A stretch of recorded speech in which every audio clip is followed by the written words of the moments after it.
GhanaWeb in August 2023 launched the organ donation legislation 2007. The sad reality is that today, our democracy as a country is threatened. Words of affirmation or love language comes to edge us. When this bill is passed, more lives will be saved, and the financial fair.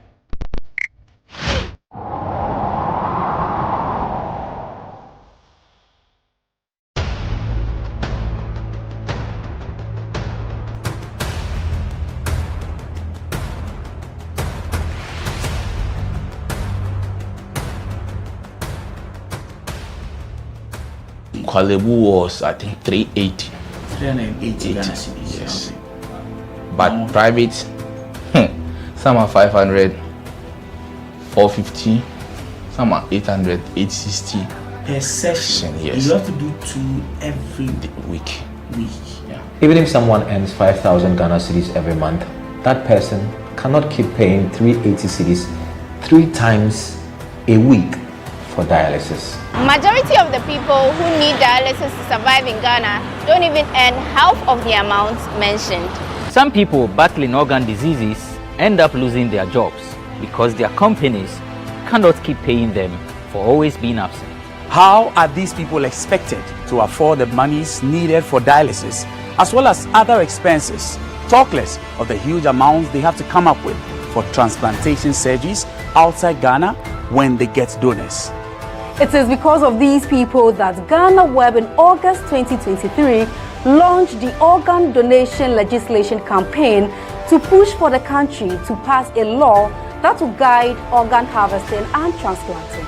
As Kolebu plans to increase dialysis fees, the situation requires quicker attention and action. And so, we must get Parliament to start discussing the organ donation bill and pass it into law. Now, when this bill is passed, more lives will be saved, and the financial burden on patients would be reduced.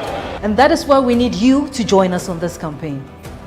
Join the campaign by sending a 1-minute video of yourself sharing why Ghana needs a legislation on organ donation now to editor@ghanaweb.com or via WhatsApp 0552 699 625. Alternatively, you can share the video directly on your social media handles with the hashtags #PassOrganDonationLaw and #LegalizeOrganDonationNow. Organ failure should not be a death sentence.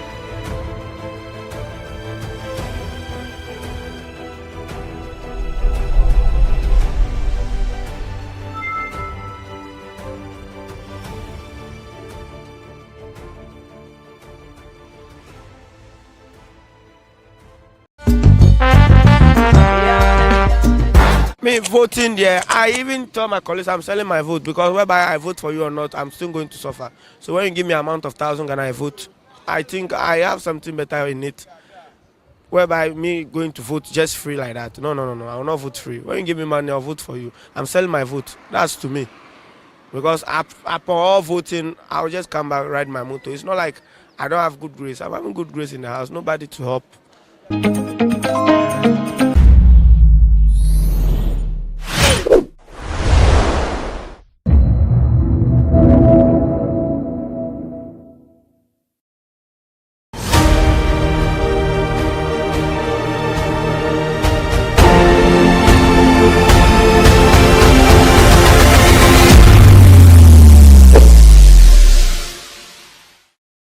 Welcome to another episode of Everyday People. Today I'll be having a conversation with Mr. Richard. Mr. Richard has been a cobbler for over 50 years and he will be speaking to us what led him into this job and the achievements he's made so far. Let's go and speak with him. Mr. Nat, you were second year. The by Amikodi second year, me papa would come 1963. No more 9 years. You could do. Abusuani bencha was second year. Yamu Achimoda, Newtown. It means Papa who on 1963. And Mikodi, Abusuani bencha was second year. The name will be a bob of a one and me try, I want 9 left. Into what I want to make you see. me fi second day 24th October 1975 na me ba me mama nchen e wo tema e ke se Mr. Father nchen na so anche no esimanto anche no to we senya contract bi wo Lome na me se ho de me nko na me ba me brother nchen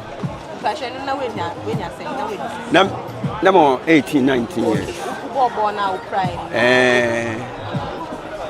well it's eba ne sa no e be gia bo no bo o tema nti me di me brother nchen wo ko me ha nti me wo mo me yegma wo sekra sana satana sekra nti sa aso be yegma wo be ndo ma stores ni na no o hoye bush o se wo do ansa mo ne be biatu zambre so na ay kiosk ba ko pe ane food distribution kiosk a champortan ene na wo be yes store boy that na etua me 1 cedi a day yes 1 cedi a day nti mamina me be yegma wo o chira be say we me na no aya nanka ye yama mo 37 1976 na operation na operation nti me koda ho me say 2 weeks anche ina accident be happy ina champortable e wo eso ya nti ba ne say wo mo prepare no na wo mo wu no ye transform na ko all over the country nearby hospital tent na ahwe saa nkofo no mo so wa ya anya tun nante na saa ta na me nsu bia na man from Ankara gena Ankara nti nye yetumi nante kakra ka no nyanko obe yi em back akofu 2 weeks time na yasamba nti 2 weeks time no me samba na kesa me folder I don't tell you ayira ka bodo be gu we e den kwara me nkwa me de ayira nti na me ni obi a obe san hwe me na me mame na o take care na me ni obi a be brothers no so no o kese mo bo ni ahode it me ba secretary na me mama ne be adwuma no o say one day a day once no be to ama me o de scan be sia ama me someone no dey ma no say to be sia ama na o da aboa me for operation no it na me no bi a ya kese me sadante hospital sa ko twa S2 ene nyama nyama no na me su yo it me ne adwuma sa na e ko aye na me yen so me fika ne be din chano so de me fika ni na e ma Mamma si buon infa. Na pacho, it would be resist say no to. Let's say 6 months. And it's can like 6 months. 1 month next every month be 30 cedis.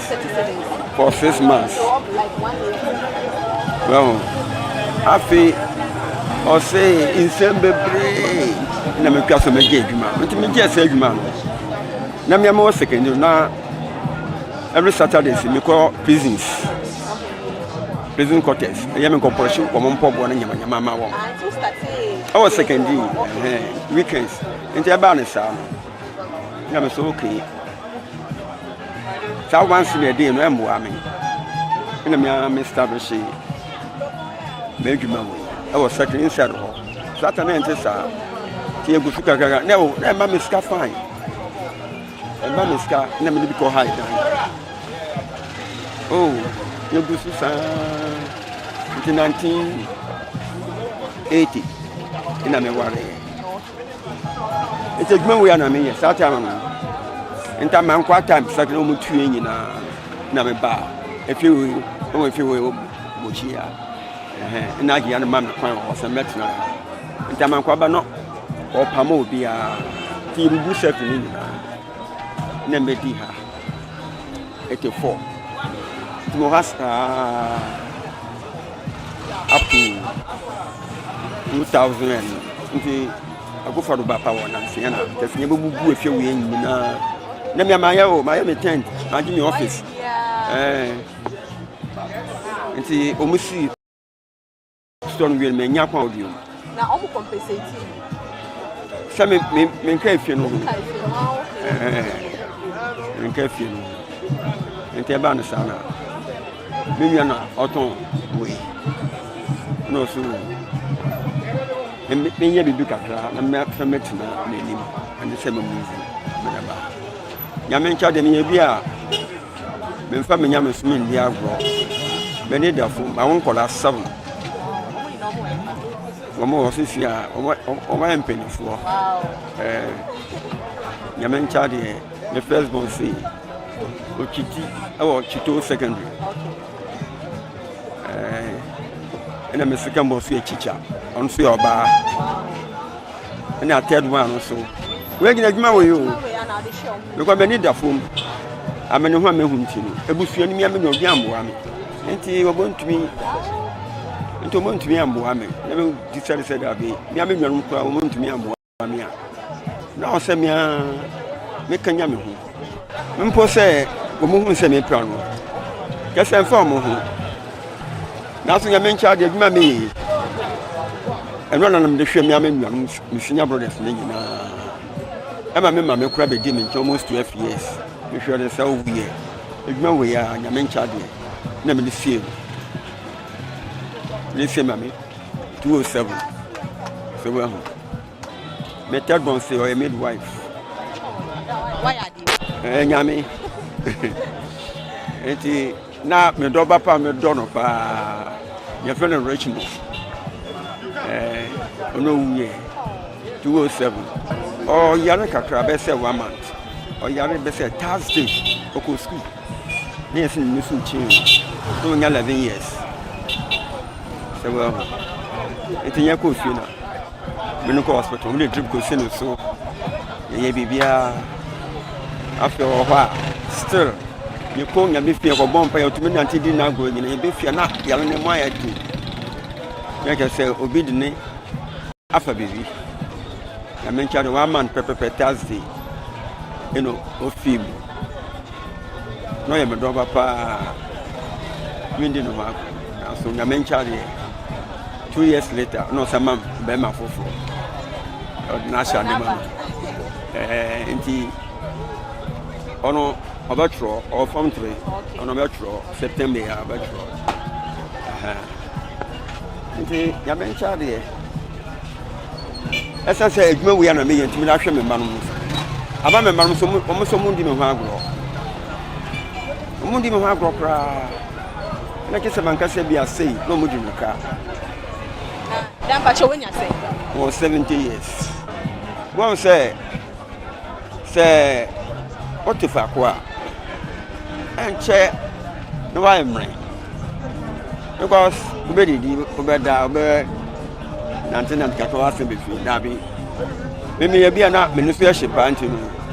Remember, my consider them the way I might have some more until dating a fee near Fian show. Now, Mr. Darby. This year, Yaman you are now, if you go to the man, because I need 26 years. Oh, near Miss Sidano, 3 bedrooms. 3 bedrooms. Like I say, so far, me and Messi are done back 5. Well, now 5 for no. Say, but now fear. Oh, mammy, as I say, Messi dances here.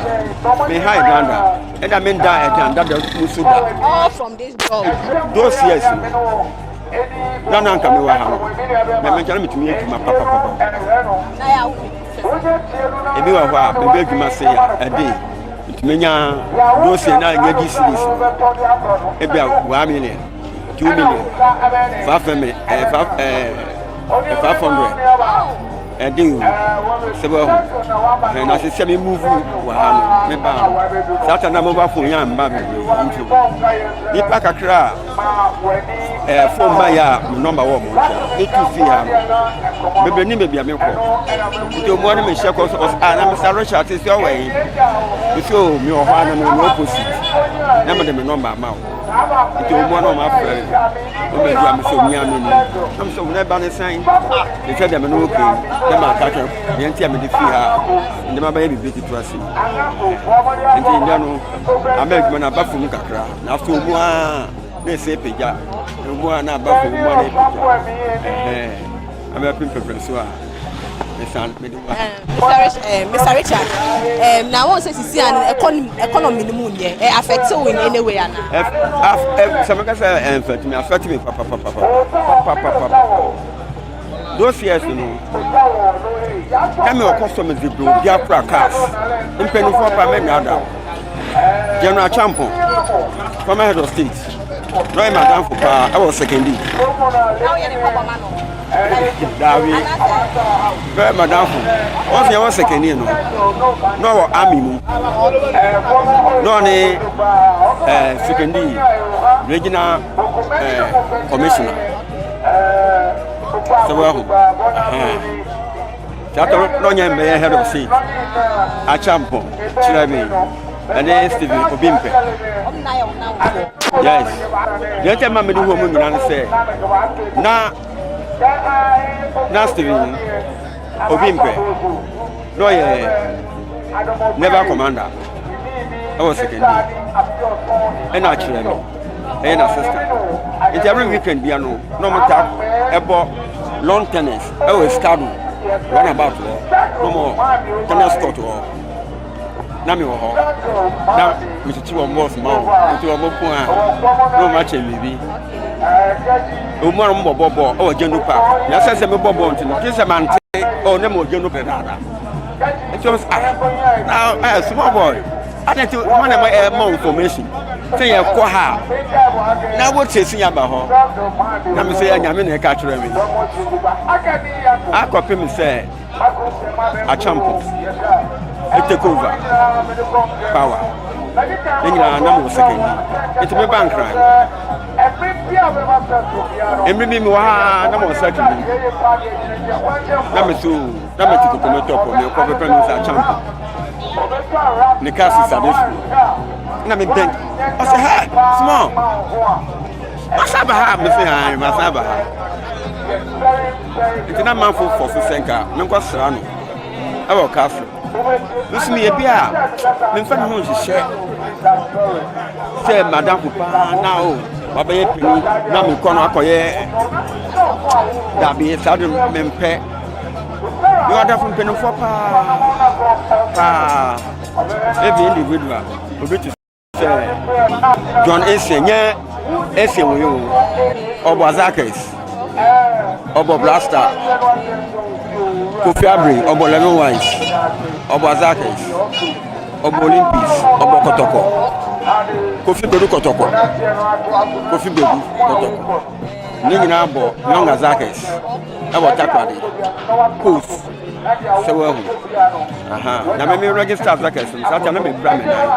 To me, I'm poor. Let me see when they buy. And 11 was pressing now, I'd say, going to Sulu, or for just streets. Into almost 11 was pressing now. I want to and the best of the segment was circuit inside our scene. 11 wise. Over a crown of Bobo, a domino Olympics and a house. Oma Paco Moka, around cinema. It's a madam from Noha, make a job, sir. And Boazakis, many way Bobo. I don't know you, it's over Bass, I don't know you, no Mabam chain. And son up, such a person we believe say they're making in a. It's almost, hey, Papa, what you know? Ball. What's a good family say? My master knew. Say, I can't ball about the guy or no ball chair me. Now, soon you mentioned the son about. So, well, once I make an economy, it's a mammy customers now. Baby crack house. Because of CC hustle, I be congested. Into a woman on my family, so Richard, since you to me, Baha. Nearby, you never be parking a car. So, it's a man something from. Me lusu bebre well never argument chair now after my argument 15 cities and I see how to second a high man who never be say back what no I will contain that be my call Prince we learn to in our culture a coin you ho and a house on me one so yam me move happy make a segment me guy my either customers in it's not my better I see your proper no me here more kakra. Like fine bears. When say measurement say I say I am in person me harm but me say bia me ko to materials mo ma me ska dabi. Oh enyema bebre ya me to o say enyema rugu an o be sha shusha boys ni bi o mbo konkon wo mo ye shusha ni so me se me machine me the grande se me tumpo bo no ase ya e bi o hill ana bia me to me ko to bona na me da to fo machine ye the grande mpo bo ni nyina dabi me obi ba it is ade na me obi ti say materials or so to go ho anya the bo half so when we are tired etum no tumbo bona se fo ya the bo hill mo le nyina when say no ebo yeti nti se onya mbo akaka wo tumi ato no bebre e de go say me kan the machine me nya point me machine ko fi kona ha say the laptop nya point am da show be kiosk so well me meta nyina abo ho nti ma bo adaka bi ho na bi me matching nyina nti so bi ba let's say me ko to be a 2 pairs and off essence ya bi ba let's say me samo e be a 3 days and 4 days or say me san ko and sana da bi nti customer ba sharp e bran say e be akọ time save ga na akọ me workshop on fia na me we ba me we ti say me we na da Richard doesn't want to go on pension. He wants to sustain the family, help the family before he goes on retirement, which he says he will be spending at Dentra. Thereby Eugenia, reporting for GhanaWeb TV.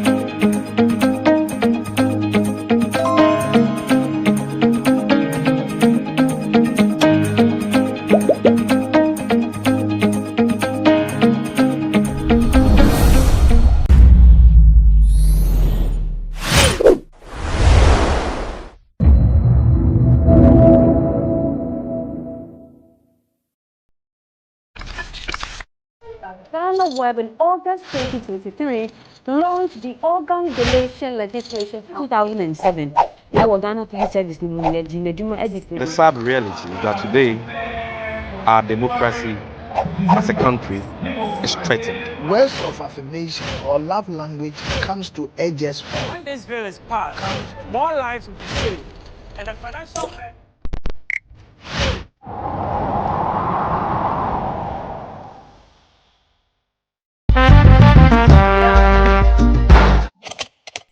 last time for omo ti say onipa waji schedule wo ye dia one day omo yi oso atwede on fa nkodu nko wie pada say the emre bi asemo jan obo penalty money bo po no since that day last time for dabi wo di agro na ma open for kra anwo by force on wogumase coach ni dia wo ti say coach na nka say onu anka say onu angije onimu wo hwe ni TV so no okasa kra wo ti say onye confident onye nipa maintain of the ba onye nipa wo confidence bi e wonimu because the way obesi akasa the way obesi as a bema pa wo gina so ni trimu a obotinu sakola ba wo ni echo so ya bema ba ni mu no o to sini bebre o to ni confidence bi a wonimu coach na tell you something oh man pa ne ba bi ntan na onko do na ire ma anko di odo.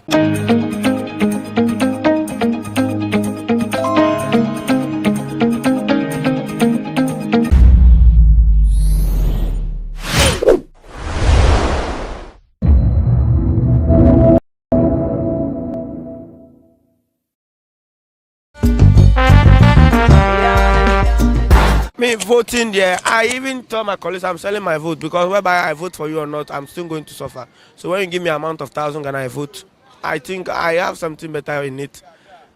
Whereby me going to vote just free like that. No, I will not vote free. When you give me money, I'll vote for you. I'm selling my vote. That's to me. Because after all voting, I'll just come back, ride my motor. It's not like I don't have good grace. I'm having good grace in the house. Nobody to help.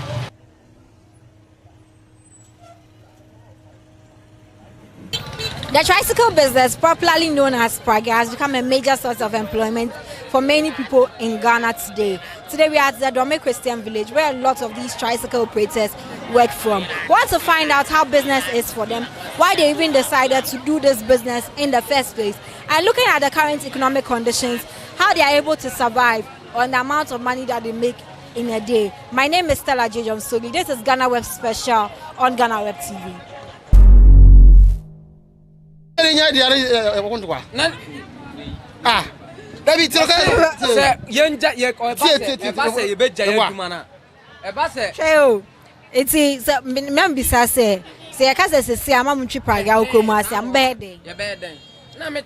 Oh, say I'm triple like Okroma say.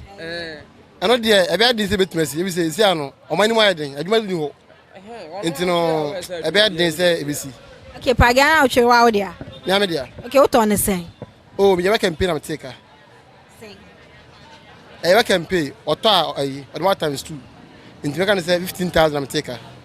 30,000. 15,000. 50. Then time na omoto no, me say 7,000. How long ago? 3 years ago. Okay. And I'm taker. We are Juma, Unya saying a day. Well, Juma, dear, we think trouble, man. We said them. Juma did them.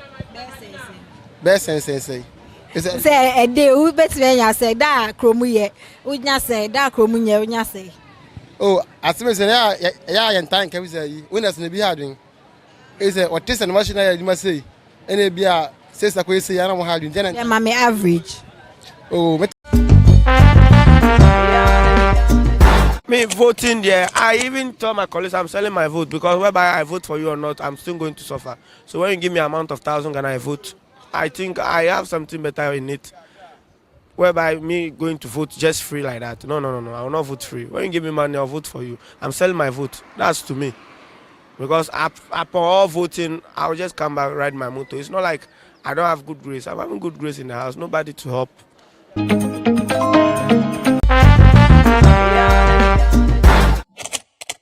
Rasta for omo say onipa waji schedule. Oye dia one day o me years atwede. Onfa nkodu onfa wie pada. Say dey emre bi asem wajan. Obo penalty money bo po no. Since that day Rasta for Debi. Udi agro. Na ma open for kra anwo by force nwo ogumase. Coach ni there, udi so coach na nkasa onu ankasa oni angije onimu. Ohwe ni TV so no okasa kra udi so onye confident. Onye nipa maintain of the ba onye nipa wo confidence bi ewo nimu. Because the way obesi akasa, the way obesi as a bema pa wo gina so ni trimu a obotun sakola. Ba hu ni je cho so ya bema ba nimu no. Or tossing bebre, or to confidence be our coach. I'll tell you something. Oh, man, Panny Baby and Uncle, and any man could do.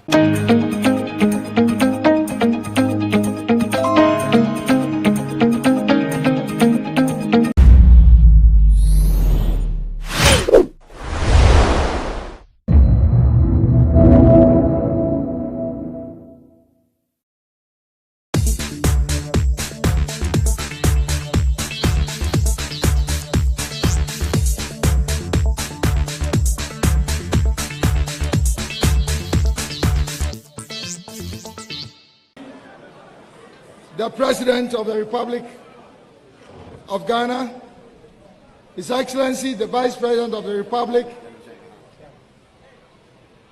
my distinguished colleagues who have contested for the flag bearership of our party, our beloved delegates, I wish to use this opportunity and this platform to congratulate my good friend and senior brother, Nana Adodanko Akufo-Addo,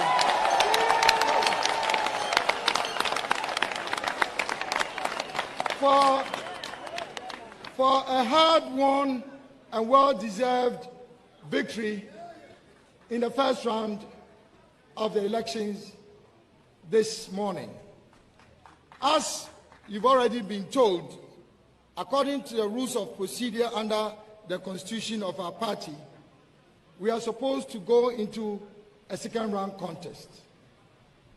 However, I wish to use this opportunity to concede victory to my brother. As I said earlier on, I wish to concede victory to my senior brother, Nana Akufo-Addo, in order for us to preserve the unity of our great party. Secondly, to preserve the scarce resources available to begin.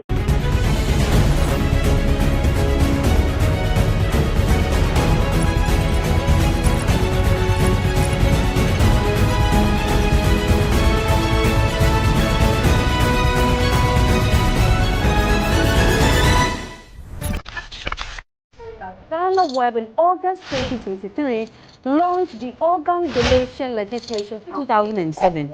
I was Ghana Police Service. The sad reality is that today our democracy as a country is threatened. Words of affirmation or love language comes to edge us. When this bill is passed, more lives will be saved, and the financial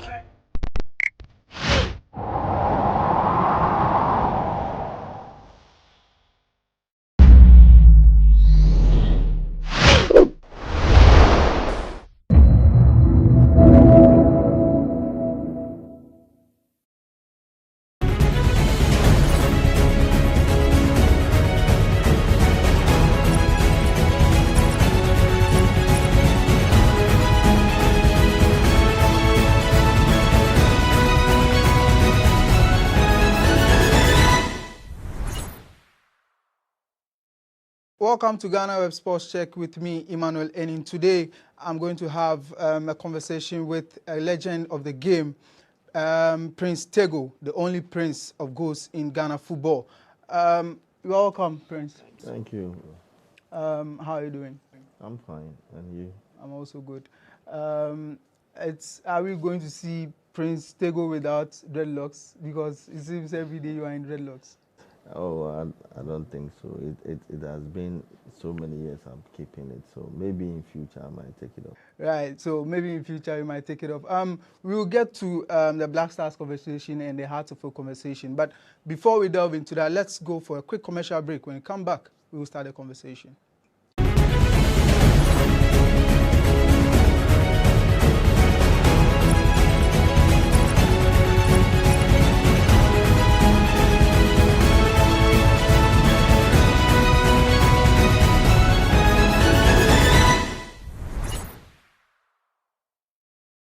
Welcome back from the break. Tego, let's delve into the conversation. The Black Stars, as a former player, you've played for Black Stars at the World Cup, featured in the quarterfinals. At the AFCON, you've seen the Black Stars play in the semifinals. Today, if you watch the Black Stars, how do you feel? Yeah, to be honest, I mean, I feel a bit terrible because that's not what we expect from our national team, because when you are being called for the national team means that you are very good. Yeah. And the country, I mean, believe in you to come and, I mean, execute whatever competition we have. And if the Blaster wasn't that attractive, I don't think the boys would love to come and play, because some people have dealt with the team, I mean, played their heart out and sacrificed. That's why the name Blaster has been up there. So I think each and everyone that wants to come and play for the national team or will be called to come and play have to really prepare psychologically, like everything, to give it all, because that's what national team is all about. But looking at our current team now, I don't see the energy, I don't see the commitment. I mean, there's no any fighting spirit in the team, and it's a bit worried. If we really want to go far with our national team, I don't think we need this kind of attitude.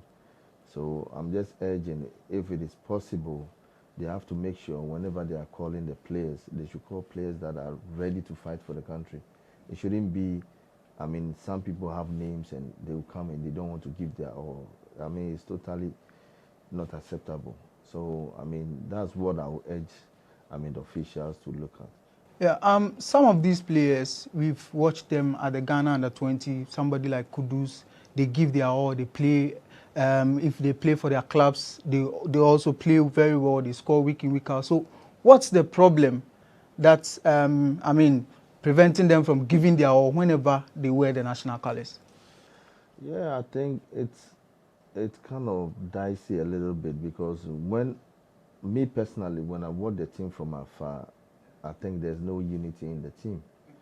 And I feel the players have so many competition within them, which it shouldn't be so. Because if they say a team means, everybody has to contribute to make it to the top. But if we have a team and there's this division and players are having misunderstanding, I don't think they all have one aim or goal when they are playing for the national team. Just because of little things that I think some of the officials have created in the team. For example, let me give you this example. When it comes to the captainship, Ghanaians don't really look at that angle very well, but it's a very big problem in the national team. And that has caused a lot of damages in the Black Star till now. But we overlook it. Let me ask you a question. When, Steve Napier was the captain of the national team, how did you see the team? Obviously they were good, but yes. you were there, so you can give us a better picture how it was. It was very good, and we have one mind. We have one goal. Our aim and everything to achieve something, and everybody mind and its energy was on that. Did you get it? And look at how Stephen Appiah time was. When Stephen, I felt the problem started coming from, when Stephen Appiah dropped the captainship, Asian was active, Sule was active, John Pento was active, a whole lot of players were active. You understand? Okay, so I will ask myself, who should be the next captain? If Stephen is no more the captain, and we have Asian, we have Sule, we have Asamoah, we have John, we have Lai, all of them. You understand? But some of the officials make sure, I don't know, not really make, some of the officials decided to give the captain to Asamoah, which is not bad. Do you understand? Asamoah is a very good striker. You understand? But to my point of view, the time that the captain was given to him was not the right time. The reason why I'm saying that was because Asamoah have a lot of big respect for Asian. And Asian being in the team, you can't overlook Asian and give the captain to Asamoah. You understand? Yeah. In the captainship, we have captain, assistant, and I think the general, the overall general. You can make, how do you call it, Asian the overall general. Whilst on the field of play, Asamoah can have the band because he's always playing 90 minutes, giving us the results and all that. There wouldn't be any confusion in the team because you've dealt with seniority with respect. You understand? But when we did that, we overlook it. See how they treated Asamoah when it was time for them to take the captain from him. You understand? They went so harsh, very disrespectful, because what? They think they've used Asamoah and they finished.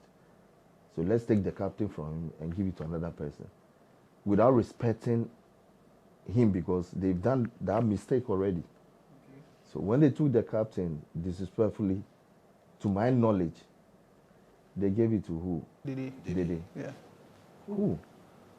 They gave it to Dede. You see the transition of the treatment. From Asamoah to Dede. To Dede. Okay, Dede too has become the captain. Very good player. Things that has never happened in Ghana football. He has done it. Yeah, okay.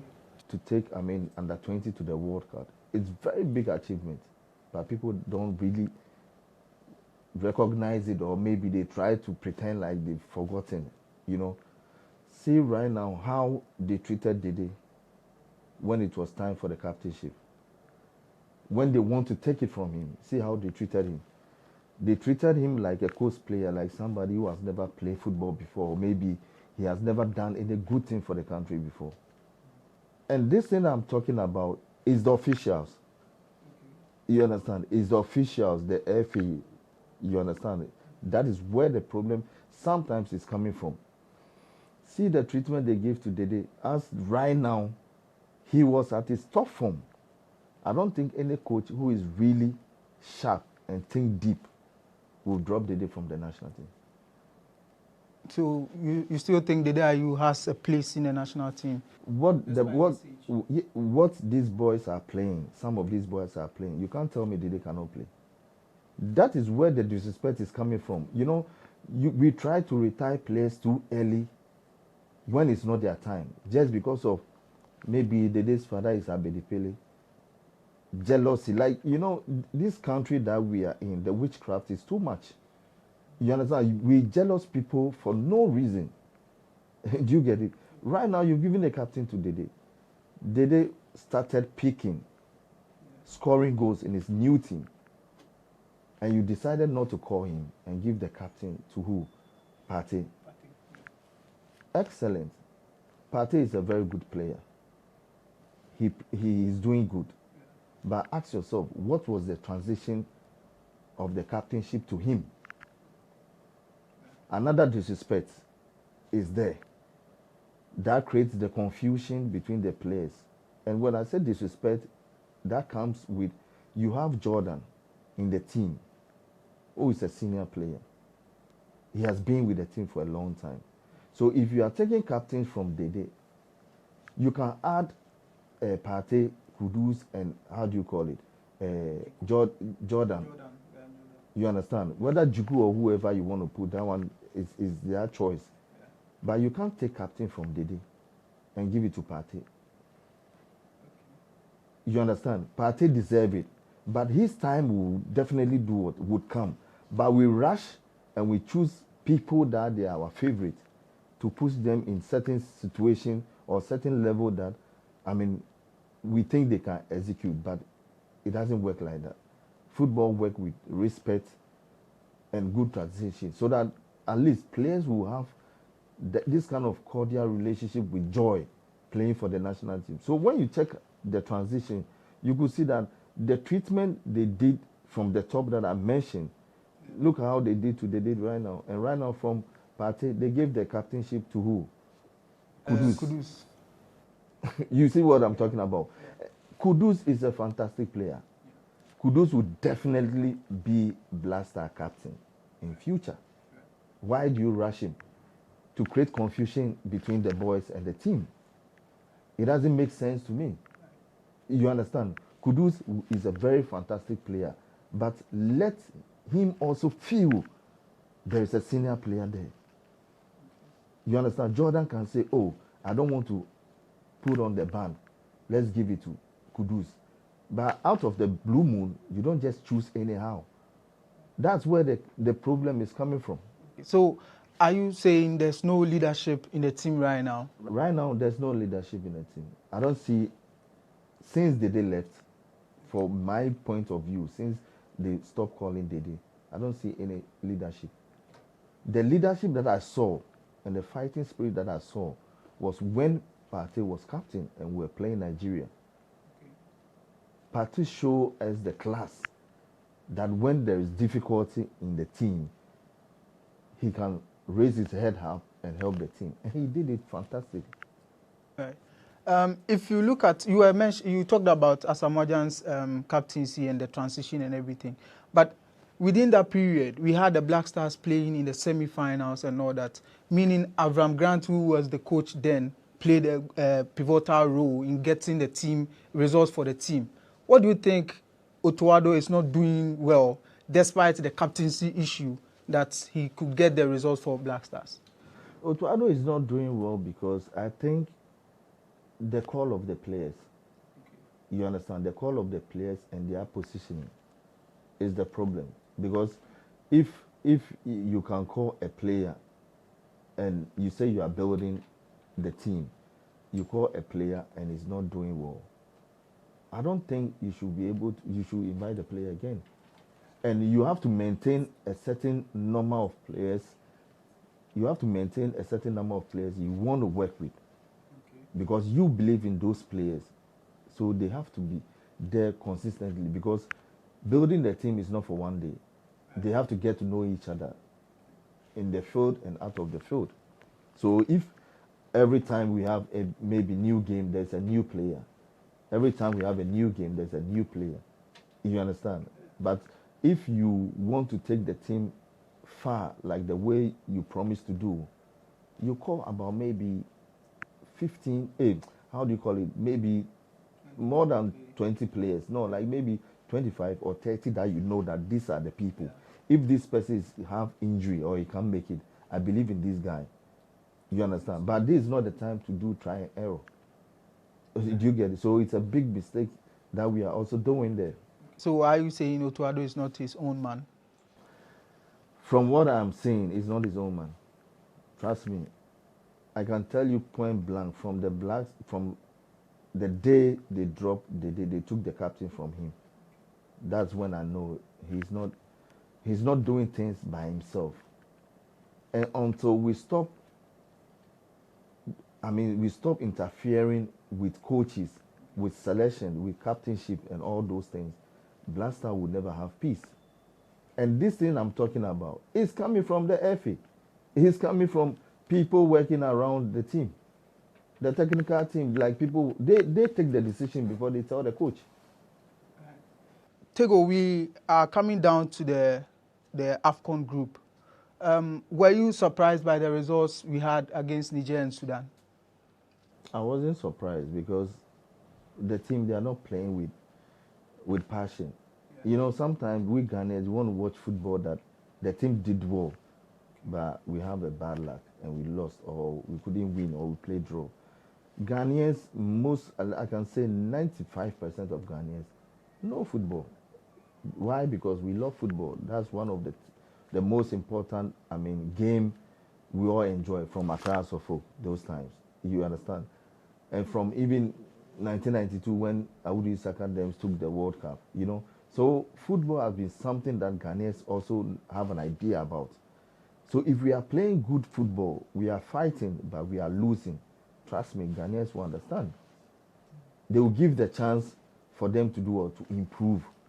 But this time around, when you are sitting behind the TV and you are watching the games, and we even score one, you are not at peace, because you know they can equalize and maybe we lose.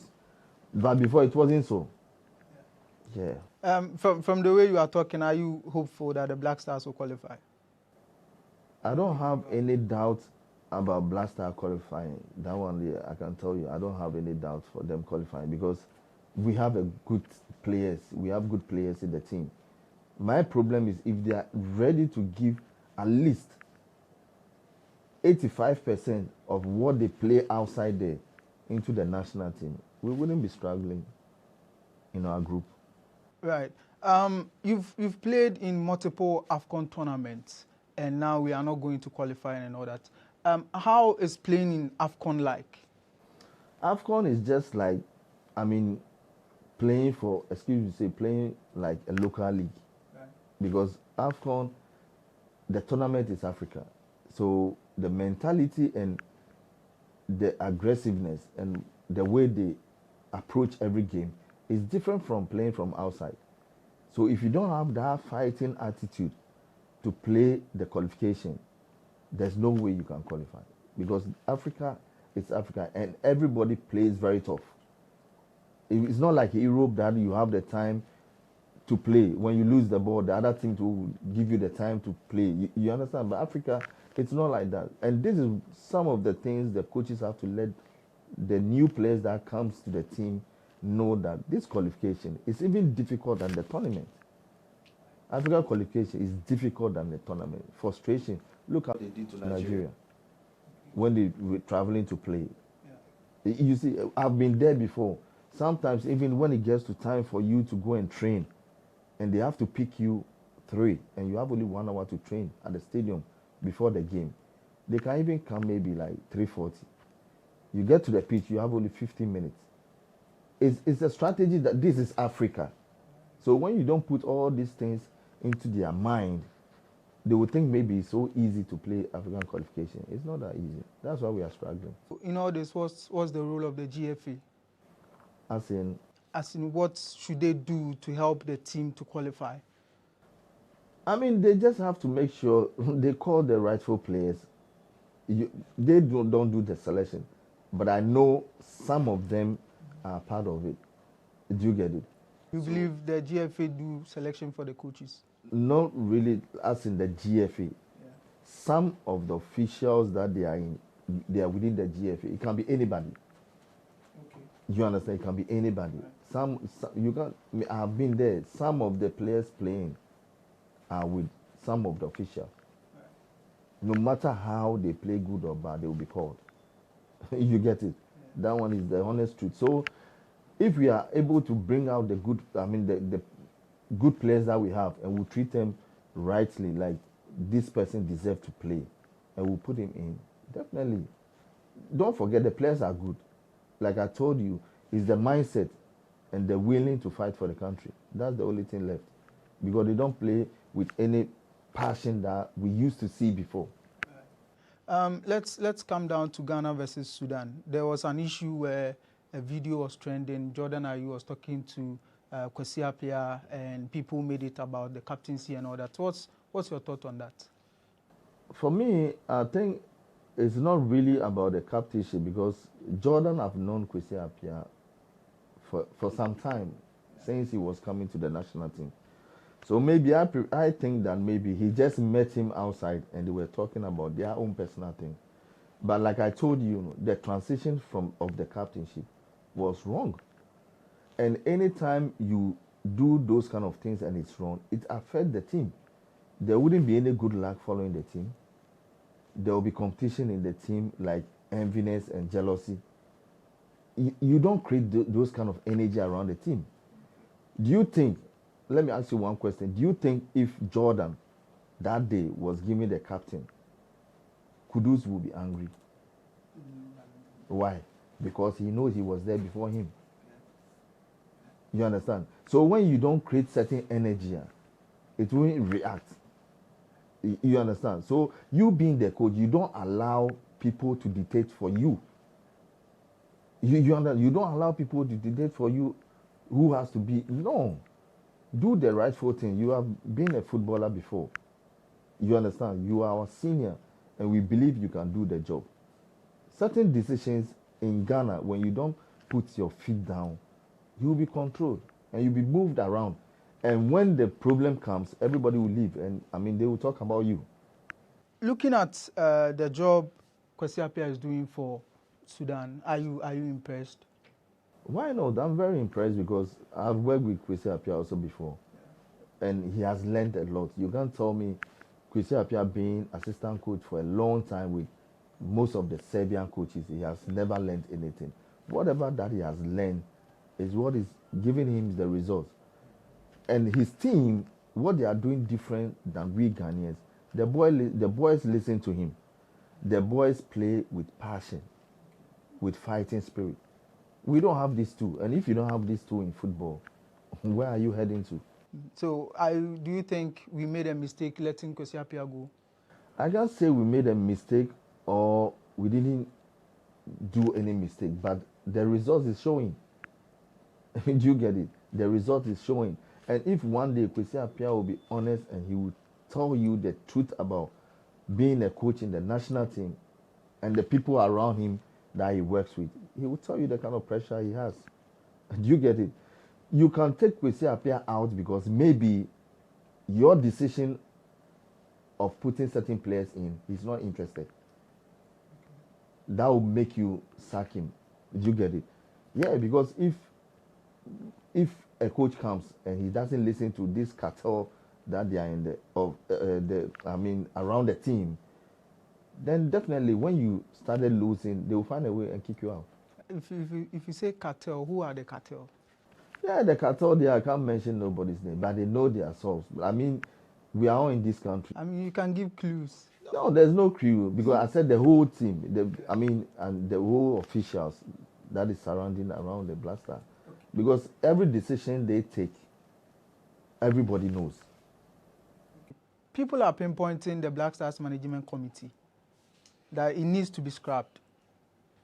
Well, that's what people are also saying. I cannot decide whether they have to dissolve them or maybe keep them. Do you understand? All that I'm focused and talking and making sure we put and we bring our mind is the examples I've given you. And if we are able to tackle that area respectfully, there will be peace at camp and everybody will love each other to play a good football and to win for Ghana. All right, so let's go for a quick break. When we come back, we will talk about Hearts of Oak and some of Prince Tego's best moments in his career.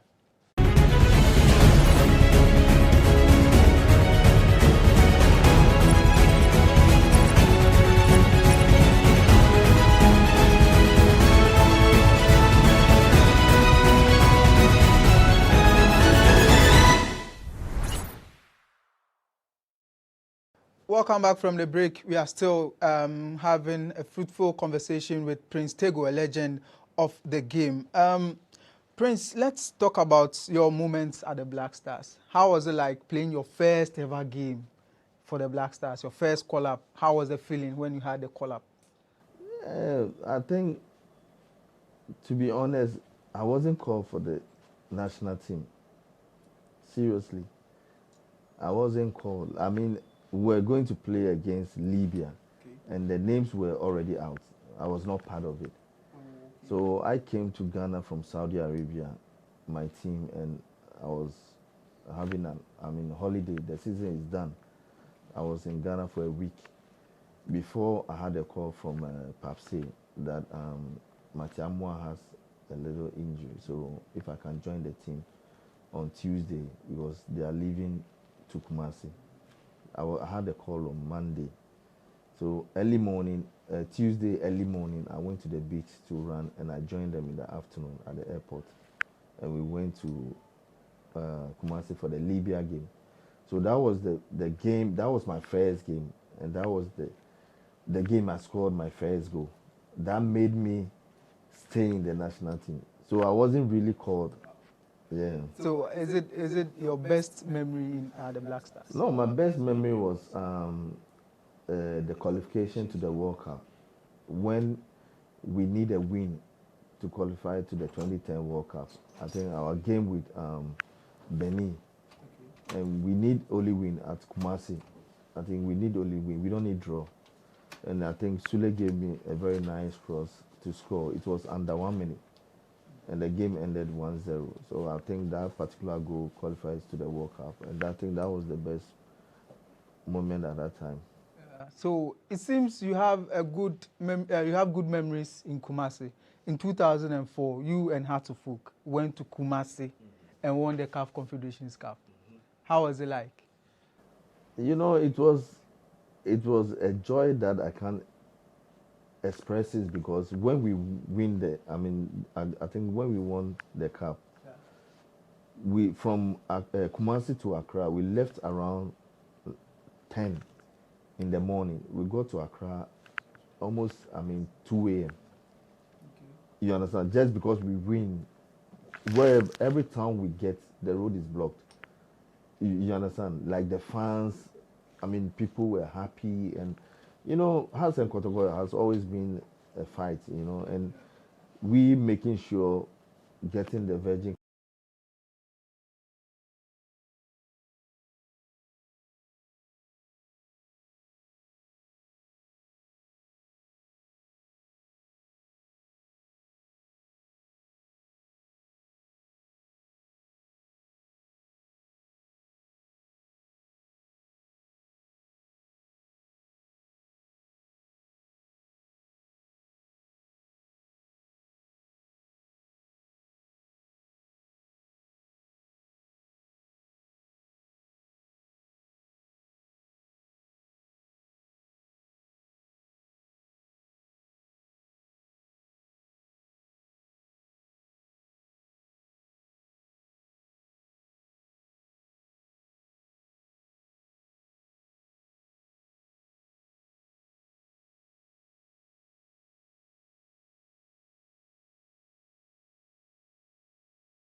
Korle Bu was, I think, 380.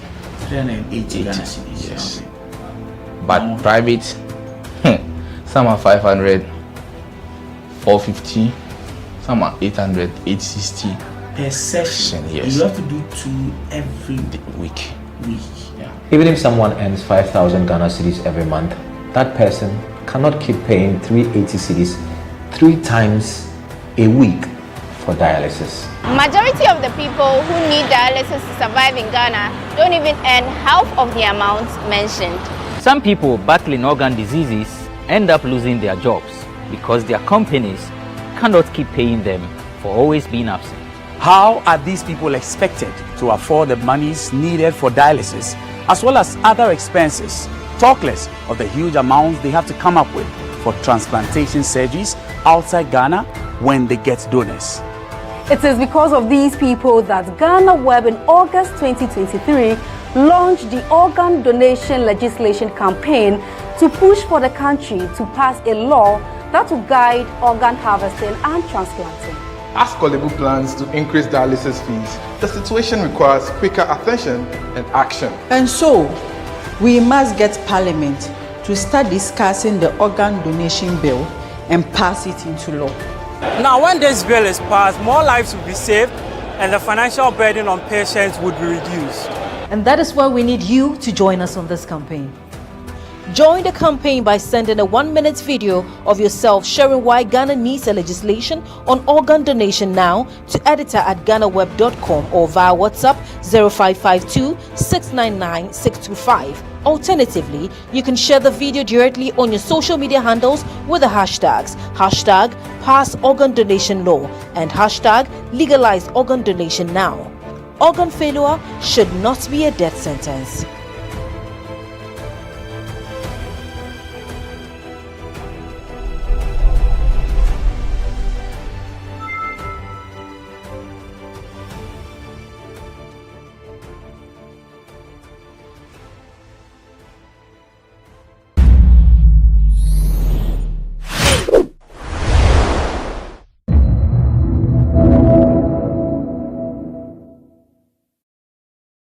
I'm just going to attempt this. You all should be praying for me by now. I'm going to see if I can do that. So this is my attempt.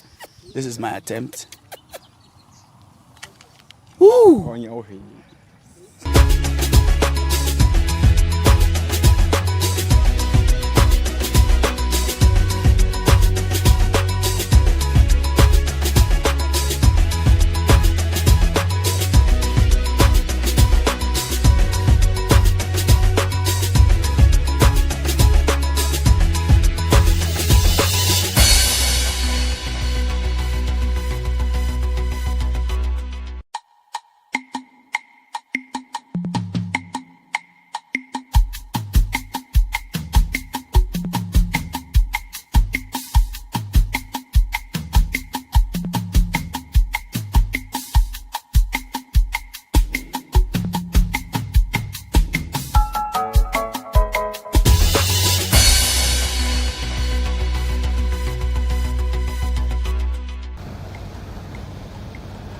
Our drive to Asin Kushia in the Asin North constituency of the Central Region started as early as 5 a.m. from our base in Accra. Tired as the team already was on the road, we still had high hopes of what our day's journey to and from the town regarded as the cleanest in Ghana would be like. It was truly an experience we all looked forward to.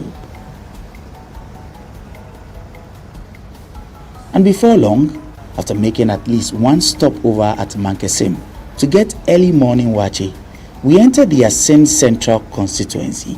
Yes, the famous one where Kennedy Japan is its member of parliament. And without a doubt, the town and its towering look was without question, unlike the other Asin communities before it. And then we saw that sign welcoming us to Asin Kushia, the cleanest city in Ghana. From what we experienced in this small community, the evidence of this claim needed no argument.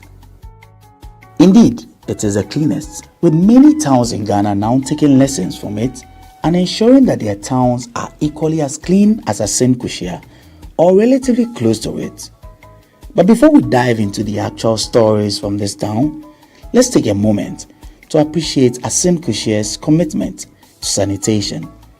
The town has implemented several initiatives that have helped it maintain its title as the cleanest in Ghana, a equal to the good people and traditional ruler of Kushia.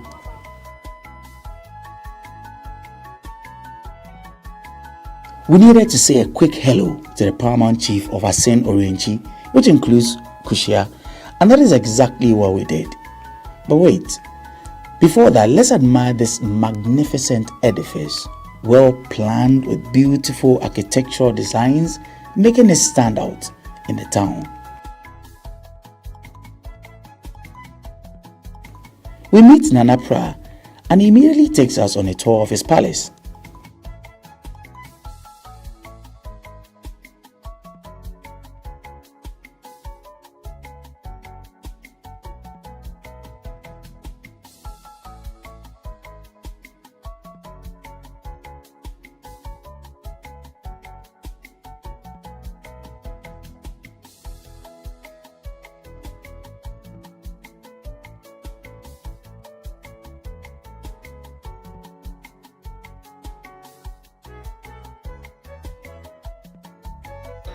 You know, these are screw legs. Also, the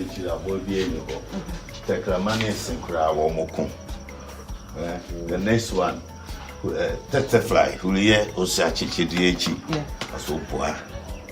my back is so strong.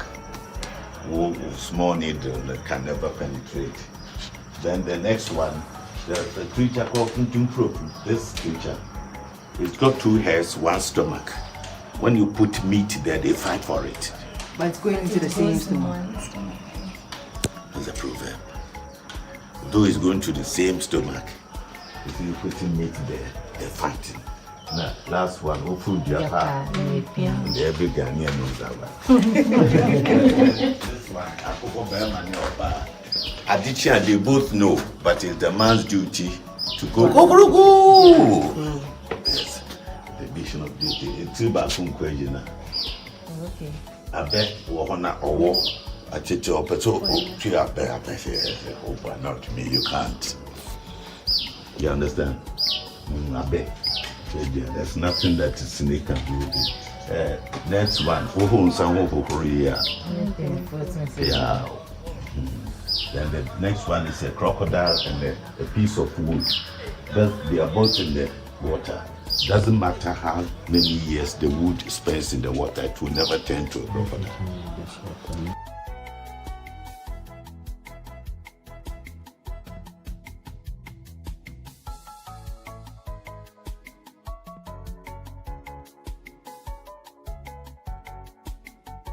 As you can see, renovation works are still ongoing in the various rooms.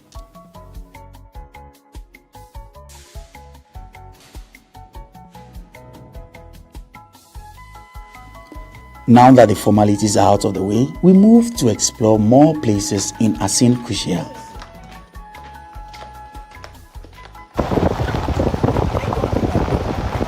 Let's begin with a crocodile pond. Asin Kushia takes pride in its harmonious relationship with nature, and this crocodile pond is a testament to that. It is located on the edges of the main entrance of the town, where the inscription "Ajinsem Crocodile Pond, trespassers will be eaten," welcomes visitors.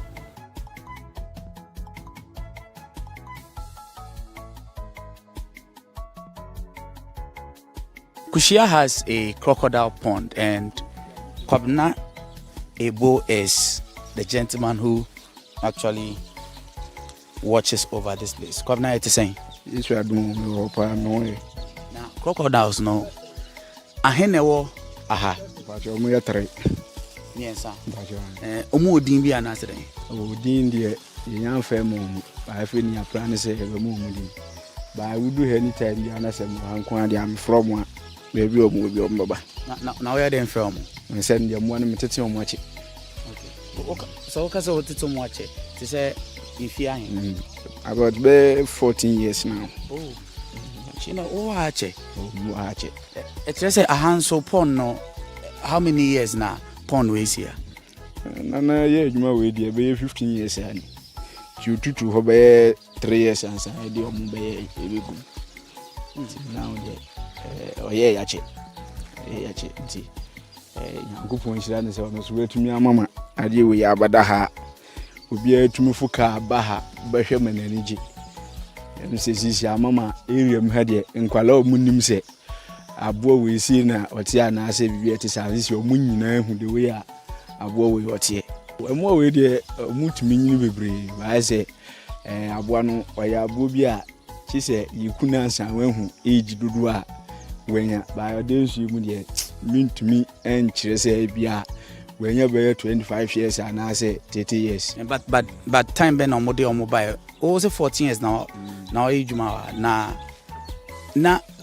me and son now answer. We start to say we age more. But your dad be me buy answer. I did on mobile. Okay. Inti okay time I did on mobile. Time on the mobile. Dem kaipa. You school 2 weeks. Okay. 2 weeks that year nana year you ya mama. I'm them one buy. Okay. Na me say where the Adrian ben? We akukwana ma the from. Sana ye the fair crocodiles sir. Okay. Nti yen hwe senior o from say yen hwe say obedi enam nana.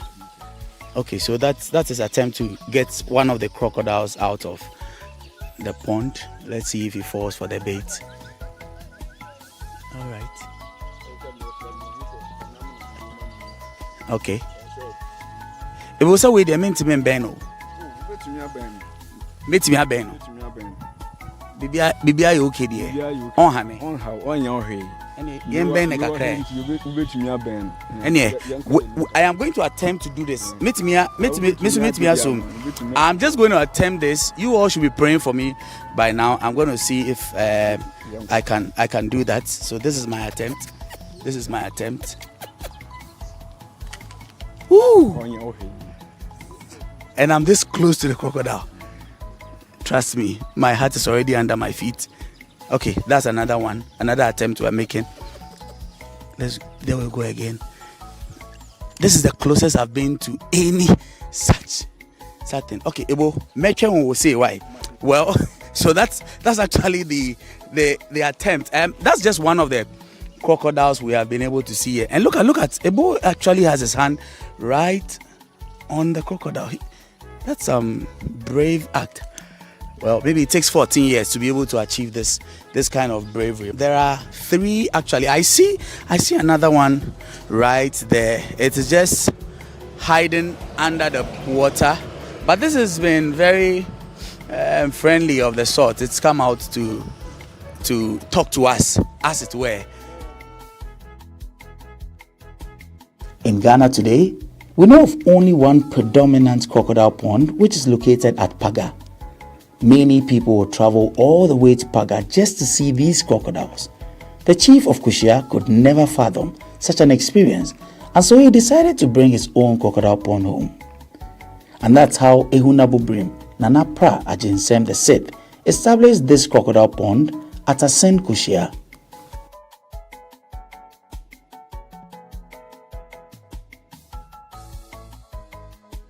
Phew. Look, we'll have this conversation when you attempt getting this close to a crocodile. But that's been it. 3 crocodiles here at Asen Kushia.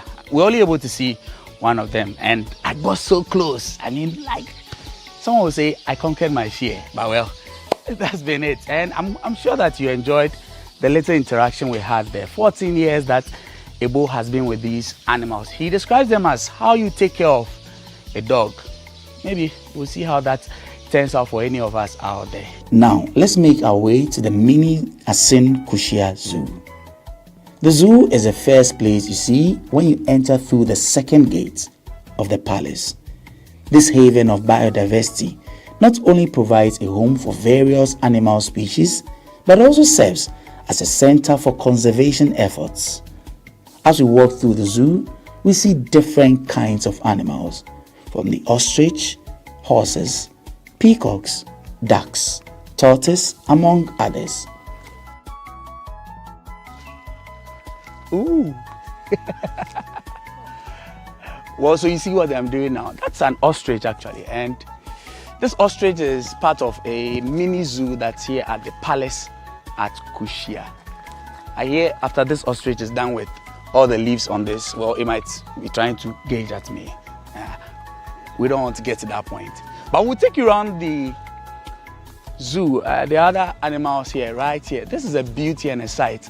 I'm enjoying this. I know my daughter would also enjoy this. Very interested. So hey, come along with us. We are still here in Kushia and we're exploring the town.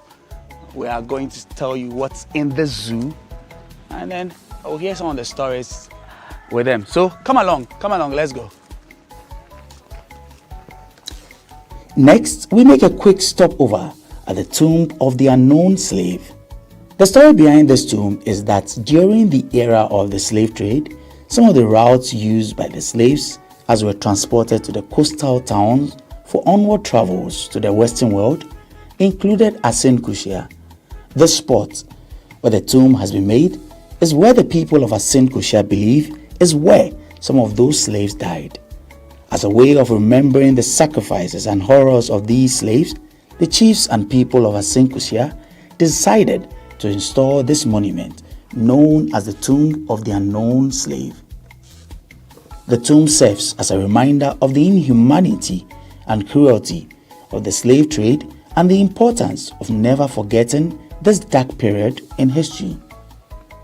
We're not done telling you the stories of Asin Kushia. Join us next week as we continue on this memorable journey.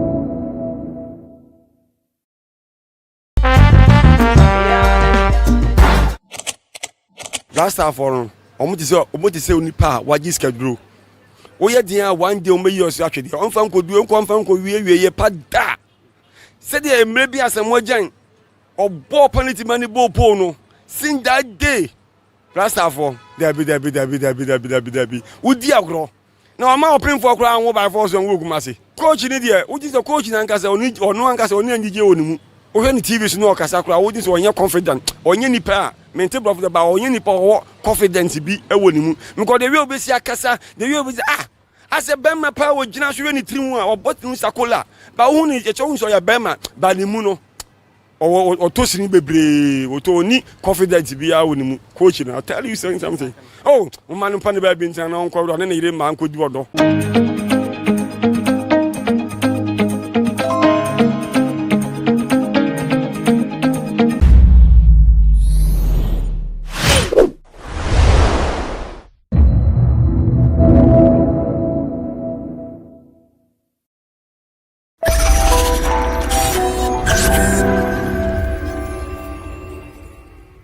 We're continuing our campaign on the organ donation and transplantation, geared towards ensuring that government passes a legislation to guide the process.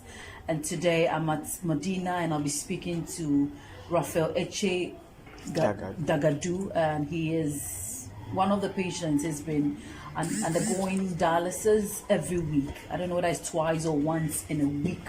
And today he's going to share his story with us. He's a twin actually.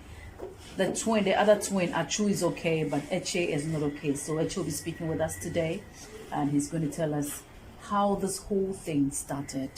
And he's my guest on GhanaWeb TV. Hi, welcome. Thank you. Okay, so this is what we're doing as a company. We're running a campaign to ensure the government passes a legislation to help persons suffering from either kidney or other organ failures, pass a legislation to guide the process of transplantation, where you can get somebody out of your family also donating their kidney to help you. But I want to know your story. It started 2015. Okay. When I was in school, SS, we used to play football. I'm part of sports team. So I discovered that when we go to the field to play, I get tired easily, and I don't sweat. I will run, play, but I don't sweat. And even if we're in the classroom and around 11:30 to 12, then I'm feeling heat. Then I have to get out from the classroom and go and walk and come back. And someone also told me that the way I'm not sweating, I have to go and do checkup and see whether there's a problem. So I managed to complete SHS.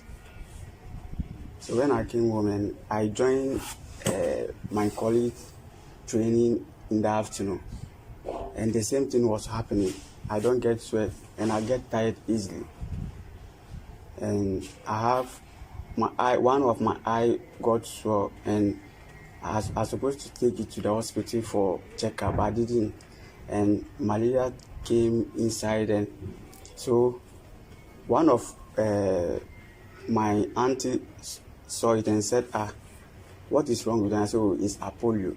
That time Apollo was our hand. Yeah. So I told her that it was Apollo, and she said, no, this one is not normal. I should.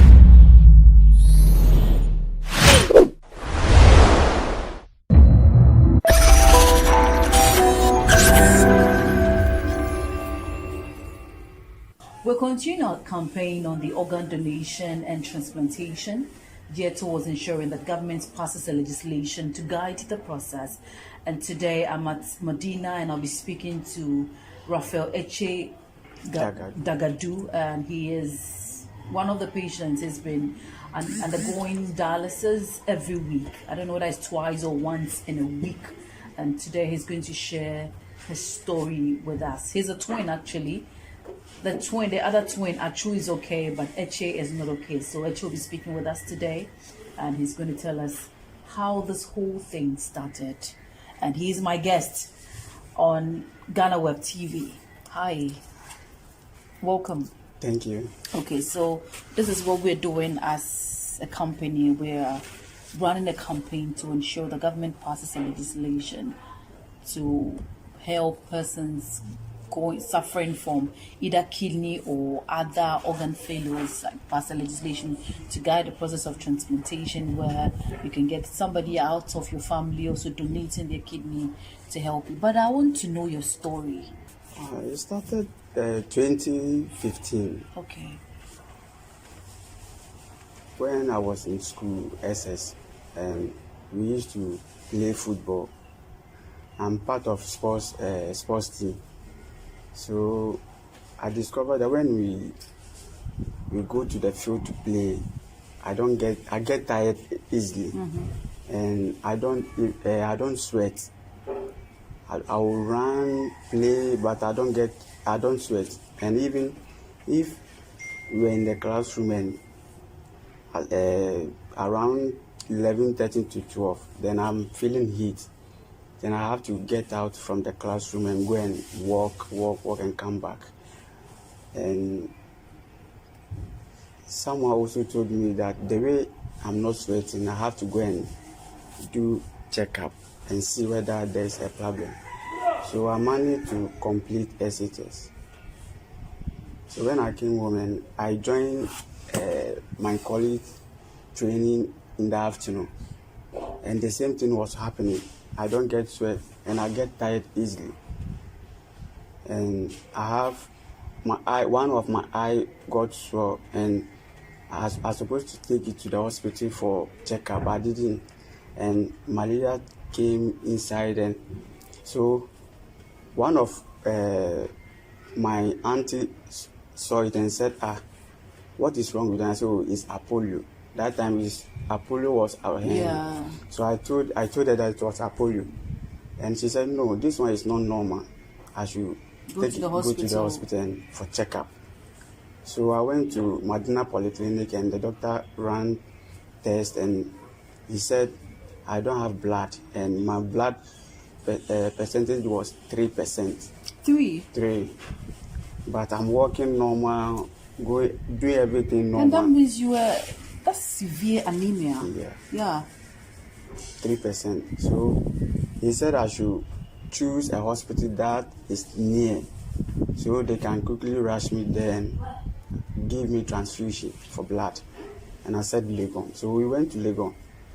We went there on Monday, and they were giving me the blood. The blood was not going, so they have to stop. And the next 2 days, the second eye also affected. So when I was admitted at the hospital, like 4 to 5 days, and all my 2 eyes got blind. Yeah, I got blind 1 week. I couldn't see. When you come to the room to visit me, maybe when you talk, I'll notify the person who is talking, or when you mention your name, but I can't see anything for 1 week. Wait, when you were having the blood transfusion, it wasn't going, so they had to stop. They have to stop. So did they put you on any medication? No, please. You were just at the hospital. At the hospital. Your 2 eyes got swollen. Yes. And then you went blind. Yes, please. Wow. So at that time, I don't know anything about kidney. So I was lying down, and my auntie came inside and asked the doctor what is happening to my son. And he said he doesn't want to say it for me to hear. But the doctor was thinking that I was sleeping, but because I can't sleep. You just closed your eyes? Yes. Okay. So he told my auntie that your son has a kidney failure. So they don't have the machines that they will use it on me, so they should transfer me to Kolebu. So when the doctor said that, I heard it, but I didn't know anything, so I was normal.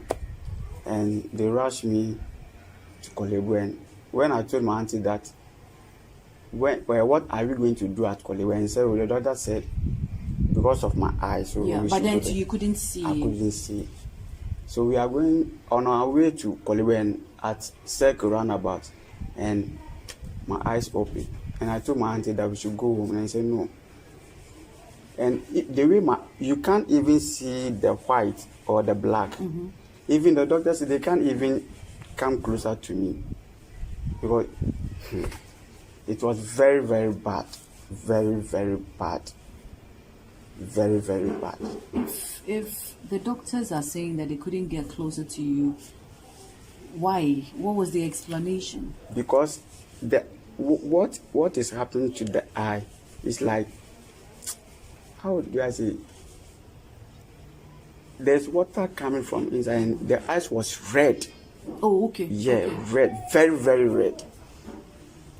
Very, very red, and my lips and my tongue was sore, so I can't even close my mouth. Mm-hmm, so anytime my mouth was open, if I close it right now, I can't open it again. Okay. And my hair was off. So even if they add money on me and give it to you, you won't take it. Okay. Serious. I was scheming like the one who had HIV/AIDS. Yeah. Yeah. It was very bad. So when I went there, and the doctor said they have to put me on the machine, and they did a catheter on your thigh. Yeah. So I've been using it when I was on the ward. So when they discharged me, and they did it on my chest, so that I can take it home and be coming to Kolebu twice a week for dialysis. And how much were you paying by then? I was 380 Ghana. It was like 2015 thereabouts. Yes, please. And who was paying that? Sky Construction Group came in to sponsor us for all patients for over 6 to 7 years. Oh, okay. Yes. Okay. So it was more or less like free for all of us. Yeah. Oh, okay. So now he's not paying again because he said he doesn't. They said he's owing for Kolebu. So now he's not paying again. That's what I heard. Okay. Yeah. So now you have to foot your own bill. Yes. Like since when? Since 2019, yeah, 2009, 16 was 18 or 19, yeah. It must be tough for you. Yeah, and even blood was starting coming from my teeth. Always blood, always when I get that blood. Your gums were bleeding? Yeah, my gum was bleeding. Serious. And I even go off when I was on ward. I was there and I was supposed to go to dialysis. And that's all. I didn't see anything. So I got up and I was asking the doctor, I'm supposed to go to dialysis today. And the nurses are pushing bed coming to take me to mortuary.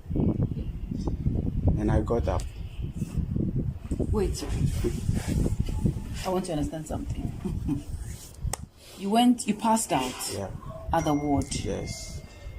When you regained consciousness, they were pushing your bed to the mortuary. Yeah. They were bringing another bed and they were taking me to mortuary. They had covered your face? No, now they don't cover face. They cover only from here to down. Because when they cover all the face, the people that are around they got afraid. So now they don't cover face. They only cover from here to down. And when you went off, what did you see? I didn't see anything. I didn't see. Even our pastor's wife was also there praying for me, seriously. Okay, so let's say it was a miracle that you even came back to life. Yes. Wow. Yes. So when you finally regained consciousness and then you asked the doctor, you're supposed to be on dialysis that day. Yes. How come? And he said, when they are waking me, I'm not waking up. So immediately they declared you dead? Yes, they declared me dead. So they called the nurses to come and take me up. So when I wake up, I asked the doctor, I have to go to dialysis. And he said, you didn't ask your twin brother what happened? I said, no. Then he started explaining everything to me. What did your twin brother say? He was also he said the same thing, yeah, that he you also, just yeah. passed He out. even called my parents that I'm dead. Wow. He even called my parents that I'm dead. It hasn't been easy. Serious. Even if I sit down and he said I should get up and sit here, it will take the whole day. It will take the whole day. Always in pain. Yes.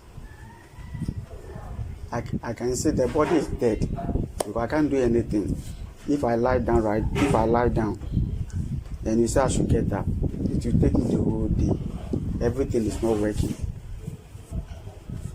Everything is not working.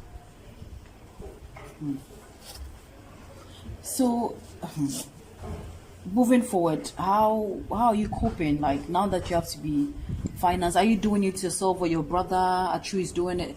Like supporting you financially? Where you getting the support from? Are you working now? I'm not working. My pastor's wife, who has been helping me 10 years now. Wow. Yes.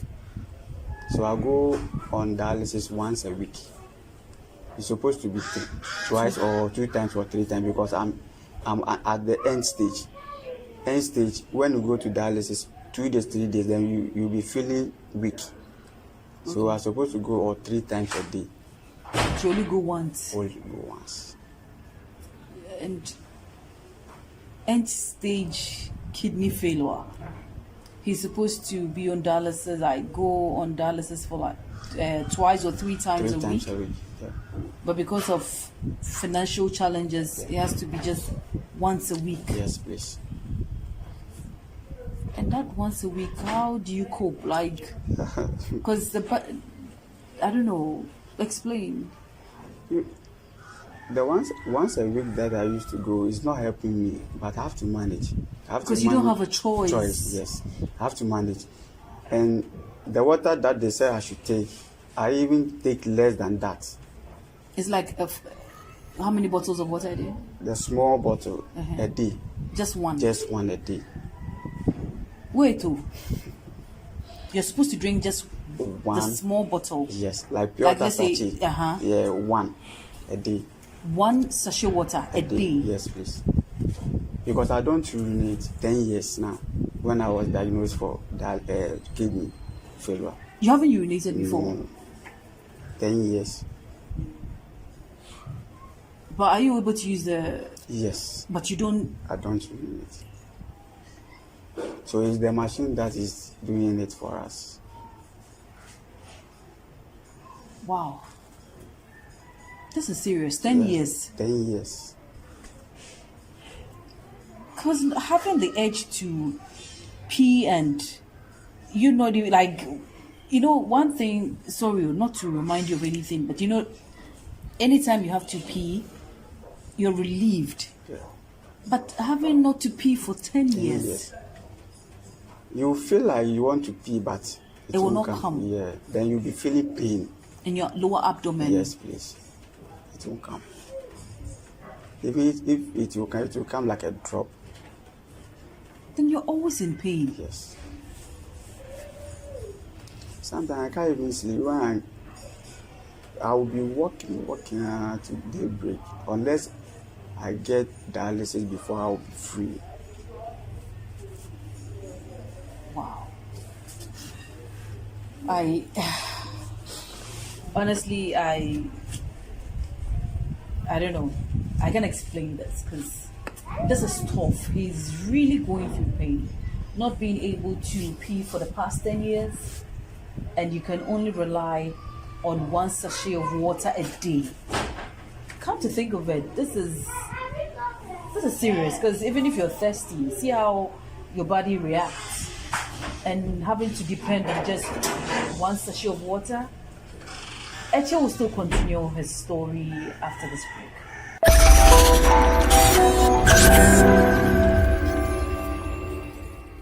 Welcome back. It's still the organ donation and transplantation campaign here on GhanaWeb TV, and my name is Patricia Roxanne Hammond. Today we had the privilege of speaking to Eche, and he's been telling us his story. Before we went on that break, he made us aware that he's been living in pain, honestly, because he's not been able to pee for the past 10 years.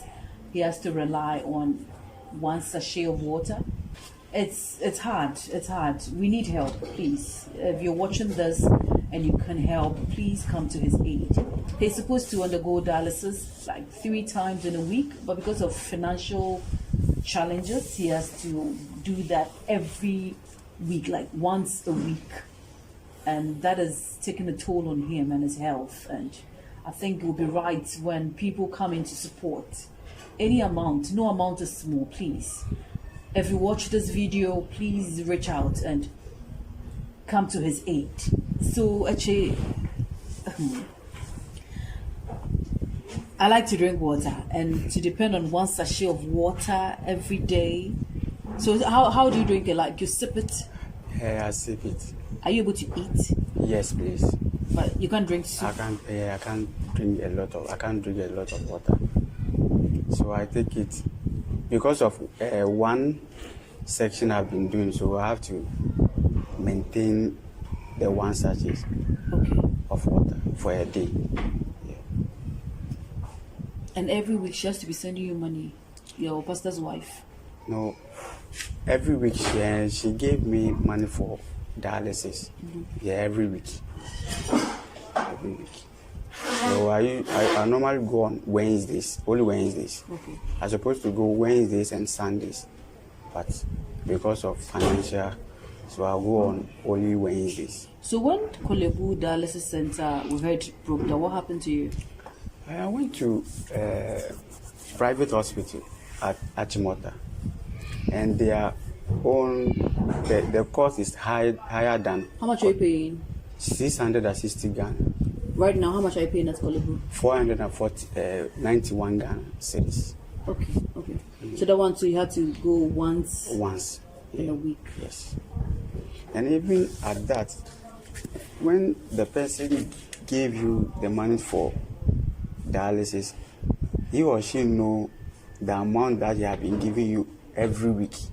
So when Kolebu closed down and she give you or he gave you that money, you can't go back and tell him or she that they have closed down colleagues. So where you are going is higher.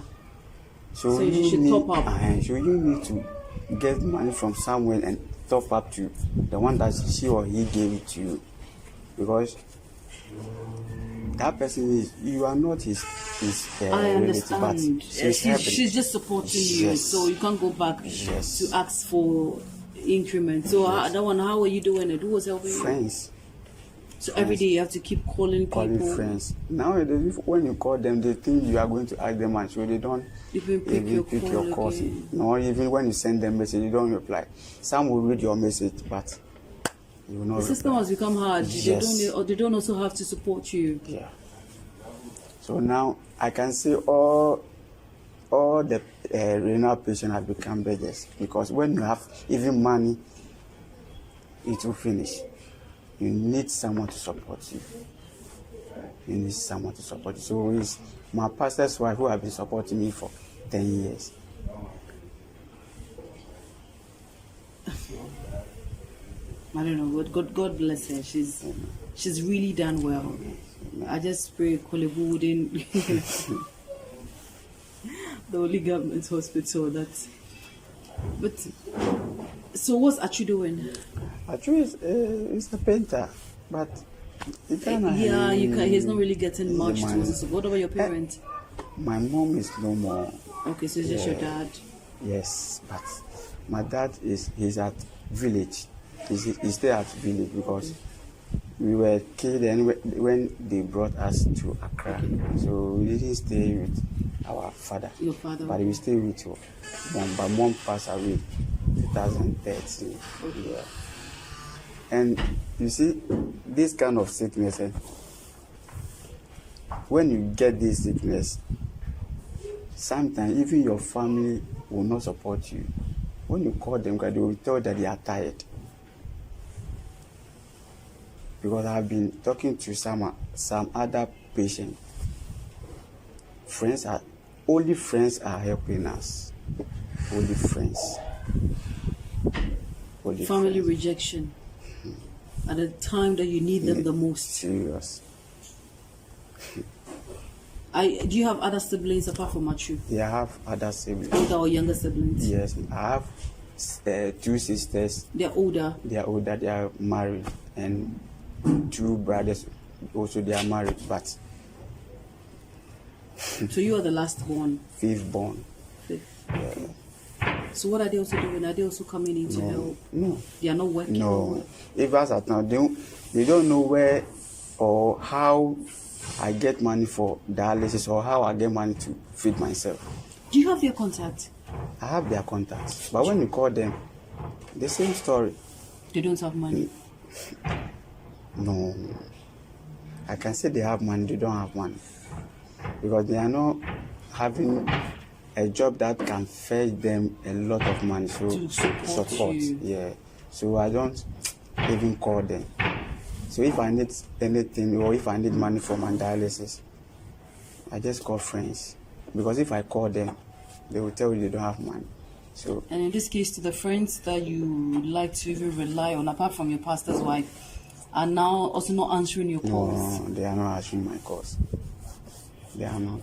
So how are you living? It's by His grace. By His grace. Do you have hope? Yes. That things will get better? Yes. But have you considered a transplant? Yes. Achu is ready to donate his. Yes. Is he in a good state? Yes, please. But that's also another financial challenge. Yeah. Did he go through the process of getting to know if he's compatible? Okay, he's your twin brother, but unless if I'm ready financially, to do the transplant, yeah.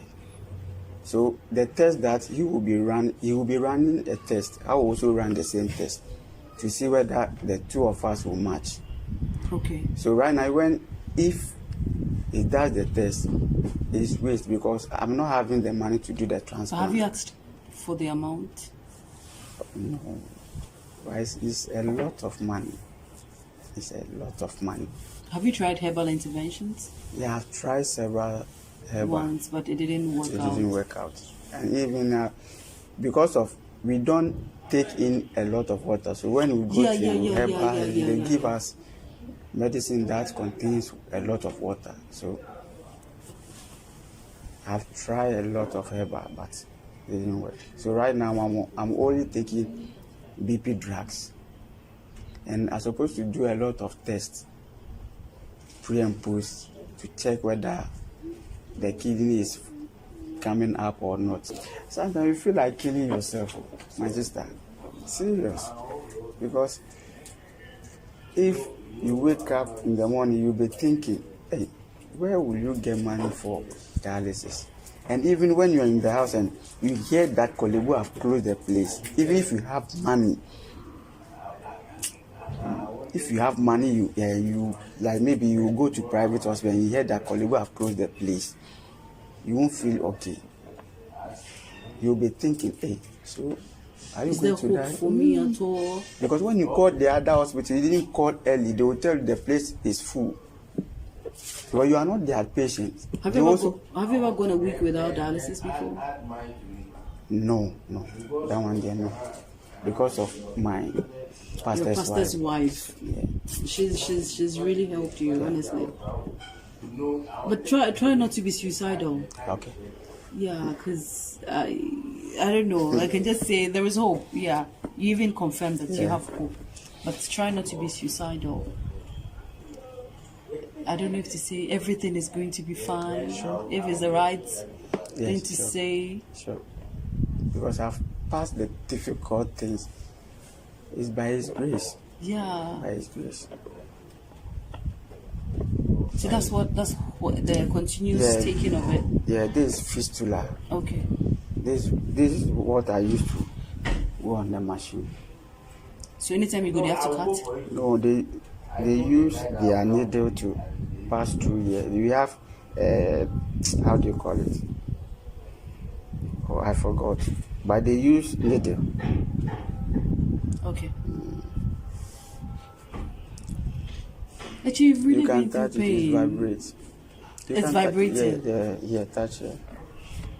Oh, okay, yeah. So anytime you go, they have to cut it. Yeah.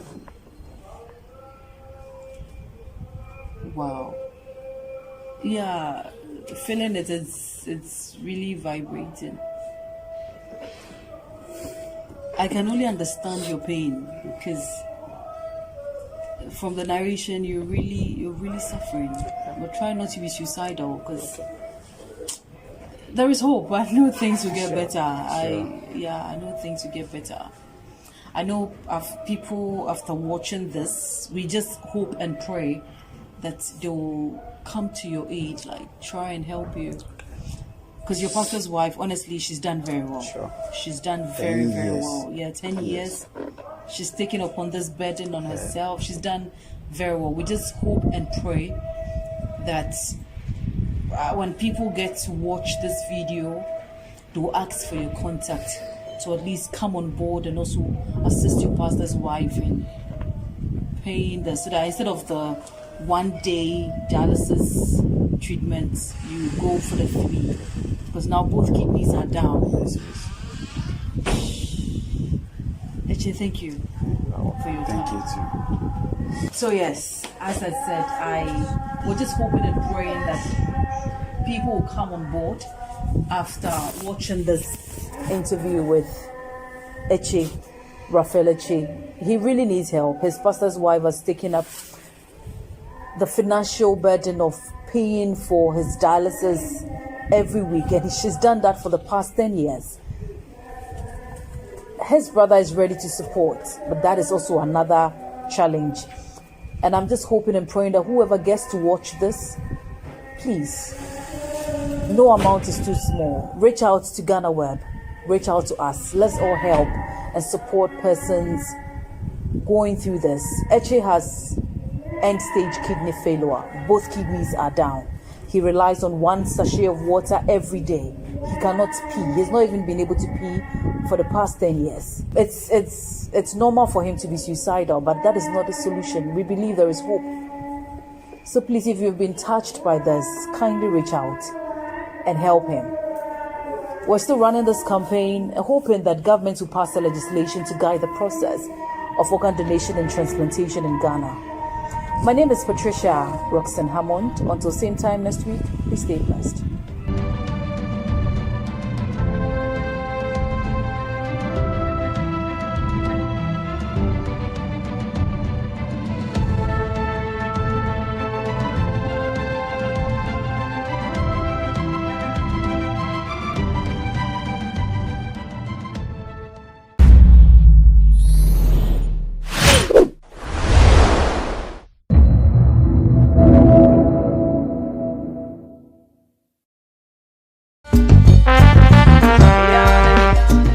Me voting there, I even told my colleagues I'm selling my vote because whether I vote for you or not, I'm still going to suffer. So when you give me an amount of 1,000 and I vote, I think I have something better in it.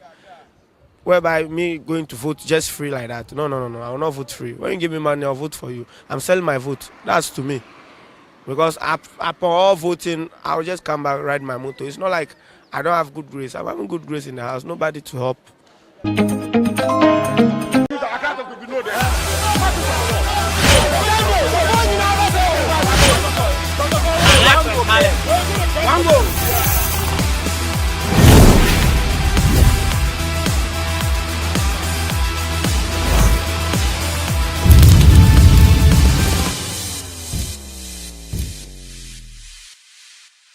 The disastrous performance of the Black Stars have raised concerns by a section of Ghanaians as to whether the team is good enough for the 2026 World Cup qualifiers.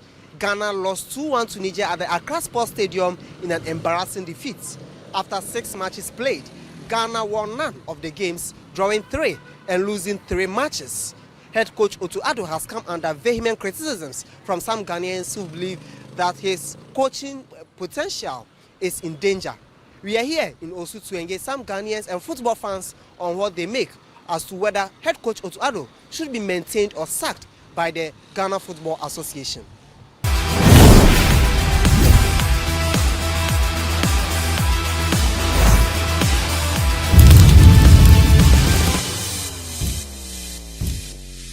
I think he should be sacked.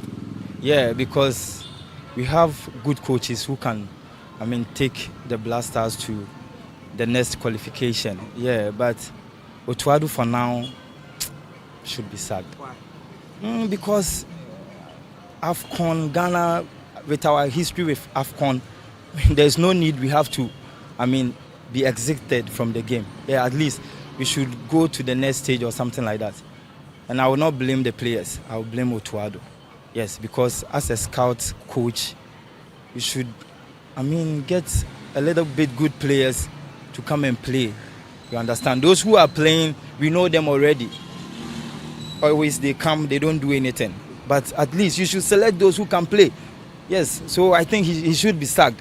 Yeah, if he's not going to be sacked and he's going to be maintained, then he should just call the local boys to come and play. We will accept that. That one, when we lose, we know it's the local boys who are playing. But for those from the foreign playing big teams to come and play for us to lose, that one we won't accept it. So Akufo-Addo should go away and give chance to another person to come. His second time, he couldn't do anything. They should maintain him. The reason is Akufo-Addo is a very good coach. The problem that Ghana football is facing now is Anas. Is the downfall of Ghana football. Yeah. Number one, when we are playing, we don't have favor from referees. Even the officials, where we should have been favored, they play hard on us.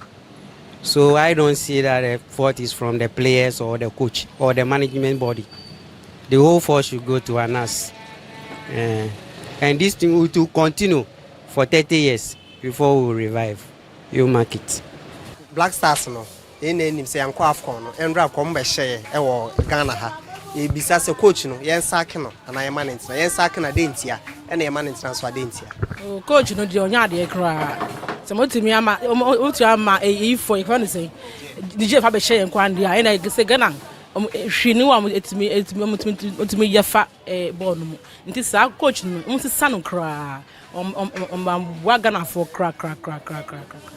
You go from the brapa, send it higher, or my Jinaha, Yabasha. Ah, coach, you must stand cry. You go from Cassandra.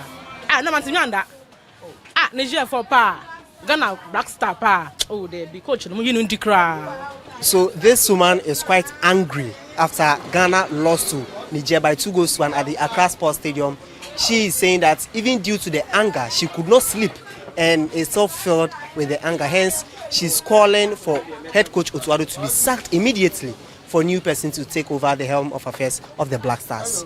Me kan go say me otumi a an me kan be mu a ewo mu a kameka Black Star no ho mo no kameka say free esoro team ni na yengu ni na if you say yes abo owu no be say a ifiriti enam Black Star ente na Ghana match kra nya de na Ghana boy ebo na bia kra nya de obi akwa nko stadium because team na say ama team dey dey hia enye te na emnate kra ni so we Ghana ball kra e wo friends stadium ene e dey entra if you say o say fata say emfa nya Black Star no enam sekanti na ina to atwene na ekofo obi onum ye na de na be ye to ene ente mo obi afa ente na bata na obi funa ho de mo gidigidi na de bia obi so onko giska obi betwese obi beba also in born bokro na he's a twesika na twesika babo bon dia so my friends dem pen meye what I say or send body akoma pa edi na edi banto no ga ba wi a na won twesika dia ho de be babo dia no ti e ba no nya confidence de dia de hunza do ye no o ye de ball man no na se bia twesika na me mfa what I say eno na ye nya nu say eno na wotim nu ti betumi da Black Star dia yengu ne free so nyina be tim nyina no na abandon team ba ofro ni share ofro ni fa embla nwura mu na ntum nyeyi amagana league no to because ama league ni kwabro asai enye de biu. This aggrieved fan is also calling on the government to dissolve the entire Black Stars, as he believes that they allow players who have money to influence the coach's decision in terms of player selection to play instead of those who are committed to play for the team. He is also calling on the GFA as well for actions to be taken against those officials to ensure that all those involved in the Black Stars activities are held responsible. From top to down, among Saku will be a no friend, importing in Pafoflo. Aha, now a moment you money. Now, we would ye, Omonyafi, in the Saku Munion and film. If it had you could sit down, Yan Saku will be a. Now, only your group, Yan in the J. Any yet, any group who can a falla. Your group in a falla, Yan to me and she will be a draw tele, Yan to me and she will be a, and teach and penny following or Monyadi. Into penifoni nyina yenyi wo mu nyina film yen saku wo mu nyina from coach to penifoni nyina yen saku mu nyina na mo fa new foforo mla nipa foforo mla aha no mo nsate aduma ni na blasa de yakoma so pa o mo hye na bibi ya yen into mo saku penifoni nyina coach ne penifoni nyina o mo saku wo FA president nyina mo saku wo bia aha ndi meya no. This passionate Black Stars supporter is calling for the dismissal of the GFA president Ketokriku as well as the Black Stars head coach Akufo-Addo and all other people related to the Black Stars. He believes that it is not just the head coach who is responsible for the disastrous performance of the team, because all these people contribute to it, and so he is calling for the sack of Akufo-Addo as well as the FA officials. Black Stars for there, maybe niji dey bia omu. Esan say Black Stars for omo ti say onipa waji schedule. Oye dia one day o me yo so atwede on fa nkodu on fa nko wie pada said the emre bi asemo jan obo penalty money ball po no since that day rasta for dabi udi agro na o ma open for kra anwo by force on wogumase enti me nuanom me the blaster for there me nigidie bia e wo mumu o me no boko o me yu aso atwede eze hura na ajo coach ni there what is the coach na nkasa oni ono ankasa oni angije onimu o hwe ni TV so no okasa kra what is onye confident onye nipa a maintain of the ba onye nipa o confidence bi e wonimu because the way obesi akasa the way obesi as a bema pa wo gina so ni trimu a obot nu sakola ba hu ni je cho so ya bema ba ni mu no o to sini bebre o to ni confidence bi a wonimu coach na I tell you something oh man pa ni ba bi ntan na onko do na ire ma nko di odo. This football fan is also advocating that has not shown enough commitment to lead the Black Stars in terms of confidence and courage, and so he believes that the GFA should sack him and let a new manager take over. And also blame that the Black Stars' kind of upsetting results since the 2010 World Cup Asamoah penalty issue has also made him lose interest in watching the games. However, he's calling for the dismissal of head coach Akufo-Addo. Media Minga se wonko anate mu wonko na de mehwe ni eye den na ye lusu sa match ni na ye antumi anya 1 point kura efise enipa kuo no mko ye gada mko so mu di players na ekono ebi adwen bi a mu de ko ni ntama de yesen gana fu yensa eka no yensa ntumi anka eni se meka se coach ni nko na info so a na maka asema bi a enye no kwale e ma coach no because me ni hobi na so yesi de ni hu de e ko so se si ye hwe be fortune wo de a eni ka board ni na I info so kase because say ye do deep ani a hu ye pani ndi na wo de no ye de nkumdie na eba masa wo ya de ne say ade no e kwen kugongo a hunu se wankasa na wo ye pani no wutu hofo wutu hofo ne say wutu hofo say di na me nkwan ba ye de e ko sa enti na o se ka omu leader no onu mu no on resign na impo bi hufo e ma ne mra Head coach na waka. Enye head coach no. Yes. Onu di ka ko wie dia. Na coach no so no. La coach no so esa ye biunu wan duma ye se coach no mu ne de. Oye. E be ka se be coach ne de. Wo di nipa no ko ya wa ko lusu. But me penfo so na ama sa we na ba. Oni kwan say omo fa nipa omunu bo no nko. Ghana ye bo ba ko se fefe ko bo. This man is also blaming the president of the Ghana Football Association, Kets Okreku, for his inability to supervise football activities in the nation.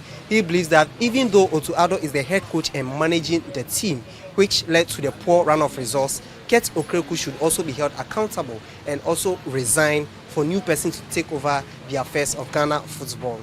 Me akasa the man who say Bono and free coach no, because Bono a free domu ball no awo mu ho because coach no wanjina park no so coach no wanjina park no so e bobo say obeka say munko no muko bobo na ade na wo ho no ma de aba fine but she say musimu saki coach no dey na coach na yesisi say musimu saki coach no because he say Mwankasa mu hwe ball no fit starting no fit 2016 mu hwe se mu si Ghana e ball office for bia obia pon hwe ball no mu hu say yes fit tamra agogo na makesi anyina omu ho no omu ho no mu hu say e ball but say ball no adani politics because when a person yonku na onbeka say we na hye dabi ise born na nkasa no me de mehu no born no ise area born na than politics. Yes, because fortune free coach no ho until say obi say o saki coach na ana ni pakro na asem. So this individual is also saying that head coach Akufo-Addo is not entirely to be blamed for the misfortunes with regards to the Black Stars' performance. However, the players also bear some sort of responsibility for failing to deliver when they play in matches. And so he believes that head coach Akufo-Addo should be maintained in the meantime, and then going forward, if the results don't churn out positively, we could consider sacking him. Yes, sacking him because boss, boy no boy no and the father first Ghana Black Star pan rest of appear. She Asamoah sisi a Ghana boy mo bonde asai omo nya de my kura nti oso mo players am betimi aboan am betimi ama team na tumpon nti bosu de me waka ani omo boan de damase. This fan is also disappointed in the performance of the Black Stars, especially when they were at the Accra Sports Stadium and Niger beat us by 2-1. He believes that the coach is not up to the task, hence he should be sacked immediately. This is what some Ghanaians have asserted, that head coach Akufo-Addo deserves to be sacked immediately to pave way for a new person to take over the helm of affairs of the Black Stars. Most of them blame him for the poor performance of the team while having quality players like Inaki Williams, Kudus Mohammed and Twain Samaro, yet the team failed to gel and churn out excellent results, which led to Ghana's disqualification for the 2025 AFCON in Morocco. Others also blame it on the GFA president, Ket Kreku, for his inability to supervise football properly and appointing competent coaches to manage the Black Stars. This is what they are saying. In conclusion, most of them are calling for the dismissal of head coach Akufo-Addo. Reporting for GhanaWeb Sports, Benjamin Saki.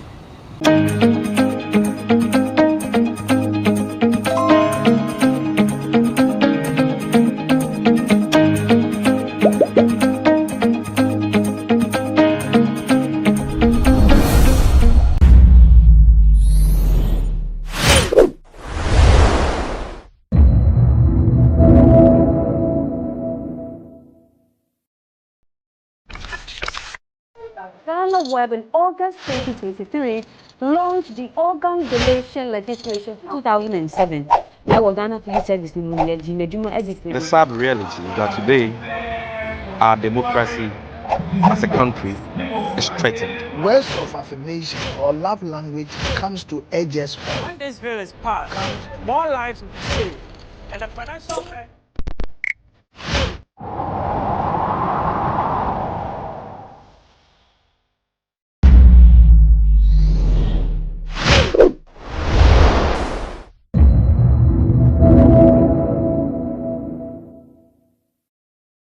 A lot of people think intimacy is just sex. It's a whole lot. Couples communicate with each other.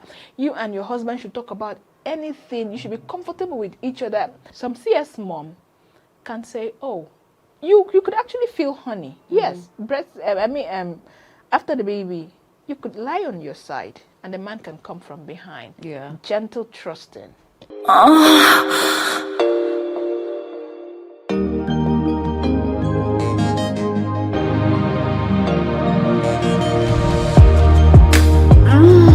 Right there.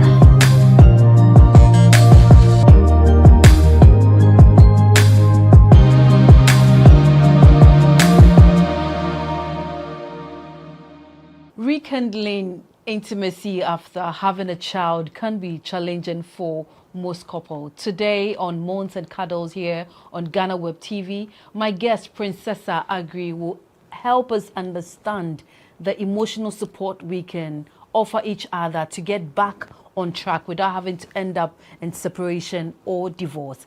Please stay tuned and enjoy this education. Hi, Princessa. Hi, it's good to have you on my Trisha. set again. Thanks for having me. Rekindling intimacy after having a child. You're a mother. You know what happens during that time.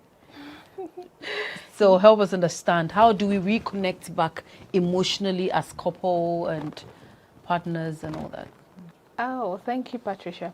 The first thing I will say is that your emotional well-being is dependent on you, not the other person.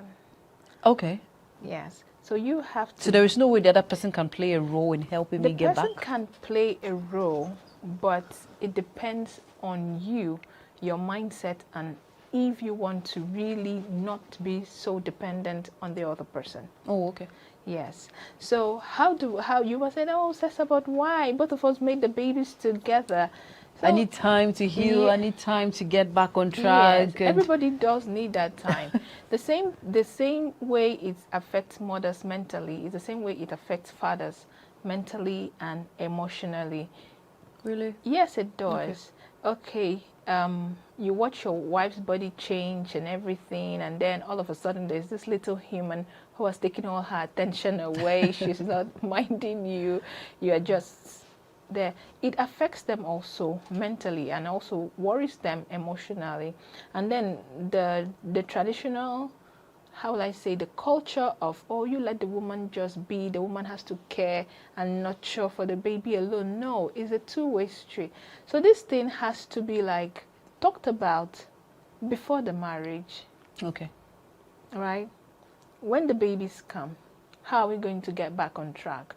How are we going to, where would the baby sleep? How would the baby sleep? What and what? These dynamics have to be talked about so that when that time comes, you'll not be running helter-skelter, you'll not be confused and all that, but because people have prepared your mind. That's why I said it's dependent on each of you, on the individual that we are getting back together. And then during the pregnancy, it's a build-up of how intimacy was built during pregnancy that would determine how it is followed after the child has come. Some men just leave their women when they are pregnant. Oh, she's pregnant, you know. The only thing you do is just to provide. No. Her hormones are all over the place, shooting off the roof, and she does not know what to do and all that, especially when it's a first-time pregnancy, a first-time mom and all that. You have to be there to emotionally, mentally support her. So it is during the pregnancy that will make it easier. Don't just leave the woman there. No, don't. And it also helps the man too. Both of them will be supporting each other. It's not just the one-way street. In a way too, it also creates the bond between mother, father, and then the unborn child. An unborn child. So by the time the child is out, he or she already has that connection, has that bond with both the father and the mother. You know, some men don't even go close to their wives when their wives are pregnant. Haven't you seen it? I've heard some people complain that they get scared, and then even when the baby's out, the baby's too small and fragile, so they don't even want to get closer to you, like to even go help you hold the child. No. It's because of the culture we've created that men cannot nurture, men cannot care, men are only to be providers. No, men can care, men can. It's your child. It's your child. It is. So why I have a friend away? who had to stay. He had to stay away from the mother and then the child for like a month because he was afraid of the newborn, like getting closer. What if maybe I go hold his hand and then it breaks? That is his mentality. What if I carry him and then he falls from my hand? What happens? So he would rather not even touch. This boils down to how boys are trained. Yes, this boils down. So I keep saying it, that the men we churn out is dependent on the mothers. How you train your boys is going to affect the other woman. It's a cycle that goes round and round and round. So there's a point you have to teach a boy to care and nurture for children. Hey, go take care of your little sister. Go take care of your little brother. Don't just leave it for the female gender alone. Let the male gender know how to take care of a human, and then he won't be scared. He won't. When you give birth, give them the baby to hold. Hold your brother. Let me brush my teeth. No. He'll pass out with the child in they're hand. sitting down there. Before you know it, the children are kind of, they will adapt. And before you know, you've trained the boy, you've raised the boy to who will become a man that will be there to care for the child and also care for the woman. I also, last month was also menstrual health month and stuff like that. And I see them just separating the girls from the boys. No, talk to the boys. Let the boys know what these girls are going through. They will understand. They won't laugh at the girl when a girl is stained. It's true. They will know how to. Look, it's actually my husband that buys my sanitary pads for me. He knows when it's finished, when my supply is finished. So meaning he tracks your... Yes. He even does the tracking than I do. My husband was like, is your menses not supposed to come tomorrow or yesterday? And because I've so trained my body, I don't have cramps, I don't have all that. So it's maybe when I go to pee or I just, it's here. But I know the time and all that. So he also knows. So I don't have cramps and all that will give me, oh no, I don't. My menses just come. So you see that the care is there. He knows how. Me being here actually left the babies with him. And I'm not scared. It's his children. He's a parent. So this boils down to how we raise our boys. It's very true. So they won't be scared. They will have that emotional stability to handle a woman when her hormones, her body is changing through menstrual cycle to pregnancy to childbirth, because a woman's hormones comes back together 2 years after. Then he will know. After childbirth? Yes. Oh, okay. That's when your body gets back together. Okay. So leave all this Iron Woman we are doing in Africa. Because sometimes, after birth, you know, naturally as a woman, you put on a bit, and you are pressured. You have to learn. You have to lose weight. Your tummy is becoming saggy. Like, wait, how will you lose 9 months weight in 1 month? In 1 month, and you are breastfeeding, and nobody's body is the same as the others. One person might have a high metabolism, the other person might have high cortisol levels, the other person might have, they are different bodies. So it's up to the partner to appreciate she is feeding your child, right? I've not lost my baby fat. I haven't. I can't even fast. He's breastfeeding. My baby's 16 months old, right? He's still breastfeeding. And I'm like, okay, I'm going to fast today. 11 a.m. The ceiling is coming down. The floor is going up.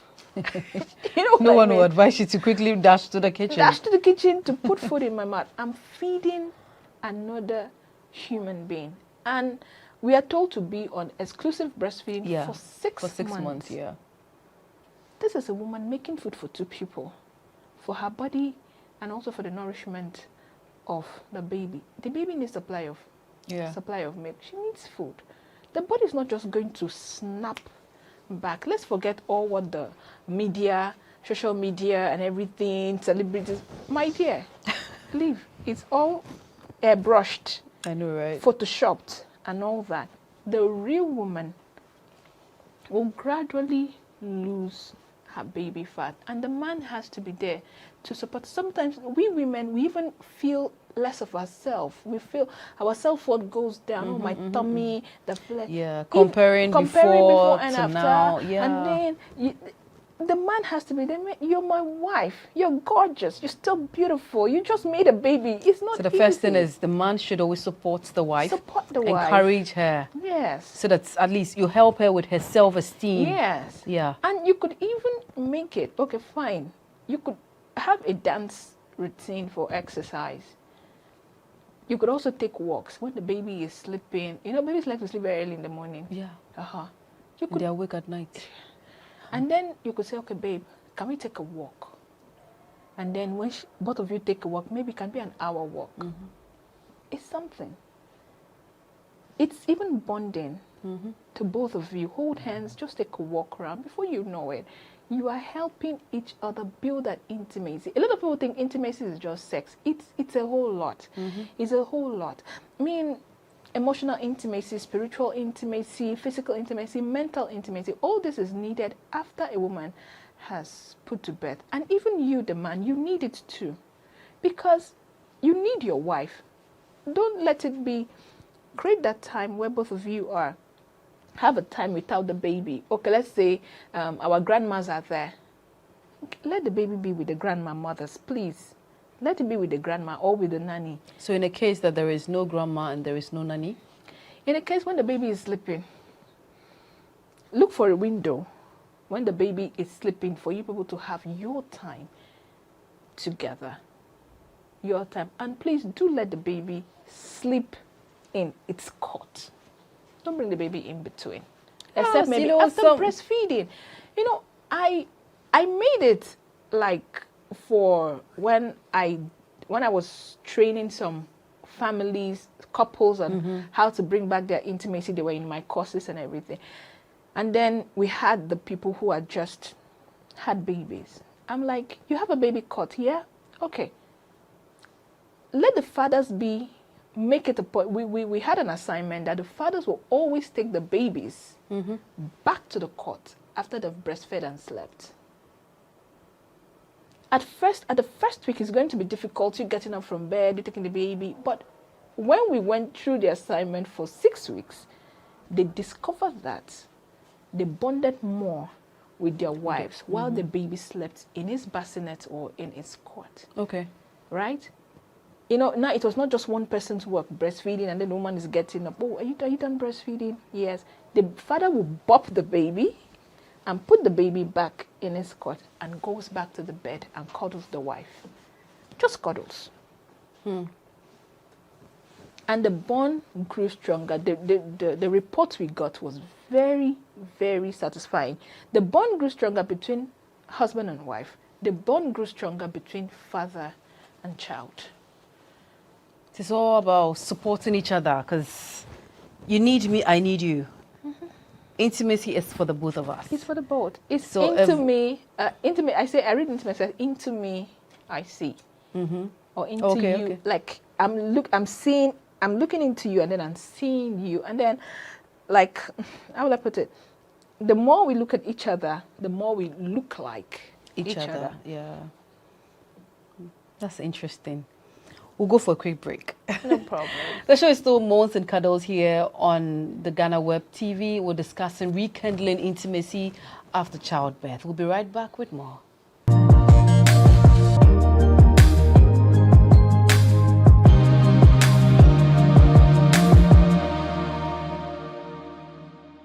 Welcome back from that quick break. The show is still Moans and Cuddles here on GhanaWeb TV with me, Patricia Roxanne Hammond, and we're discussing rekindling intimacy after childbirth. And Princessa made us understand that we're supposed to support each other. The man, the woman supports the woman supports the man. Try and then create time. So it's all about supporting each other. Is the words, the support, like encouraging words, positive words, because I know positive words goes a long way to uplift the spirit of everybody. It is. It does for every human being, even for plants, even for, yes, take it from me. You talk to the plants? Of course, I talk to my plants. Okay. And I've watched them like a dying plant. I'm like, please don't die. Come back to life. I need you. And I've seen it. I've seen it work. I've seen it. Yes. The power of words. Yes, the power of words. If it could work on plants and it could also work on pets, on animals, yes. At least I have dogs. So then imagine a human being. Yeah. In the words of affirmation for each other. The wife would tell the husband, I know this is a hard time for both of us. We're in this together. I'm here for you. You're always my number one. Don't worry about the baby. You are uplifting this baby, because men think, oh, she's loving all the baby, all for the baby and not me. They feel neglected. So it's up for the woman to affirm, to also like ascertain and give him the assurance that we are in this together. Are you getting Yeah. it? So it's not just only the man that will give to the woman. The woman too has to Give to the affirm man. to the man that we are in this together. I love you just the way you are. I thank you for the support you give to me. I mean, women, we need to be more appreciative of this man. They just need a thank you. Yes. Yes. Oh, thank you for helping me change the diaper. Oh, thank you for helping me wash baby's clothes. Oh, thank you for... Yes. Women, you need to appreciate your partners. Yeah. You know, it's very important. Oh, thank you for staying up to make me sleep so that the baby, you rock the baby to sleep. Thank you.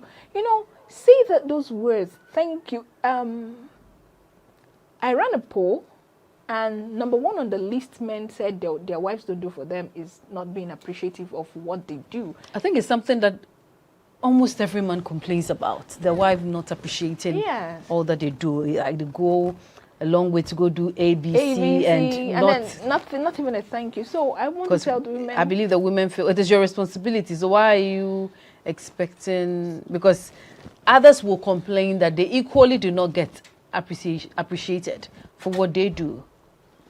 So why should a man also feel like you should appreciate? When you start appreciating the other person, the other person will also start appreciating you.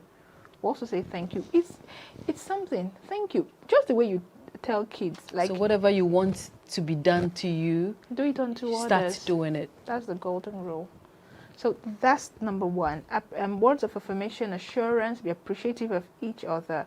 And then secondly, I used to tell somebody that house chores, helping to do house chores is a love language. Yes. It's actually romance. Like, she wakes up and breakfast is served. The dishes are cleaned. Yeah. Baby is bathed and dressed up. And actually you have, maybe let me say the baby is up to 5-6 months, is taking cereals. The baby has eaten. And then you wake up and your husband tells you, oh, babe, just go brush your teeth, come have breakfast. I've run your bath water. That's like heaven on earth.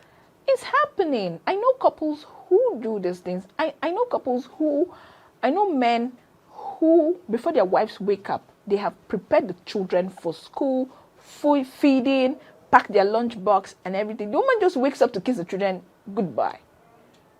And he has taken care of the rest. It's happening. It's happening. But I think it's just few men, I guess. Not really few men, Patricia. Not really few men. And then sex. Let's talk about the sex part of it. Okay. At times, you might say, oh, I'm breastfeeding, I cannot have sex, breast milk will be flying everywhere. Oh, you could wear breast pads. And then some men will say, no, the baby is still breastfeeding. My dear, country will hold you.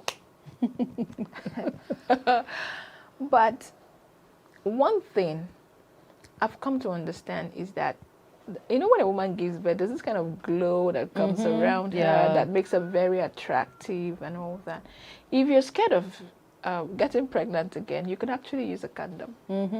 Or you could ask your health provider for the best family planning. Yeah. Or the men, if you finish having babies, you could have a vasectomy and just fire away.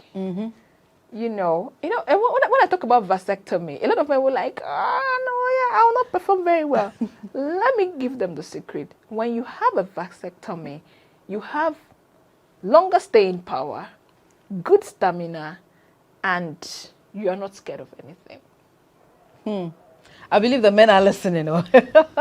Men, please listen. And it's just a 30 minutes. It shouldn't always be about the women going for family planning. Because it messes a lot of women's body up. It messes a lot of women. You see a woman who has been able to fight the baby fat away, and then she does this family planning. Her whole hormones is all over the place. She blows up. She becomes very big. No matter the exercise and dieting she is doing, she is not going down because of the family planning. It messes up their emotions too. It messes up their cycle too. I've had women bleed for 3 months just because they had family planning in. And you won't have any issue during the time of bleeding. So most of the time, just have a vasectomy. We're not trying to, I know we're not trying to populate Ghana, but 3 children, 4 children, the number of children you have, you just go have a vasectomy. It's actually a 30 minutes to 1 hour invasive thing that a doctor could actually have in his office. And then the pain goes away for 3 days. That's all. That's all. And it's even outside here. Your body.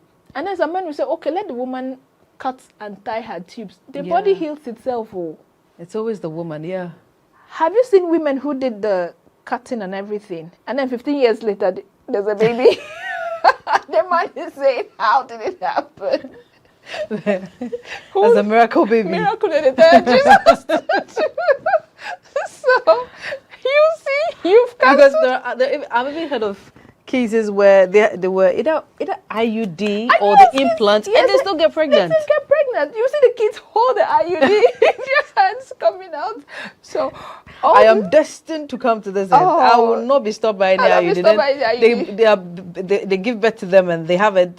I think I saw a picture of it in the baby's hair. Yes, some in the baby's hair, some in the baby's hand, and some IUDs also gets into the woman's body and it causes a lot of complications. Yeah, we've had stories, we've seen it and all that.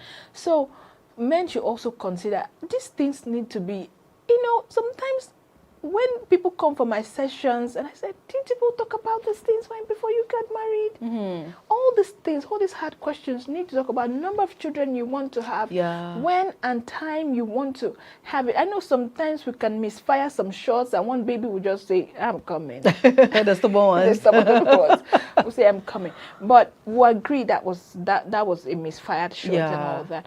But all these things has to be talked about. Couples communicate with each other. Why? The Bible says they were naked and were unashamed. That is it. That's how you and your wife should talk about anything. You and your husband should talk about anything. You should be comfortable with each other talking about anything, no matter how hard, difficult, and hurtful it is. Both of you could actually sit down and talk about it. Wife, you can say, look, my body can't carry babies anymore. I don't want it. And the man can say, my economy cannot carry more babies. I don't want it. This is how the economy I can. And then both of you sit down and have a concrete plan on how to do it. It's not about having many babies. That is the case. It's how you take care of them. It's true. That's the most important thing. That's the most important thing. That's the most important thing. The society is dysfunctional enough for you to even bring more babies you cannot take care of. So let's talk about these things. And another thing, getting in, back intimacy is that husbands could actually, you know, maybe when the doctor, after 6 weeks, the doctor says after 6 weeks, both of you can fire on. But sometimes some women, especially the CS mom, it takes a while to heal after 6 weeks. But some women, some CS mom can say, oh, you could actually feel honey. Yes, breast, after the baby, you could lie on your side and the man can come from behind. Gentle, trusting, you know, and you will have your satisfaction. He will also have his satisfaction. Like, I also advise again that maybe both of you have planned that you're going to have sex, maybe like 2 months after the baby is born, but you're worried about breast milk. Get a breast pump. You've breastfed the baby has slept. So you get the breast pump and empty the remaining ones into the bottles. So before the show is done, breast milk won't start coming immediately. I know some men love their wives' nipples. Yeah, men love breast milk. It's innate in them. Allow him. There's so much satisfaction in it for them. So yes, so just allow him have it. Just mistakenly a little drop of. They take it. They take it. They're all babies. Yeah. They take it. So that is it. And then another one is both of you could. If for the CS mom too, I'm also talking. You could also sit on him, and you control how the trusting just so you don't end up hurting yourself. Hurting yourself, and the man has to be super gentle. And then also CS mom are even luckier than the moms who have a tear. Yes, the moms who had an episiotomy. Theirs is, you have to heal properly before you have sex. I seen it. Yeah, I get it. Yeah, so you have to heal properly before you have sex. And if the episiotomy got infected and all that, you have to wait like 3 months, 4 months before it heals properly before you have sex. At that point, episiotomy moms, both of you could cuddle. And then if the man is so hard-pressed, you could give him a hand job. If you're okay with blowjobs, fine, you could give him a blowjob. Okay, and then he can also touch you. He could clitorally stimulate you, and then you get to orgasms without penetrations. There are a lot of ways to have sex without penetrations. And then you will get to orgasms, enjoy yourself. No one loses. It's just that our mind is so set on penetration that we don't think about the other side of it. It's very necessary. So the whole thing boils down to helping each other. It's a two-way street. We need to understand each other, what we want, how can we help each other, how can we reach a satisfaction together. So if you are not cooperating, you put pressure on the other person. So I believe that is where the on feeling that you're not being appreciated comes in, because there's no communication. Communication is a communication. So you do not understand that I love to be appreciated. You do not understand her love language. We feel, oh, so far as we are parents, we're just going we are there as for the the wind children. direct. Yeah. You're So there for the everything children. about intimacy is understand each other, communicate. Let me know this is what you like, this is what you do not like. How do we get there? And I will keep shouting it from the rooftop. Your spouse is not Assistant Holy Spirit. Your spouse is not a mind reader. So he or she will not understand. Understand. I won't even know except you communicate. And communicate with love. How you communicate something matters a lot. The approach you use matters a lot. Hey, I've told him. I've told her. No, that's not it. You know each other. You know when someone is a good mood, and then you communicate. You know how. There are some people you have to put it in a story form before they understand. Yes. There's some people, and another thing I will always tell ladies, please, if you know you want to communicate something to a man, don't tell him we need to talk. Their brain goes into the defensive, and everything you say is an attack. Really? Whether it's good or not good, it's an attack. Whether it's something beneficial to them, when you start, we need to talk, the man's brain goes into the defensive. So even if at the end of the day, whatever it is, even if it's true, they'll still shoot it down. It is not true. Thank you. It is not true. I have evidence. It is still not true. Whatever evidence it is, it was photoshopped. It is not true. Because their mind has gone into defensive mode and they are just there to oppose whatever you say. Yeah. So don't just say, oh, we need to talk. Oh, Sasa said we should communicate. So please, we need to talk. Come on. It's not a board meeting. You could just be having dinner. You could be having lunch. You could be watching TV. Both of you could be doing laundry together. And the conversation flows. You could be cooking. You could even be on bed. And see, let me tell you, just the way we do teaching moments for children, right? You could also use the same method on your spouse. Okay. For instance, you're watching a movie and something comes up. It could be a communication moment. Let me use that word, because for children we say teaching moment. Yeah. You could use a communication moment to express how you feel at that particular time. Yeah. You don't just have to make it official. We need to talk. Same thing for the men too. Don't tell you why we need to talk. The woman's, you do know how her brain goes. It goes like this. You know, she's trying to have flying everywhere. She's trying to bring defense counsel. She's trying to bring evidence to counter whatever. What the woman does is to bring what is going to counter whatever thing you're saying. So that is how it is. So use some moments to be as a communication moment. You people can be taking a walk, randomly gisting, and then you put it in there. The person is going to sink in better than when you're sitting down. Okay, we need to talk. Just the way it happens to children. When you tell your children, hey, sit down there, I need to talk to you. It's here and out the next. But when you use normal everyday occurrences and then you put it there, it sinks down into their subconscious and then they make use of it. The same thing with spouses. Sis, I'm grateful. Honestly, I have learned a lot, and I believe our viewers have also done the same. As I said, it all boils down to communication. Intimacy, as Cesar said, is not all about sex. There are a whole lot of things that brings about intimacy, and you need to understand that. You need to support each other, communicate. Let me know your likes, let me know your dislikes, let me know your love language. Let us help each other, because when we help each other, we arrive at a peak of satisfaction, and that is what we need to do. The show has been Moans and Cuddles here on GhanaWeb TV with me, Patricia, Roxanne Hammond. Until the same time next week, stay blessed and support each other and enjoy your sex life.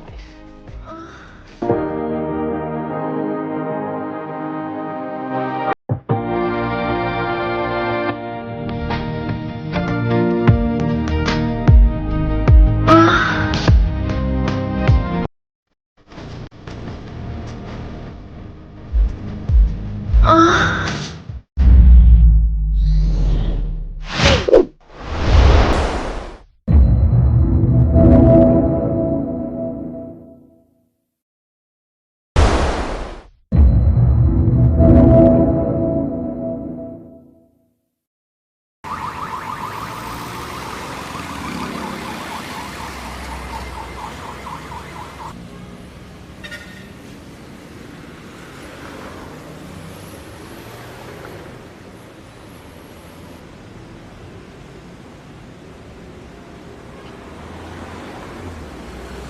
The Port Interchange, which began construction in 2017, has officially been opened to traffic.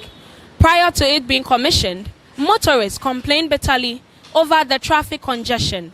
Now that it has been commissioned by the President Nana Addo Akufo-Addo, we are here to speak to commuters and motorists of how the free flow of traffic is facilitating their movement.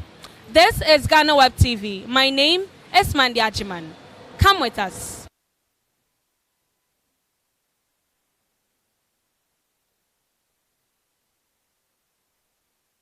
It's okay, but right now there's no traffic. We that we walk on the roadside, there's no traffic. So since morning we've been standing here because no traffic. And there's no place that we can go over there and stand and sell markets. The place we've been selling before, they say we should leave there.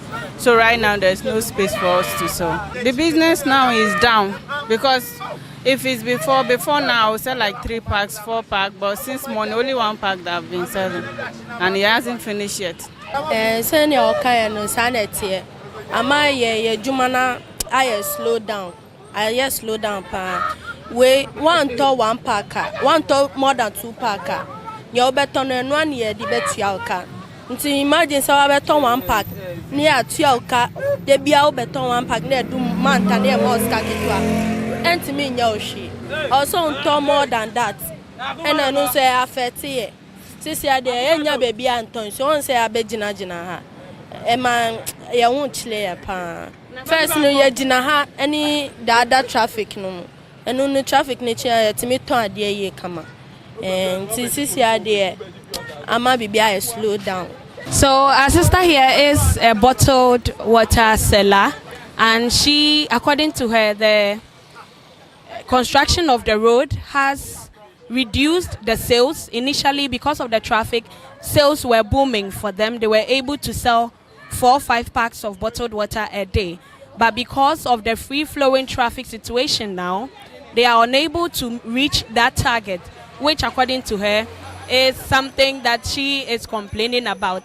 About from Kakrabat, Sela Yaperno, and yes, about from I can move by free. First, no crime, we did traffic more, dodgy. Sela woman, a church of what I ended traffic more. I say dodgy, a young traffic at Crabby Piano dodgy. He's a church driver who plies the stretch, and he says the traffic situation is still there, though currently it is a bit okay as compared to initially when the road was under construction. Then round Kwamba, and then come from there 2000 more there. Caneno, dear, and bro. Oh, baby, 2 hours, 30 minutes, and answer 1 hour. Cry to me do a traffic. But then, you know, per se, I feel my dinner, no. Church to me, road be a debate, but you just say a coach run about or down on more. I don't know how you get crown. But then, I want some more down, and no Canadian near bread. So he's also a mate to a trotro driver, and he says the current traffic situation is much better compared to initially when the traffic was was a lot. According to him, now from commuting from Medina to wherever it is that they are going to their destination, they are able to get there much faster compared to earlier. Is that a fine mobile? Ama is your traffic be any kind? Ama a movement na smooth pa first year course 6 ebu ayekwa han ngwanu ye course 6 ebu ebe be 7 kwa na nsa na obewe ba sisi ya mekoi me come 5 years sisi ya mewe sisi ya na maponti mobile ne de aboa e pa aboa o ma ya de nso ye do ma sisi o ma ya ni sa ma. So our driver here says he is pleased with the government for constructing the road and opening the road to ease the traffic congestion situation here. He said initially when they set off, they are able to stay in traffic for longer hours compared to now when they can, within a few minutes or few hours, they are able to get to their destination going to Nungwa and loading from Medina. I think from 1 to 2 going no more. And say about me about say time no say nran kwa na e piano. And you sure say friend e kono e be starting is say because actually I started from 1 to 2 going. This place all choke. You won't get car easily. So it is a cars no e bia trotro no bi ni e fa e kire ho side e betumi aboa say ye betumi anya car easily ye engina traffic mu asa na edu adwuma mu. According to her, it's still early days though, but she says initially it was difficult catching a car to work, but now because of the road being constructed, though it's still early days, the situation has died down a bit.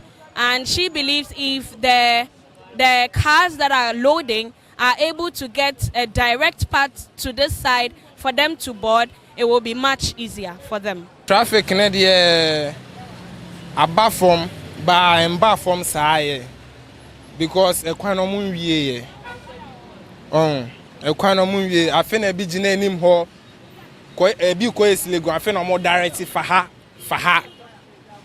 I must still traffic no as soon to The young man here is a motor rider and he says even though the road has been opened, the traffic situation still persists because the road is still under construction. Maintenance works are still ongoing, but he lamented bitterly over the lack of parking spaces. Me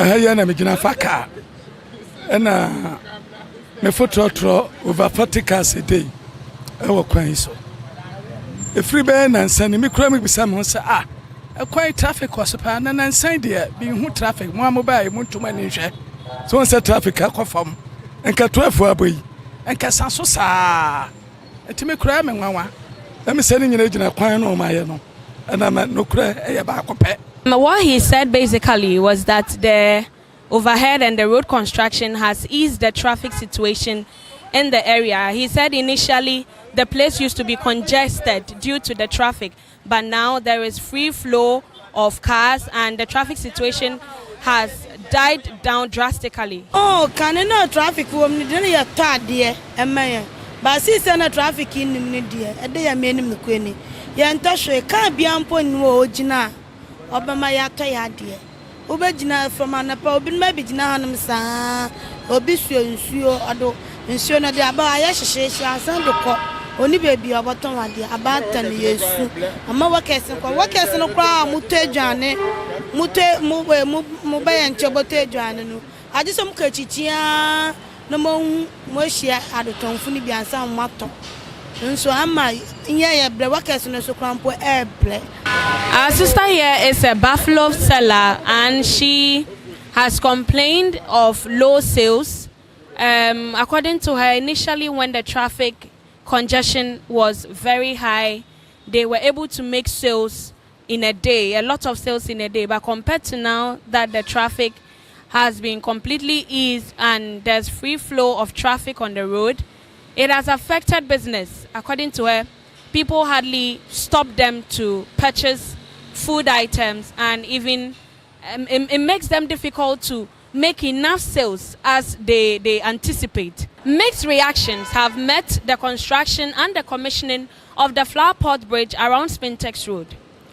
Commuters and drivers, most especially, are happy with the free flow of traffic. However, hawkers have lamented of poor sales due to the free flow of traffic. This has been a report for GhanaWeb TV. My name is Mandy Achiman.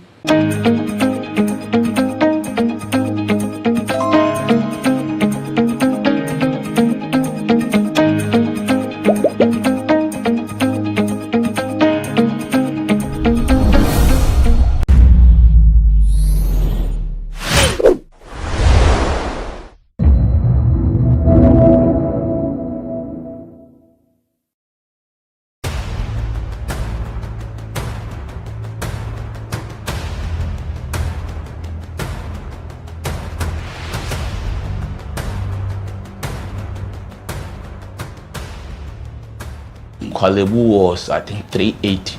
380 yes. But private, some are 500, 450, some are 800, 860. Per session, yes. You have to do 2 every week. Yeah. Even if someone earns 5,000 Ghana cedis every month, that person cannot keep paying 380 cedis 3 times a week for dialysis. Majority of the people who need dialysis to survive in Ghana don't even earn half of the amount mentioned. Some people battling organ diseases end up losing their jobs because their companies cannot keep paying them for always being absent.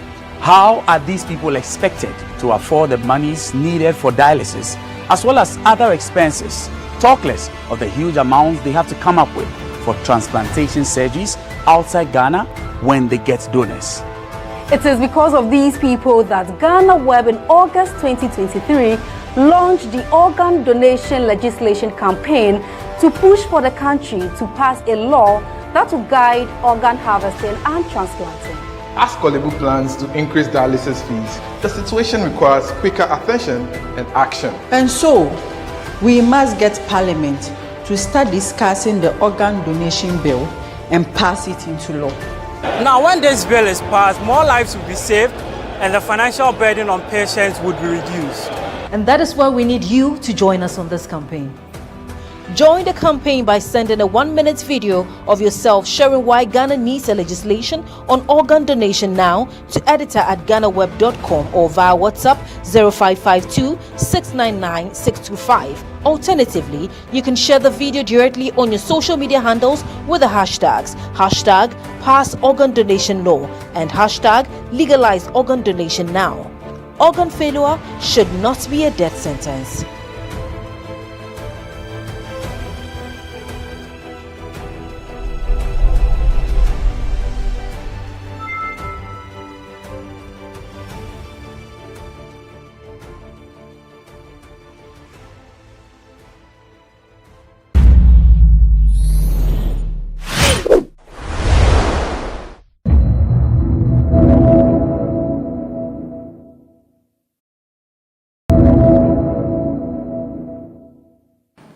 We aim to build a responsive government that evolves with the digital age.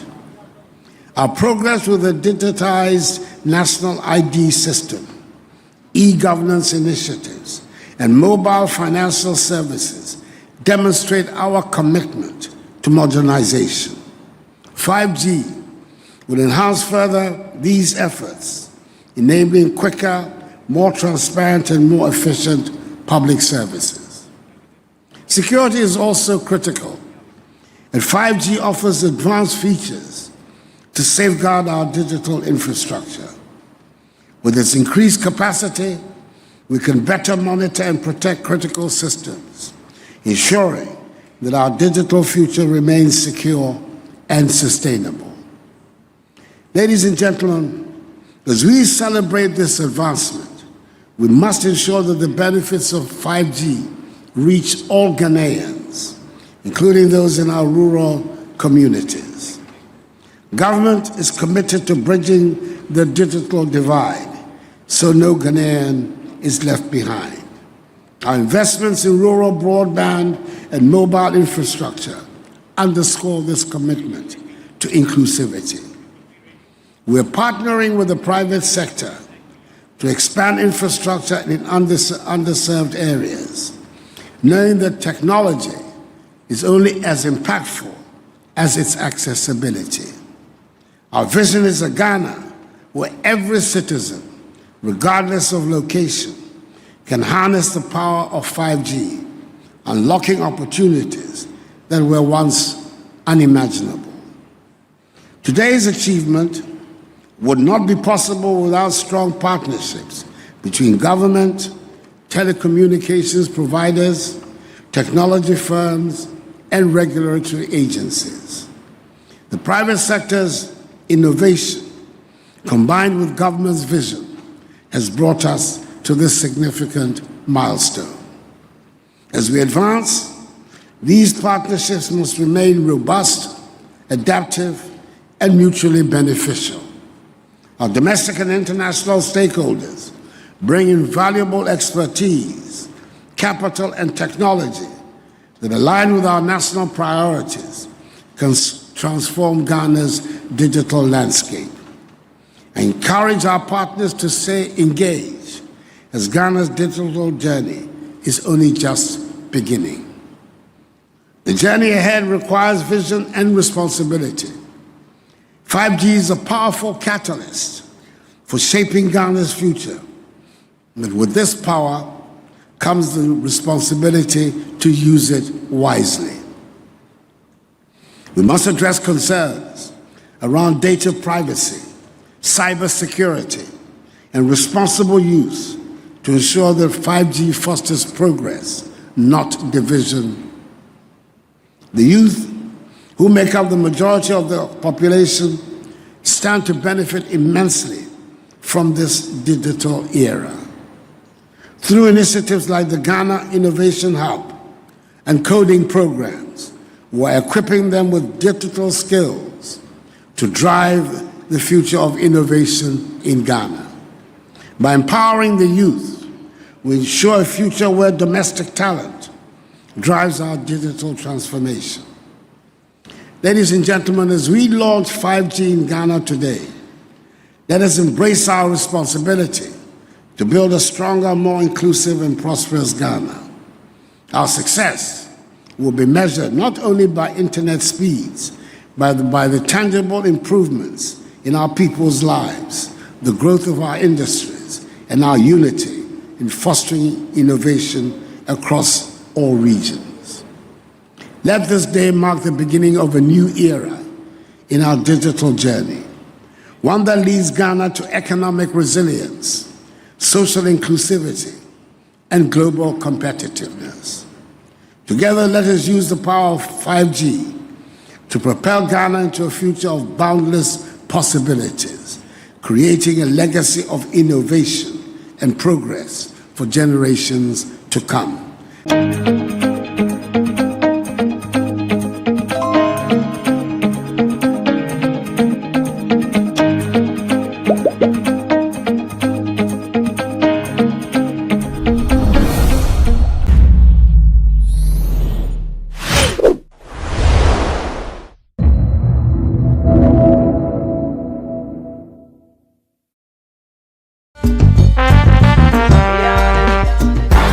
Voting there, I even tell my colleagues I'm selling my vote, because whether I vote for you or not, I'm still going to suffer. So when you give me an amount of 1,000 and I vote, I think I have something better in it. Whereby me going to vote just free like that. No, I will not vote free. When you give me money, I'll vote for you. I'm selling my vote. That's to me. Because after all voting, I'll just come back, ride my motor. It's not like I don't have good grace. I'm having good grace in the house. Nobody to help.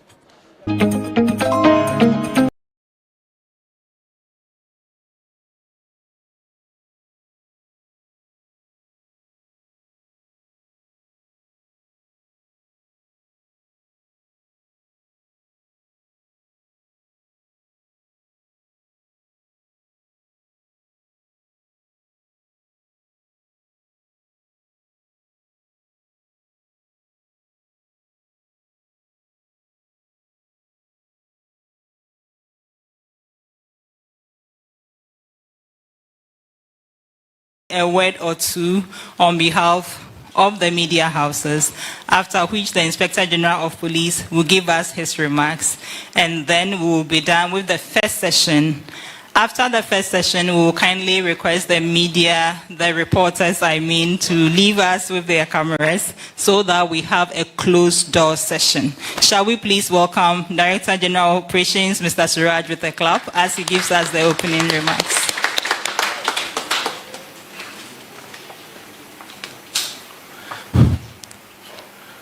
Good afternoon to all of you. Let me also stand on the existing protocol started by the MC. The Inspector General of Police, members of the Police Management Board, the media.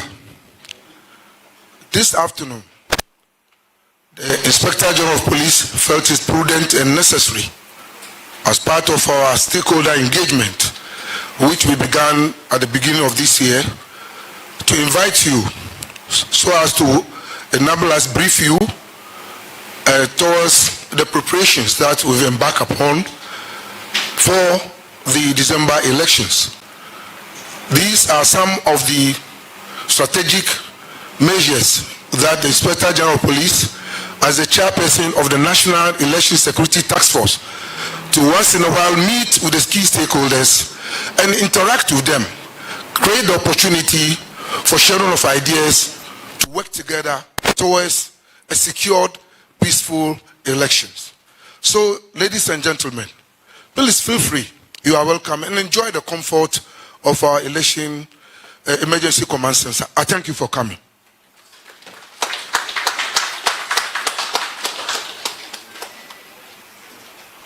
Thank you very much, Director General of Operations, Commissioner of Police, Mr. Mohammed Husseini Suraj. It is now the turn to have a few remarks from representatives of the media houses. One or two of you would be fine. So whoever will choose to... Hey. Please let's welcome Alaji as he comes.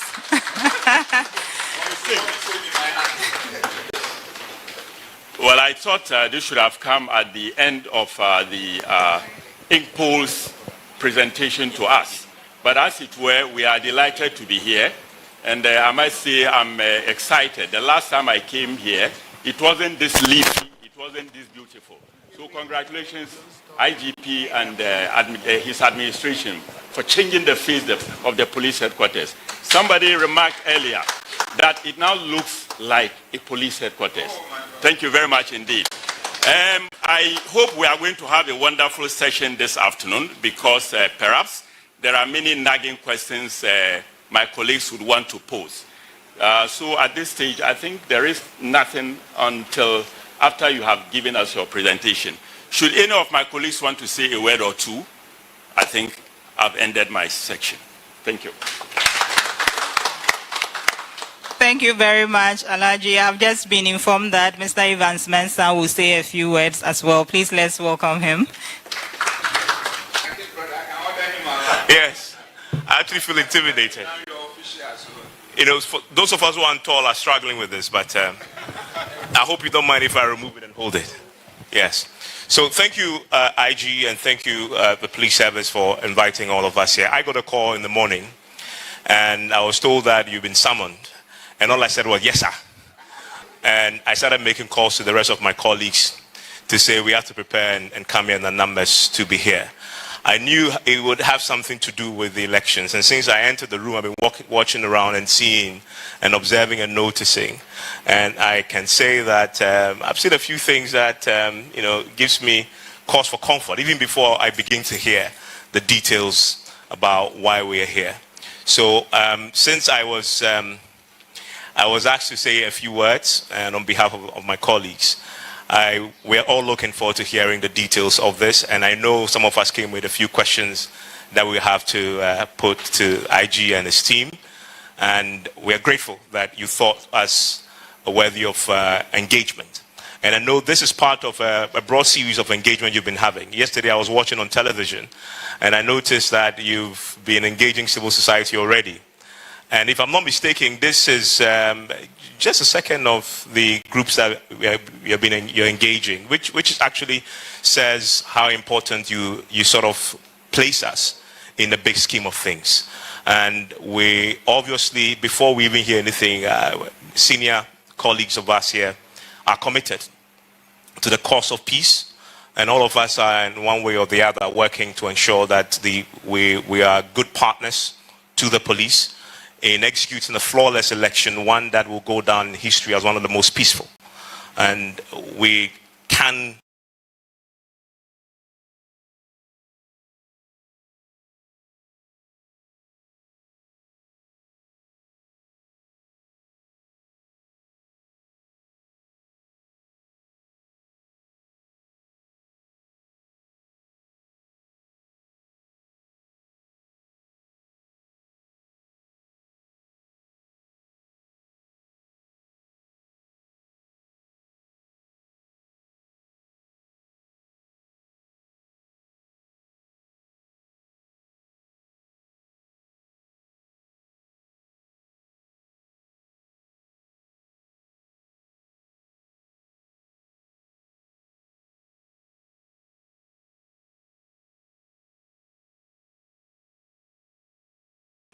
assure you that that is something that we are very committed to.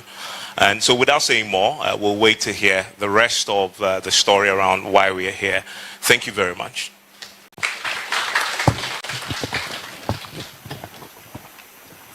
Thank you very much, Mr. Evans Mensah. Ladies and gentlemen, we shall now hear from the Inspector General of Police, Dr. George Akufo-Addo. I deal with cry anything. When you have your uncle, unfortunately today, there's only one uncle here. So when you have your uncle and you have brothers and sisters all in one place, it gives you a lot of comfort, and you find it difficult to be formal. So forgive me if I ended up being formal. I didn't cause it. The relationship between myself and your very good self across the room might be held responsible.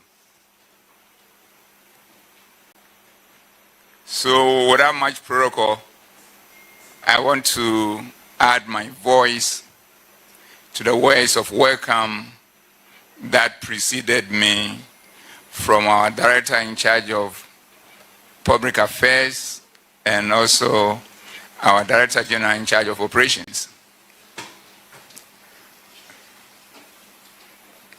Second, I want to say that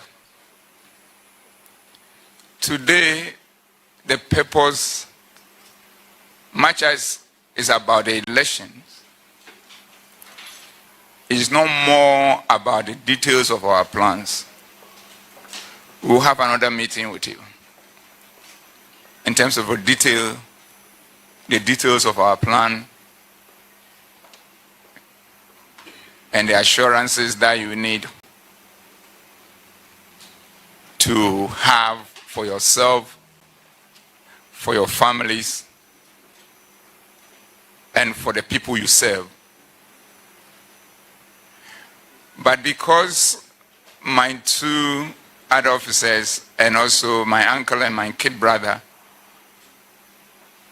have spoken about the fact that you want to hear a little about the elections, I'll be very snappy on that and then come back to the main reason why we invited you.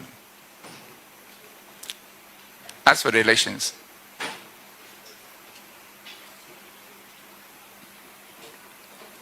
it is a saying that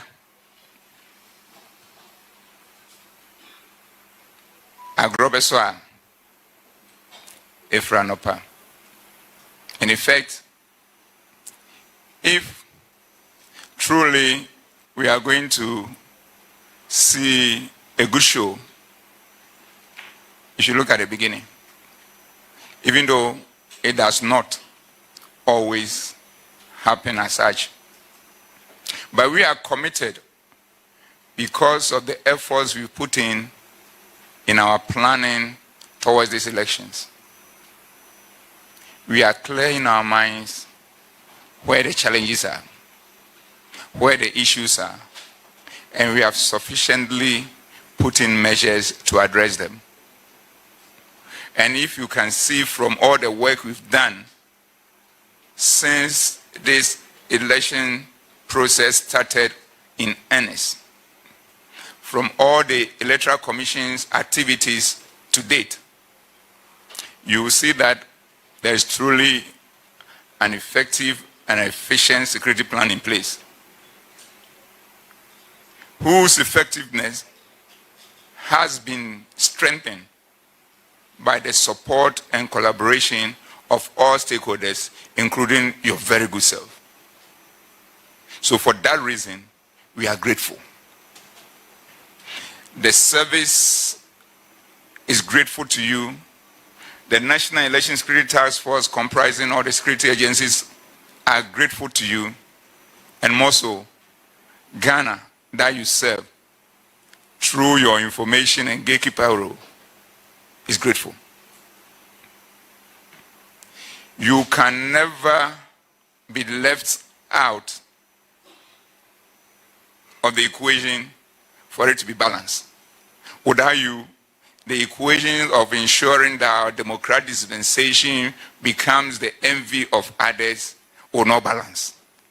So we want you to be aware that will hold you in high esteem. Thank you for being there for Mother Ghana.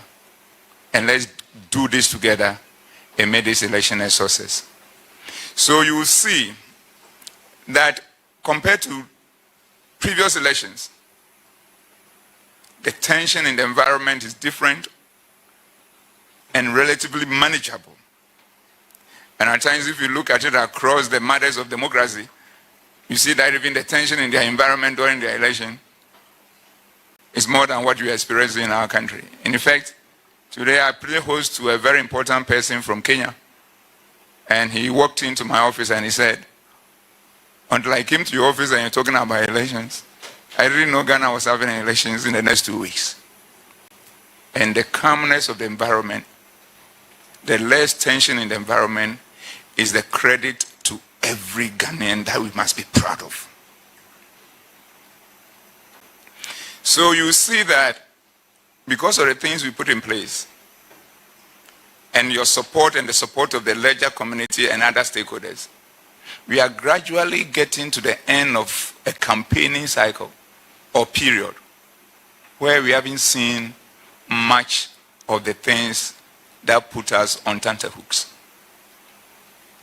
Let us finish hard and prove a point to the rest of Africa that truly Ghana is always a trailblazer. And let us use our collective achievement to let the black man, and for that matter, African, shine in the eyes of the rest of the world. Let's finish hard on the campaigning. Then when we come to the D-Day, it's another leg.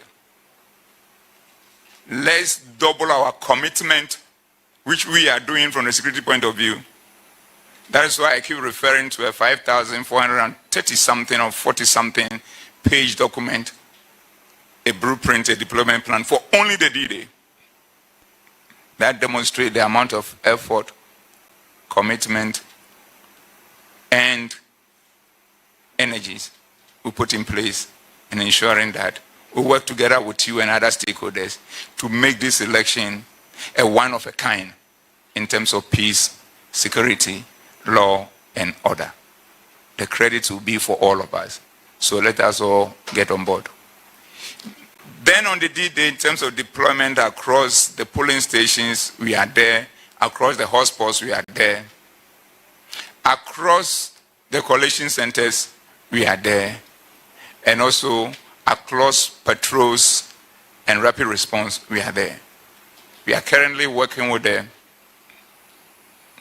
telcos to assign to us a dedicated number that will be used in this room. We will share that with you, share that with all the political parties, share that with all the stakeholders, so that wherever you find yourself, when there is a situation, and the situation you think that is not being managed well, and you need intervention at the very highest, you can, through calling that number, assess myself directly, and assess any of the commissioners and the team members on the ground. And we are going to use an engagement approach to handle the situation by bringing on board all the stakeholders at the very highest level. So that at the end of the day, any situation that normally starts very small, then because of lack of perfect mechanism for resolving it, it gets out of hand, we will virtually eliminate it. Let me explain that probably better. Normally what we've seen at the polling station, something will happen, something very trivial, that need a little patience and a little engagement to iron out the differences. It will be more handled, and at times the security personnel on the ground will do his very best, and so you have issues with party officials, agents, and others trying to create problems. When that happens, and it comes to our attention, we will call to that grounds from here, get the regional commander, other senior officers on grounds on the phone, get the political parties from their national level, their district level, constituency level, also on the phone, and find out what exactly is the matter on the ground. And it may come in multiples. But because the dedicated line has core transferring capacity or capability, we'll be able to be dealing with multiple issues at the same time, because as soon as it comes, we will then refer it. A commissioner will be on it. He may call a general secretary of the two parties or national organizers of the two parties. He will call an agent of the parties on the ground, and we look at the issue. And when they get to know that the very top is helping them to solve it, they'll end up not taking matters into their own hands before we go in there and reactively respond to a situation that has gotten out of hand.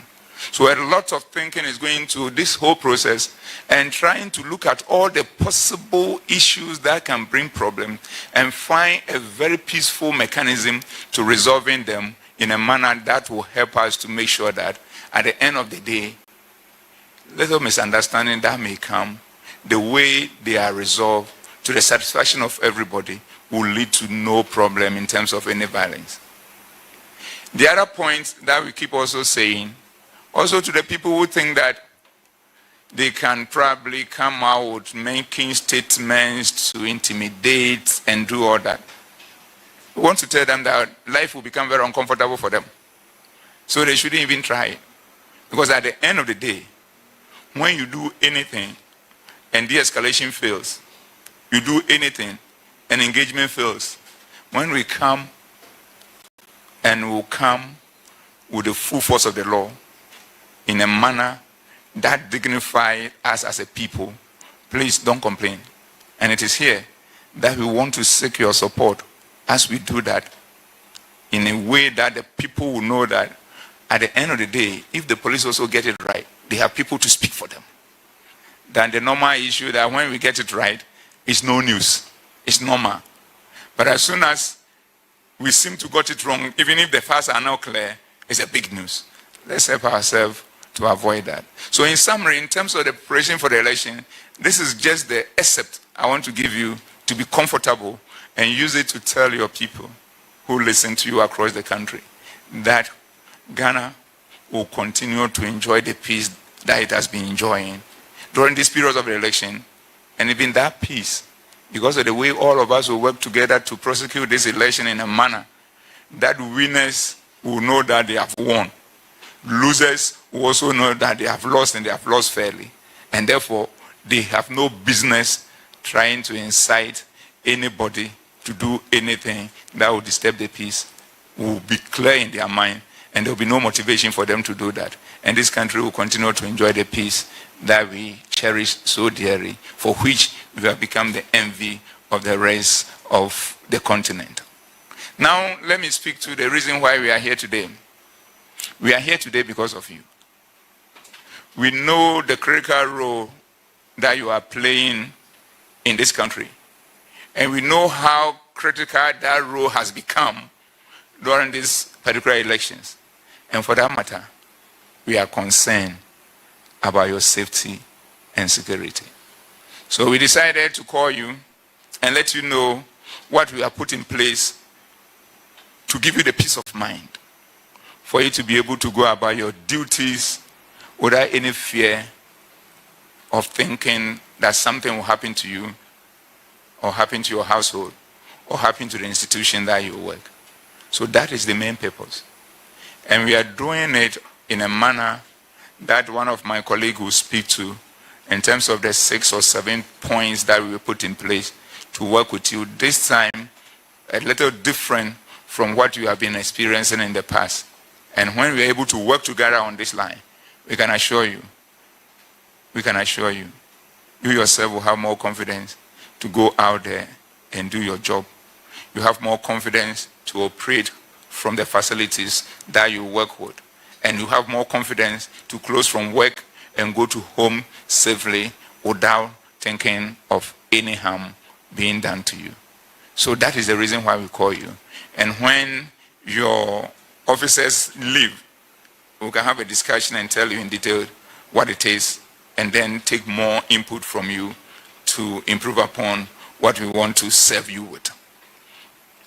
In conclusion, you are once again welcome. But I have one plea. And the plea is that you are such a powerful force in our democratic dispensation. one thing that is of concern to all of us is information. And the concern becomes very negative when it is misinformation and disinformation. We should make sure that we work together so that during this elections period, misinformation, more information, and disinformation will have no role in this.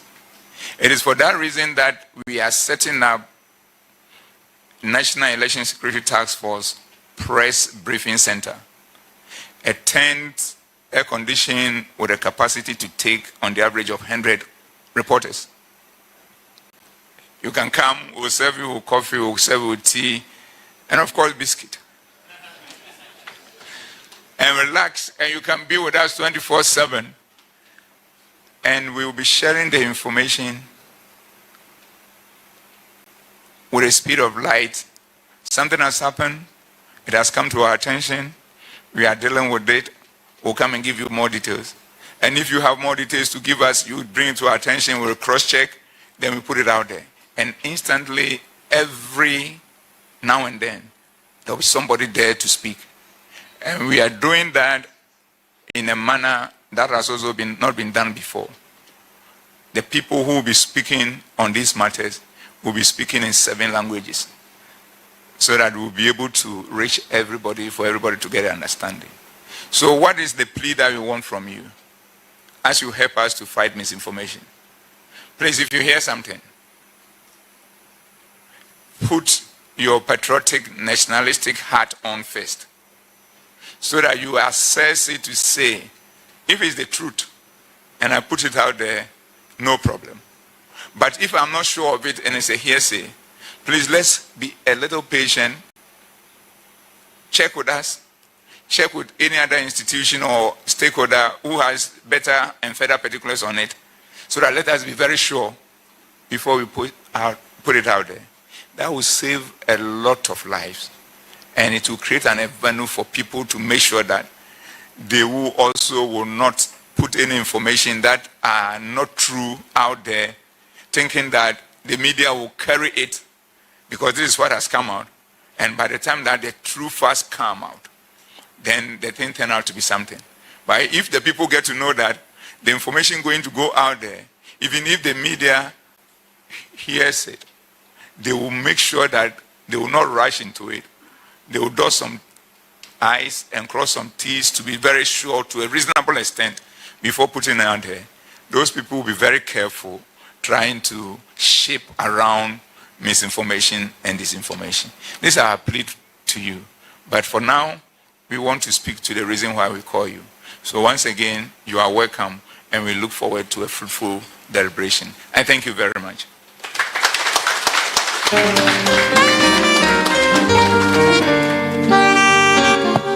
Thank you very much, the Inspector General of Police. Ladies and gentlemen, we have come to the end of the first session.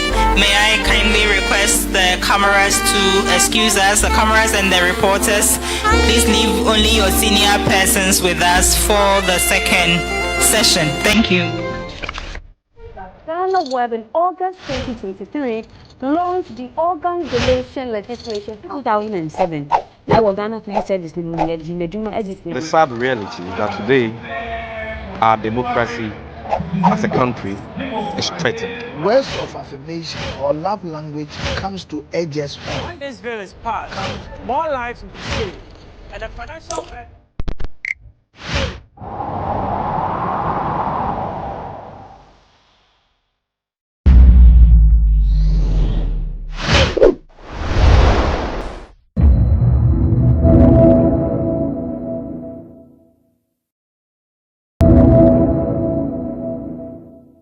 Over the past 67 years in operation, the core functions of the central bank have expanded both in terms of scope and the number of functions following the fast-changing domestic economic landscape and increasing integration with the global financial architecture.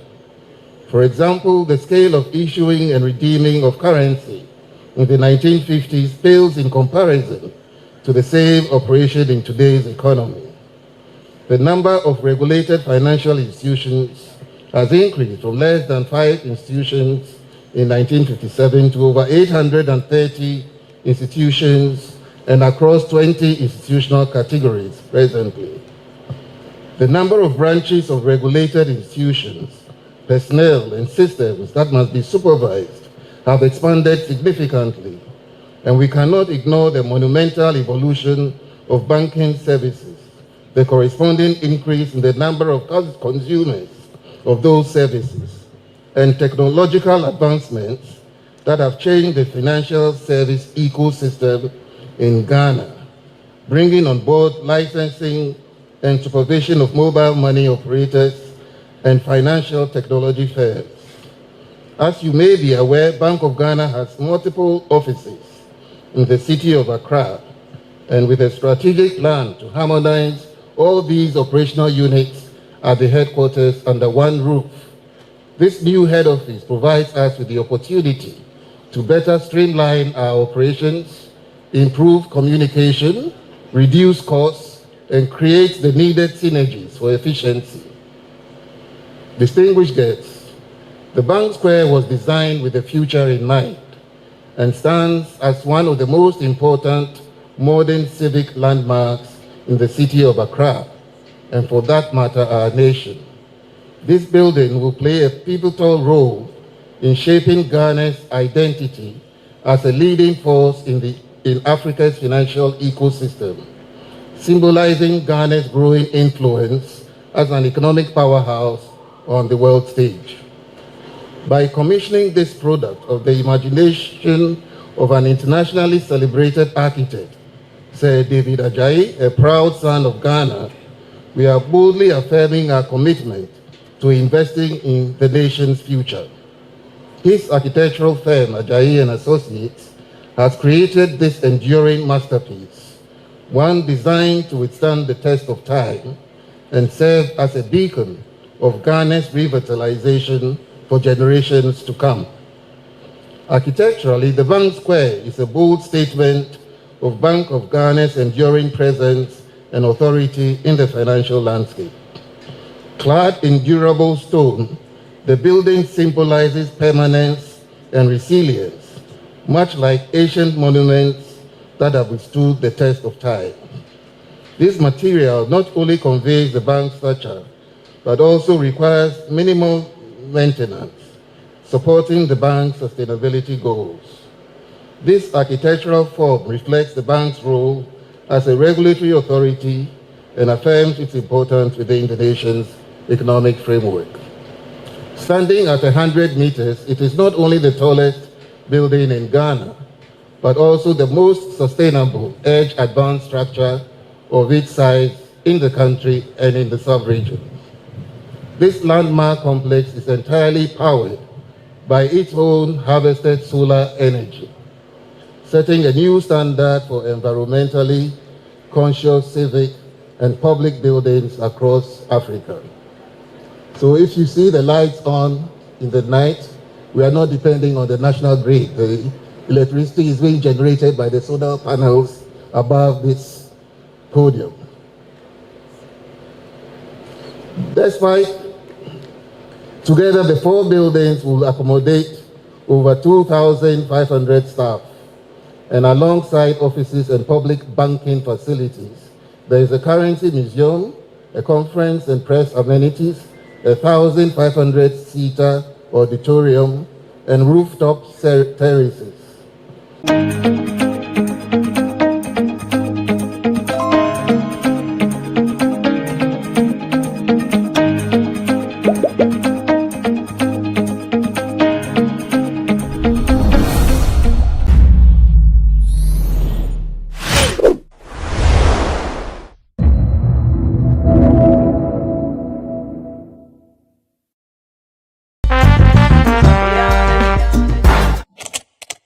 Rasta for no omo ti say onipa waji schedule oye dia one day omo yi oso atwede onfa nkodu onfa nkowie pa da said the emre bi asemo jan obo penalty money bo po no since that day Rasta for dabi udi agro na o ma open for kra anwo by force on wogumase coach ni de uji so coach na nkasa oni ono nkasa oni angije onimu When the TV is no Casacra, all this one you're confident, or any pair, maintain of the bow, or any power confidence be a winning. Because they will be Siakasa, they will be as a Bema power, Generation Trimua, or Bottom Sacola, but only a choice or a Bema, Balimuno, or Tosini Bebre, or Tony, confidence be our coaching. I'll tell you something.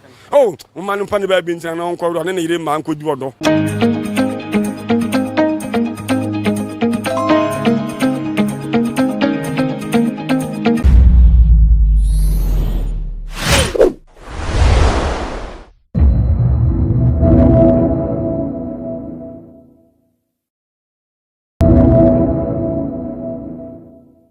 The Bank of Ghana traces its roots to the Bank of the Gold Coast.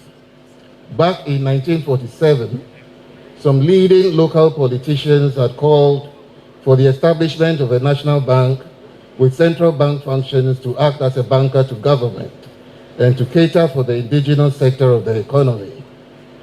In 1953, the Bank of the Gold Coast was established to provide banking services to indigenous farmers, traders, and other individuals who could not access such services from expatriate banks.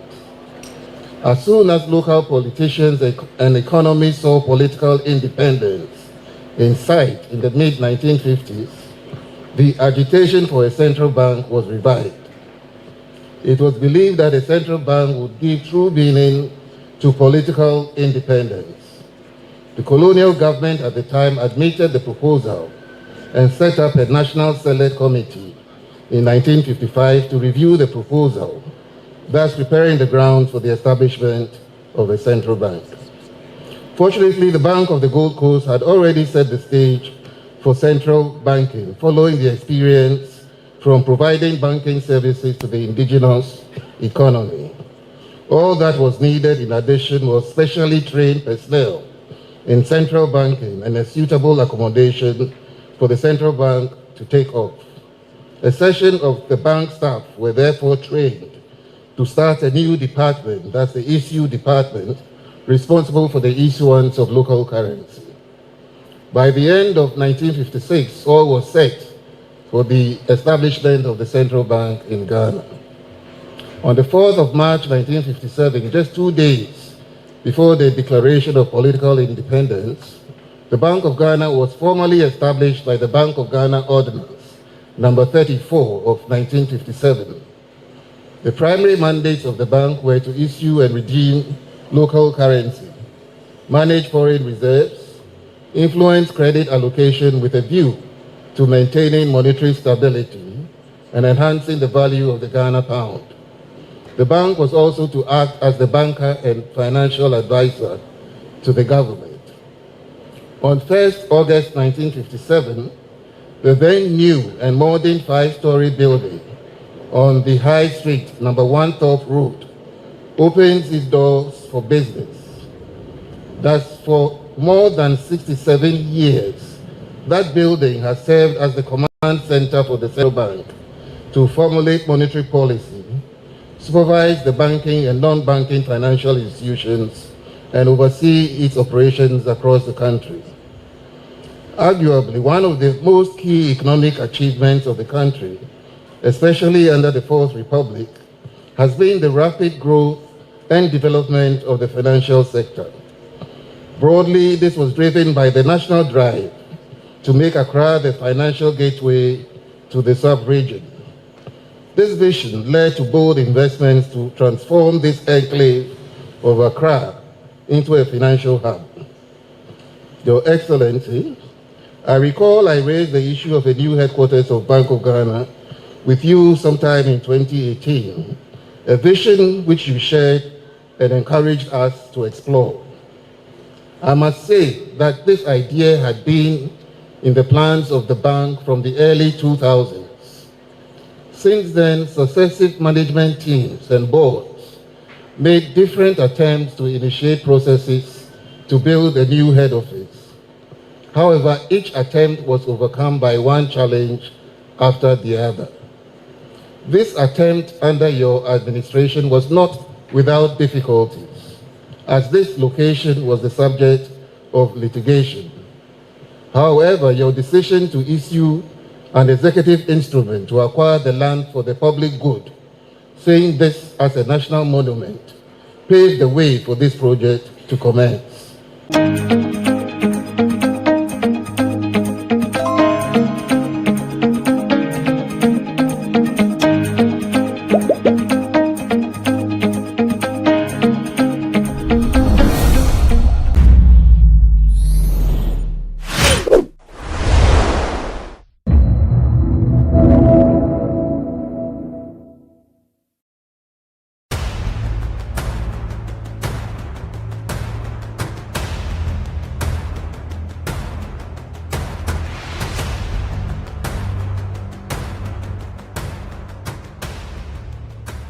Kwalebu was, I think, 380.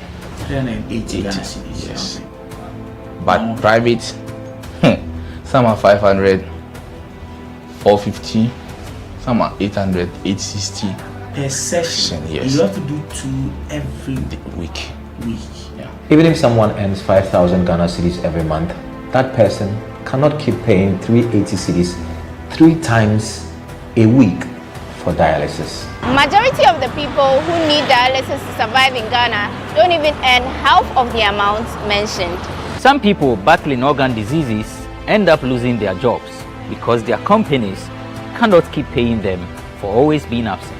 How are these people expected to afford the monies needed for dialysis as well as other expenses, talk less of the huge amounts they have to come up with for transplantation surgeries outside Ghana when they get donors? It is because of these people that GhanaWeb in August 2023 launched the organ donation legislation campaign to push for the country to pass a law that will guide organ harvesting and transplanting. As Kolebu plans to increase dialysis fees, the situation requires quicker attention and action. And so, we must get Parliament to start discussing the organ donation bill and pass it into law. Now, when this bill is passed, more lives will be saved and the financial burden on patients would be reduced. And that is why we need you to join us on this campaign. Join the campaign by sending a 1-minute video of yourself sharing why Ghana needs a legislation on organ donation now to editor@ghanaweb.com or via WhatsApp 0552 699 625. Alternatively, you can share the video directly on your social media handles with the hashtags #PassOrganDonationLaw and #LegalizeOrganDonationNow. Organ failure should not be a death sentence.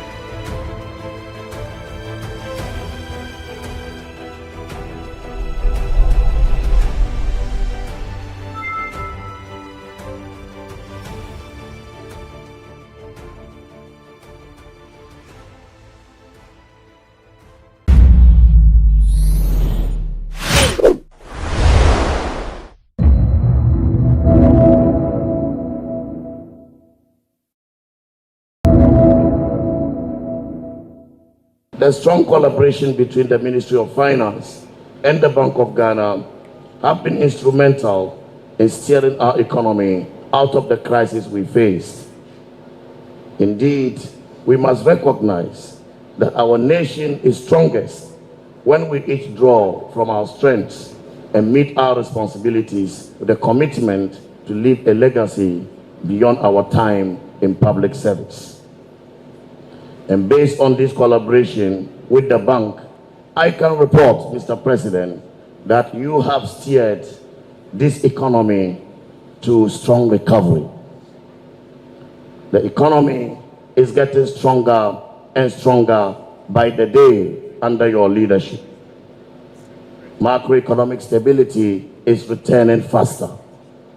Growth has exceeded targets, and you've invested heavily in infrastructure and human development. And we also know that the banks are posting strong, impressive performance across key financial ratios. We thank you, Mr. President, for your leadership.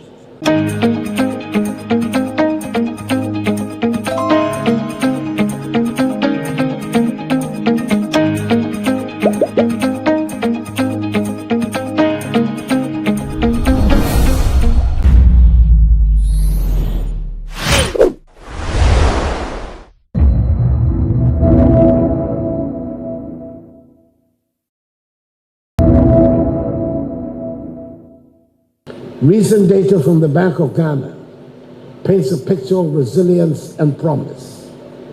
Ghana's economy is on a recovery trajectory, with provisional GDP growth of 6.9% recorded in the second quarter of 2024, driven by robust performances across all sectors. Non-oil GDP growth of 7% attests to the dynamism of our economy. Indicators of economic activity, such as construction, industry, agriculture, consumer demand, and tourism, show encouraging signs of continued improvement. Inflation, which stood at a staggering 54.1% in 2022, has been reduced sharply to 22.1% as of October 2024, reflecting the effectiveness of the Bank of Ghana's monetary policy interventions.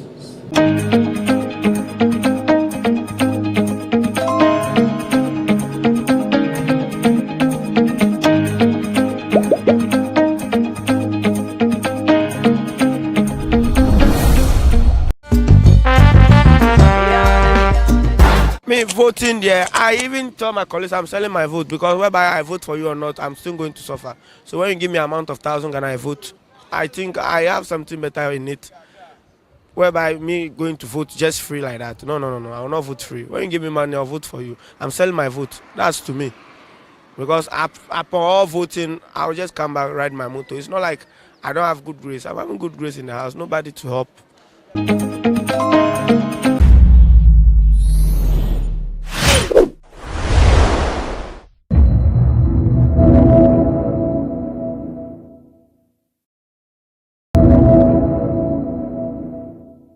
The Bank Square is a declaration of intent.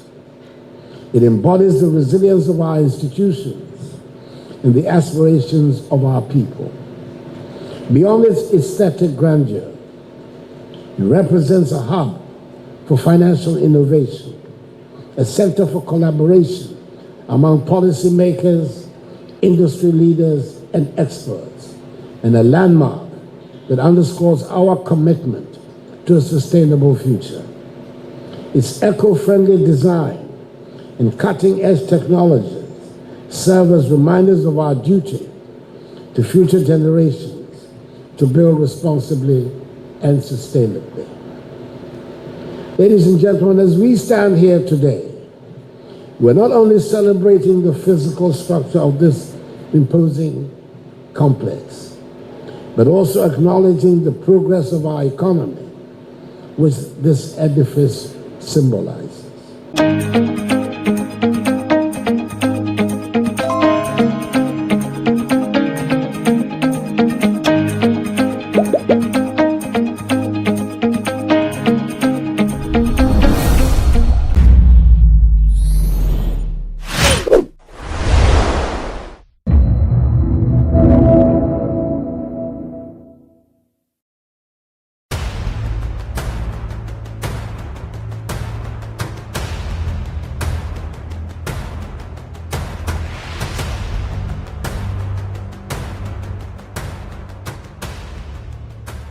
Kwalebu was, I think, 380.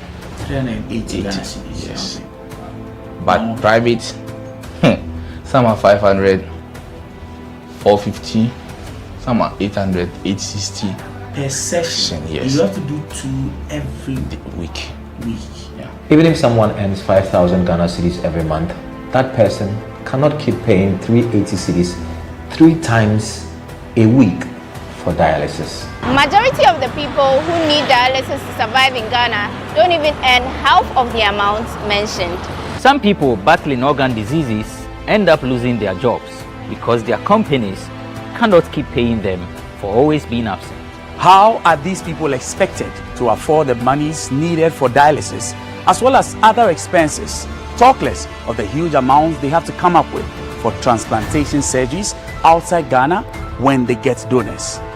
It is because of these people that GhanaWeb in August 2023 launched the organ donation legislation campaign to push for the country to pass a law that will guide organ harvesting and transplanting. As Kolebu plans to increase dialysis fees, the situation requires quicker attention and action. And so, we must get Parliament to start discussing the organ donation bill and pass it into law. Now, when this bill is passed, more lives will be saved and the financial burden on patients would be reduced. And that is why we need you to join us on this campaign. Join the campaign by sending a 1-minute video of yourself sharing why Ghana needs a legislation on organ donation now to editor@GhanaWeb.com or via WhatsApp 0552 699 625. Alternatively, you can share the video directly on your social media handles with the hashtags #PassOrganDonationLaw and #LegalizeOrganDonationNow. Organ failure should not be a death sentence.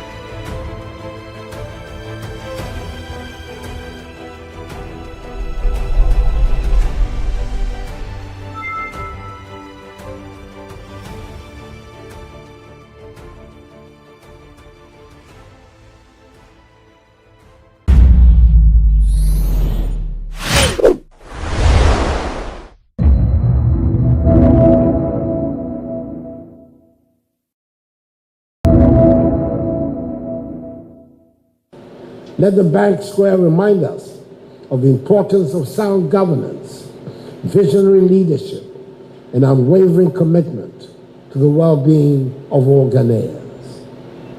Accordingly, ladies and gentlemen, it is now my singular honor and privilege to declare the bank square officially commissioned as the new headquarters of the Bank of Ghana.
I recognize them formally.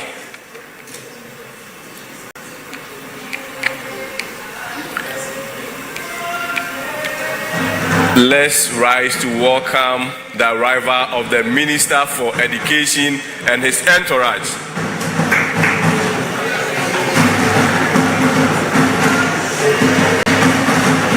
Honorable Minister, you are welcome.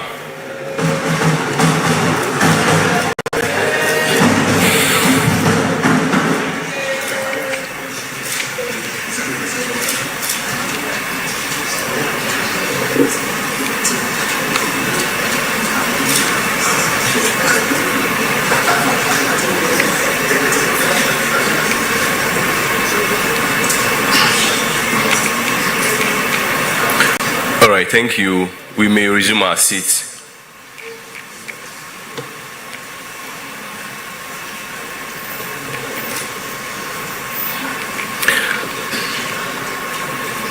With the arrival of the Minister for Education, Honorable Dr. Yao Osei Educhum, let me crave his indulgence and, of course, the indulgence of all of you, ladies and gentlemen, to commence this event. My name is Kwesi Kwacheng Frempong. I speak for the Ministry of Education, and like earlier I stated, I also speak for the Minister for Education.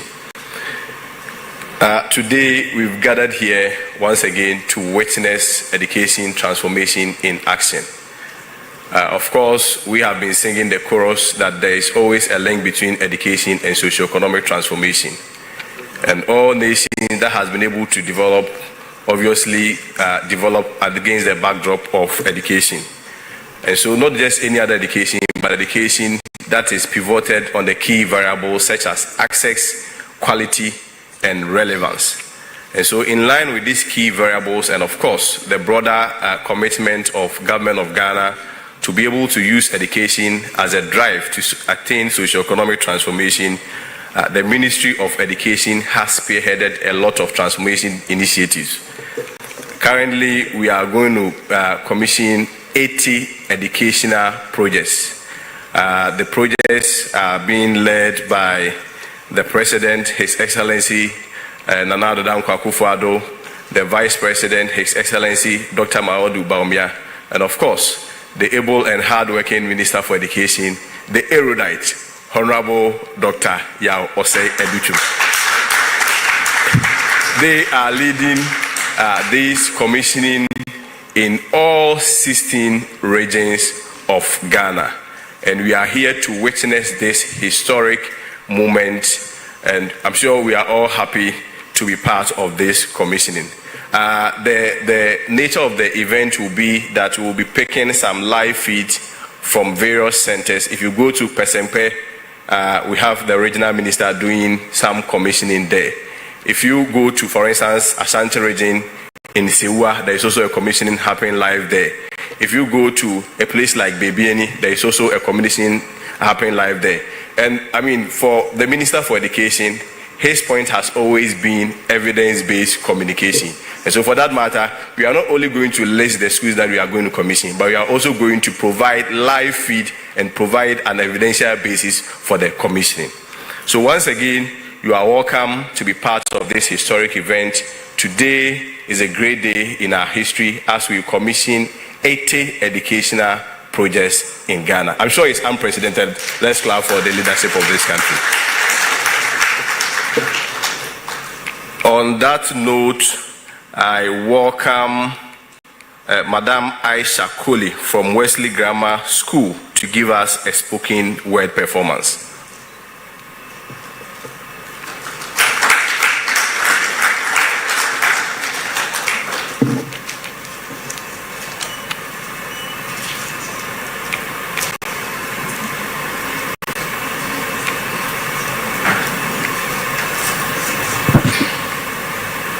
We stand today to honor those who pave way for minds to grow, for futures to sway.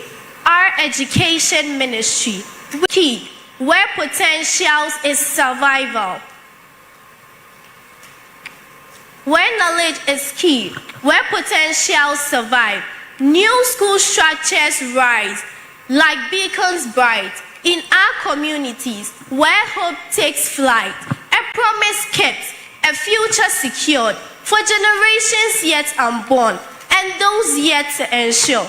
Your tireless efforts we acknowledge and praise for creating spaces where curiosity gazes, where teachers guide, where learners grow, where the love for learning forever glows. You are the architects of a better day, where the power of education chases darkness away. With every school, a beacon shines, illuminating paths and opening minds. We thank you for your unwavering commitment to nurturing minds and fostering excellence. May your labor of love continue to bear fruit, and the future of our children forever be rooted. May these new structures stand as testament to the power of education's transformative intent.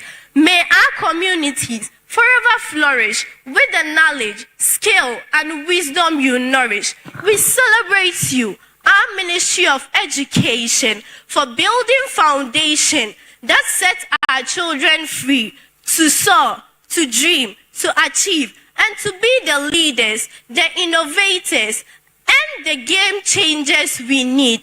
Thank you very much for your service, your dedication, and your unrelenting passion for education. Thank you. Thank you, Aisha. Thank you, Aisha.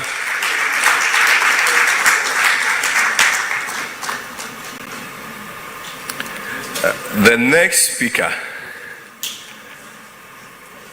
is nobody else than the Honorable Minister for Education. But of course, before I welcome him on stage, let me take the initiative to acknowledge the presence of some key individuals. I can see Dr. Eric Nkansa of Ghana Education Service. Doctor, shall we give a wave?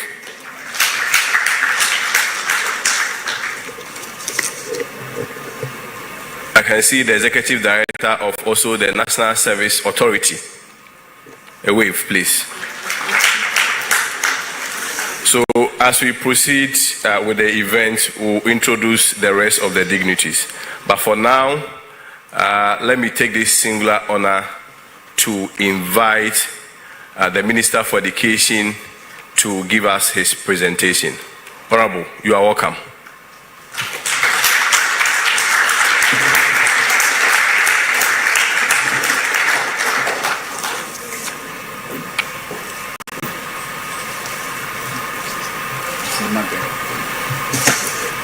Good morning to every one of you, and especially our students who are here this morning with us.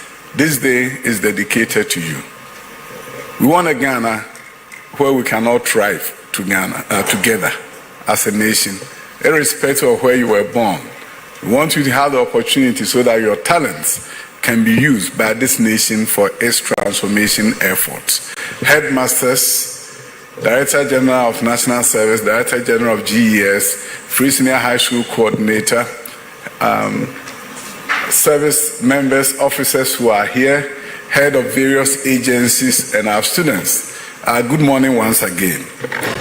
Today we are talking about evidence. We know many years ago politicians will say some things and they won't do it. So you don't trust us. And even when we have done it, another party will come and say they did nothing. So we are not interested in talk. We are interested in evidence. So we'll take you to various parts of the country as the network allows to give you real evidence in real time of what is going on in terms of commissioning of schools. The ones that we have earlier commissioned yesterday, the day before, we will also show you. And the rest that will be done December 2nd as the next batch of schools will also show that to you. Our game plan is to ensure that every child has opportunity for quality and relevant education. So this is not a day for too many words. It's not a day to talk to you is a day for you to see and appreciate what we have all achieved together as a nation. And when you look at our public schools, that has been around for many, many years. The famous rectangular shaped buildings painted brown and yellow. Very soon, they are giving way to new kind of schools at the junior high school level.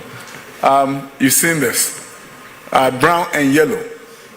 And the children wear brown and yellow uniforms.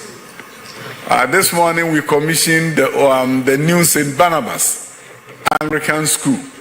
And you will see that change has come to our nation.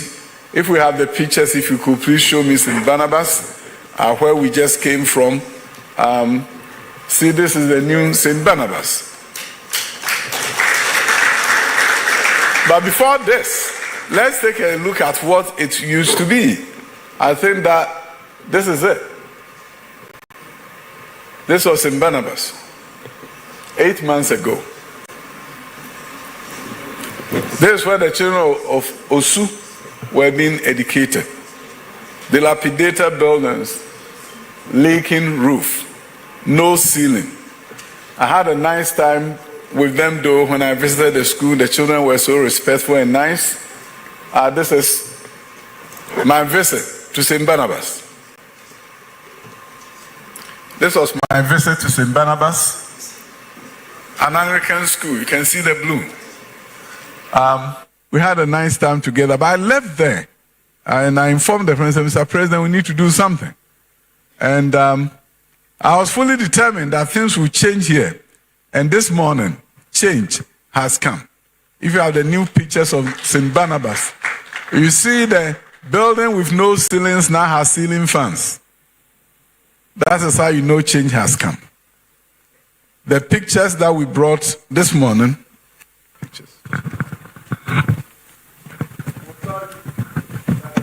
total transformation of St. Barnabas. And we go beyond St. Barnabas to other schools across the country. But it's a symbol of hope that the dual desk that you saw is no longer what is happening at the junior high school level. I'm sure you saw the students seated. The video people, if you can please follow my instruction here to be helpful. You saw them seated in a very different way, on dual desk. And I'm sure our senior high school students are familiar. Yeah, you see the dual desk. This morning, they are seated differently at the junior high schools. And you can see that we want to really change the learning environment. This is the decks that they have. And they were seated here this morning. We cannot educate 21st century children in 19th century buildings and expect 21st century outcomes. It's not going to be. So we have moved, and you can see that you have children who are excited about what change means. I'm sure you have the pictures of St. Barnabas. That's the first one we need to show before we go around the country. The president just left at St. Barnabas, an excited president, an excited audience. The parents were there, traditional leaders were there, and they've seen what it means when you talk about transformation. If you don't have the pictures, you can signal me and then we'll move on. All across the country, you see that we've done many, many different things. You have the images of Jetokwe, you can show it. The school has been commissioned, and this is in Southton. The environment was very, very different. Today we have a new school, and this was one of the structures at Southton, at Jetokwe. This was where the teachers will sit. You know, it's almost like a staff common room right there. The classrooms were in a West shape, but they also embarked on STEM education. In the 1970s, we are 15 years behind, but at least we have begun. And definitely, the evidence that we are showing you here is going to tell the story of how the journey for STEM transformation began and where we ought to be and where we need to be in the next few years. Thank you so much. PRO for giving me this platform. I think as the various locations come live, I will be able to see it. And you will be the witnesses in terms of what we have done. It's not going to be a day of talking. It's a day of evidence. A day where we tell you that these are the locations and these are the things that we have done. So I think the technical people are trying to link up with different locations across the country where their reporters are witnessing the commissioning of various schools. But until they get to that point, I think we can show some of the other works that has been done in various locations like Nyinahini, new school that have been commissioned there. I think they will show you a few. These are some of the locations across the country. You have Bomprugu. There are about 2 locations there. Mamprugu. You have Kasana Nankana West. About 4 different locations. And you have Nanumba South, Napairi. It's an E-block, which was begun by the previous government. We continued, and we have completed it, and it has been commissioned. Agotimi Ziope is another E-block begun by the NDC government. We have continued, and we have delivered. The schools are going to be used all across various regions. You're going to see Asunafu North, the Chem, they've commissioned. Commander Edna Eguafo Ibrahim commissioned. Efia Kwesimintin window. College Crotes and Barnabas. Doma is Methodist, DA Junior High School, Doma Central, Esikasu, number 1 Methodist, Kumasi Metro, Bantama, State MA. You go to Efijakwa, then I'll say DA Primary, Fantiakwa South, Bosuso Presby, Adaklu, Kajobi Amdo Basic School, Southton Jetokwe Basic School, Yellow Krobo, Azar MA Basic, Sunyani West, Damesua Methodist, Doma East, Kuma Jimre, DA Basic School, Kwabi Brim, Ebenezer Methodist. You go to Bibiani, Bekwai, and she has more KG Primary, Binduri, 6 unit classroom block, Bosomche, Espresso DA, Accra Metro, Salvation Presby, Mile 7, Jabin, Esanse Methodist Primary School, Fantiakwa North, Begro Demonstration Primary School, Fantiakwa North, Akumasu East DA Primary School, Fantiakwa North, Begro, Asin South, St. Augustine's Catholic Primary at Achiase, Bia West, Debiso DA Junior High School, Jama North, Asri Presby Junior High School, Akachi South, Setre is there, Asante Achimsa, Asempane. I show me the picture of, if I can see, I want you to see Asempane, how it was. This was Asempane. Are you going to see the children going to school here? And very fascinating story of how this school has now changed. You can see from here, you see the students?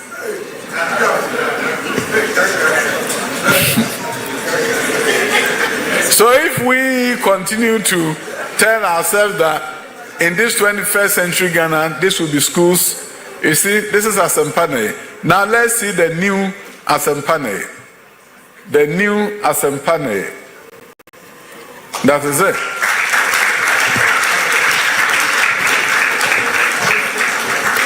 And every school comes with 6-seater WC. And we are hiring cleaners for every school. We don't expect the children to go and clean the WCs while they sit in the classroom. So we have cleaners that we are hiring for each one of these schools. Let's move on to another location, Chifu Atimokwa and Tefrewoso.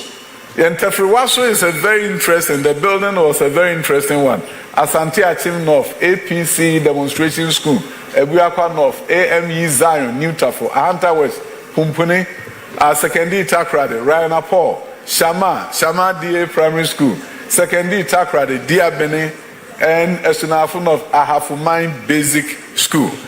All across the country, these schools are being commissioned.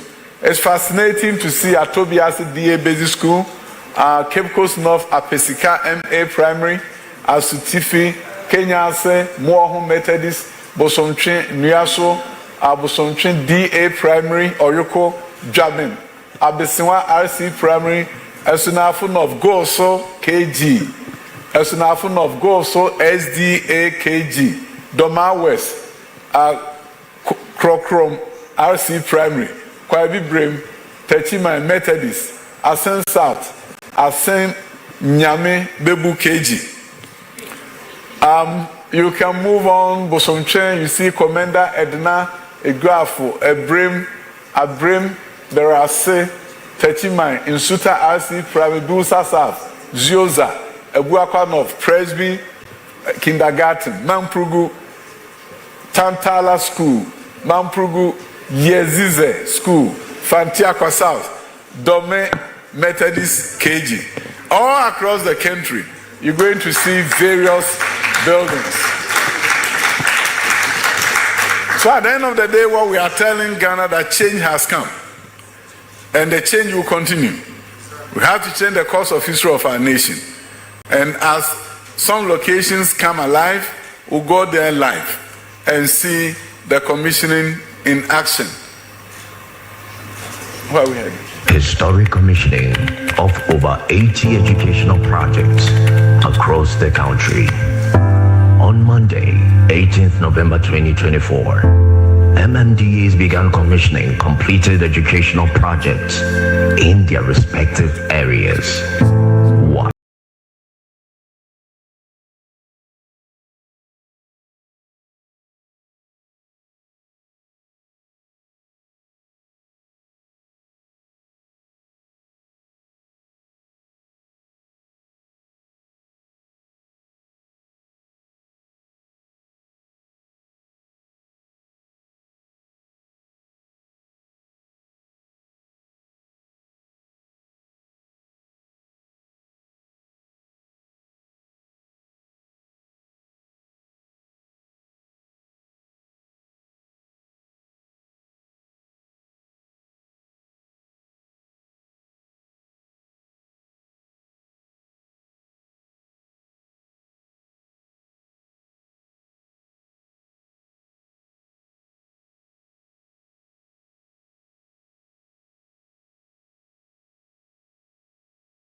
Indeed, this is very historic.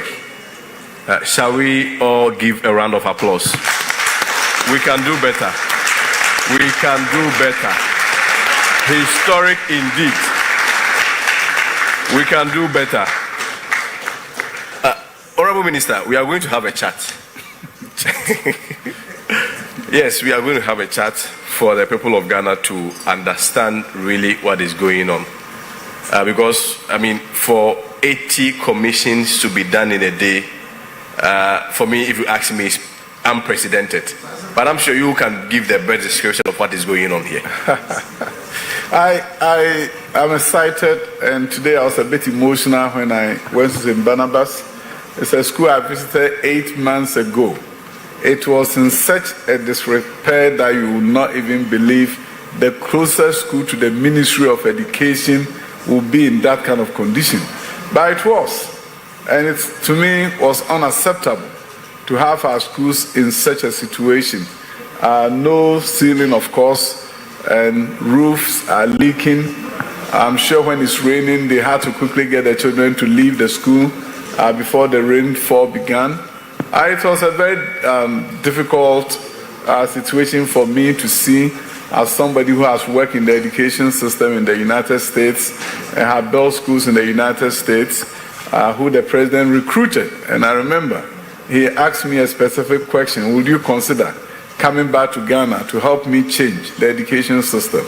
So coming back to Ghana in response to his request, change has always been at the top of my agenda.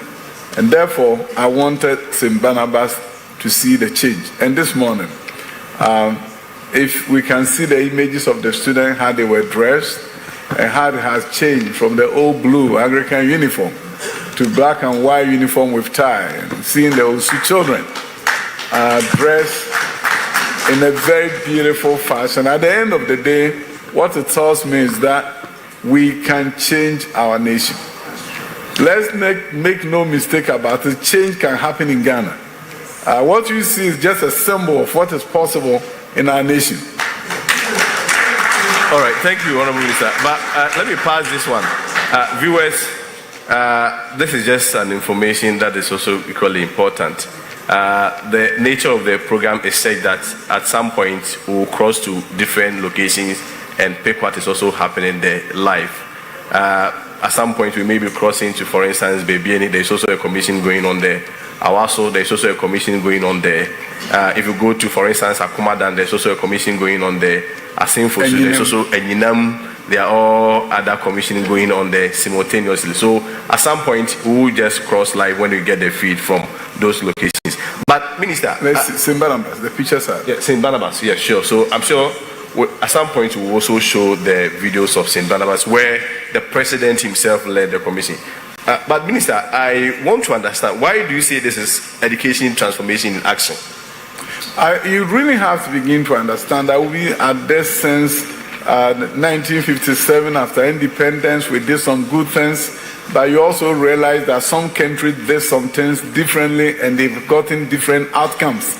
I always cite South Korea and other countries that decided that in the 1970s they will improve STEM education, introduce STEM education in high schools. And they did. Now we are doing STEM in Ghana 50 years behind South Korea. But the good news is that we have begun. So when we say transformation, we are not tinkering at the edges, doing some small things in Kitenkitibia. No, we are talking about major things. So you don't go to St. Barnabas and just fix the roof. Change everything totally. And when you change, you also have to change the way the children are orientated in terms of how they think and how they behave and how they think they can change their community.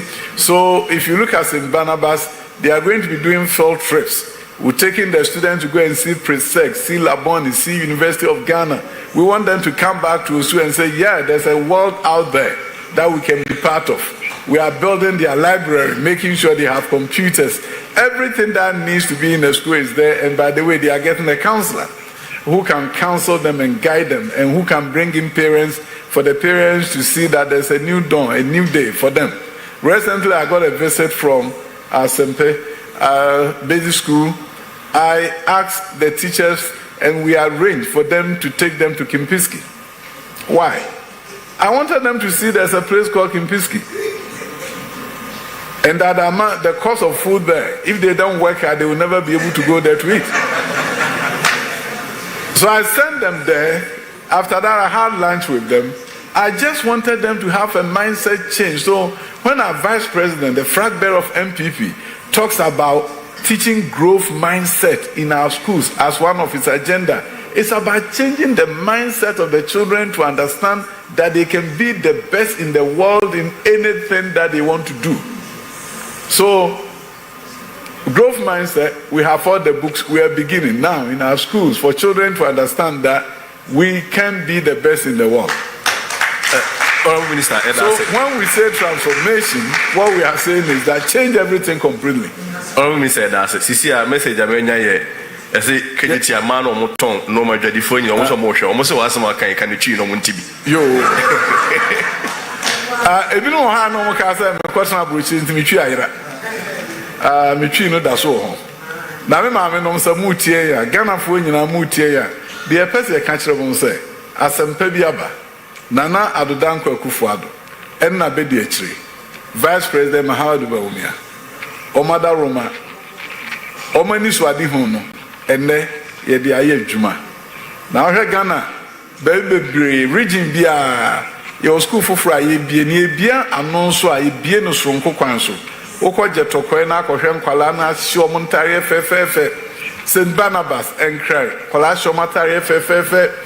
Dan omutimu nkoyom teso kra no eyesonko ensista yesonko e na abagana enwomesuamu na ebumre bia e kan enwomesu asem a ebi ana wodwen se obanko a woko school ho enokre oba na woko school no eye daache obeba no abehwew eye pa na mansan ni nyina mpuntuo nso akogina enwomesua so enunti e na yenkwala no yentimi mabinum nkotena ba bi e honye na binum so de o skenti no akọ private school fe yes say baby ankwala no obi amomie ma wo mo enwumasua akade a emu odu na wo so daache eyeyi ano ma no daache pagya enunti enene de eye da pon na emayen eye da kese emagana nyina se ukrom school ni bi enye nro ho no a wonim say Dr. Bichum so mama kwanya I'm saying Minister for Education 2025.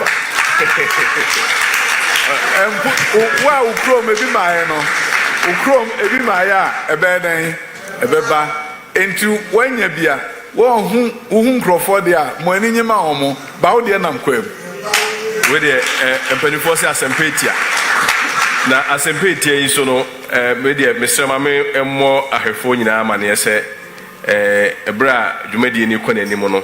Yebe crossover akọ baby a mia ho so no ye commission ni bi wo ho enye district level commission ni nko ana ye show district level commission there na no Monday na yempani for DCs and MMDCs one more regional president and name minister name one more year commission no so na me no ka say e bi su so mia bebre se medika bobo bi su nyan anopai president ayebi dia hefo nyina we de ewumu a yesabe crossover ni akomia commission ni wono na no so yakofa every ho live na Simba number say ready and also the technicians no e hwa won mo ebobo amaye but minister project here nyina no one key variable or say has to do with maintenance one say bi when it comes to the maintenance I mean bit about the project here we I'm pimping over to Akufo-Addo Ghana any maintenance culture.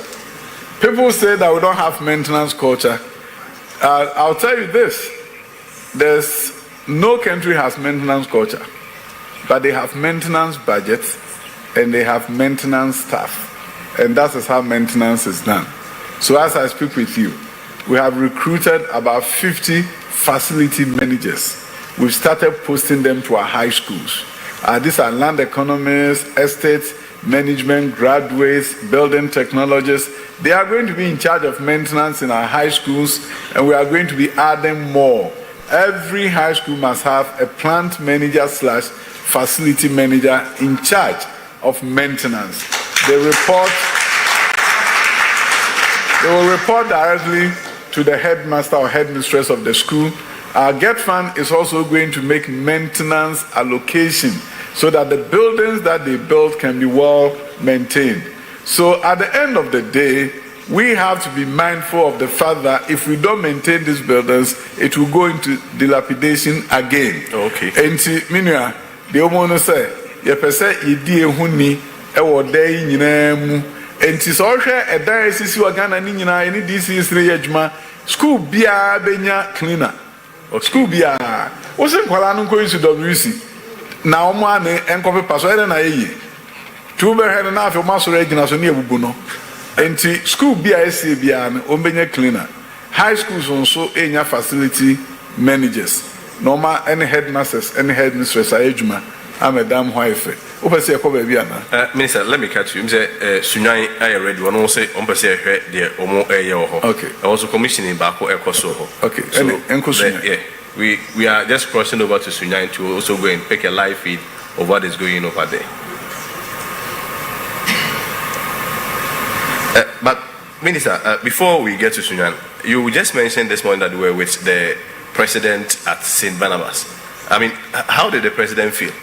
I think he was very excited. I call him the education president. He's giving me everything I need to execute education at the Ministry of Education. So obviously, he'll be excited. Because we've come a long way from when he first visited one of my schools in Los Angeles, and he asked me a very simple question. After seeing what I have done in California, he asked me, would you consider coming back to Ghana to help me change the education system?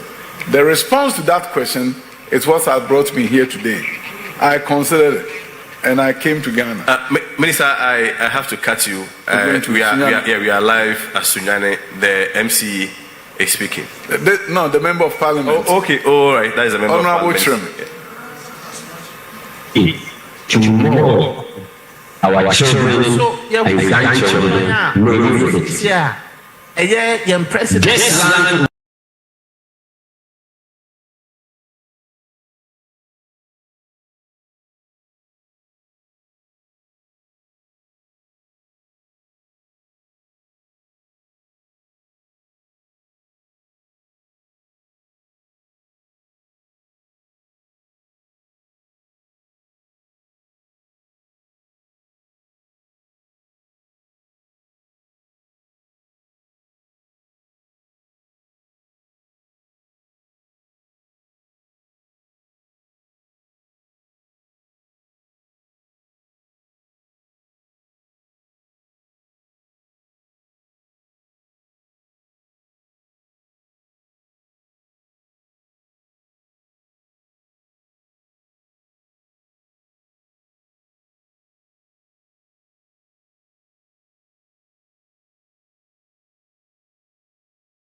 Before I proceed, please let us have an observant silence. We don't have any other, so that we come back.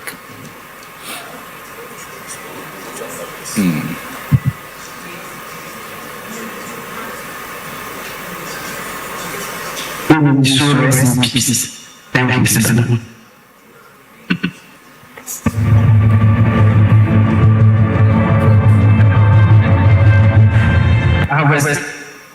All right, welcome back. Minister, any remarks on the Sunyani project? The Sunyani project is one of the model junior high schools like the one we've done at Jabin and Achin Ewisa, Chamba in the north and other places. Once you put that building up there, you're able to move students from 7 junior high schools and they come there. So when we commission Jabin, for example, like the Sunyani one, we are going to shut down all the old junior high schools at Jabin. We are moving them into a new building with biology, chemistry, and physics lab, and computer lab, and robotics lab. Everything is there at the junior high school level. It's total transformation of our junior high school system. So the one you see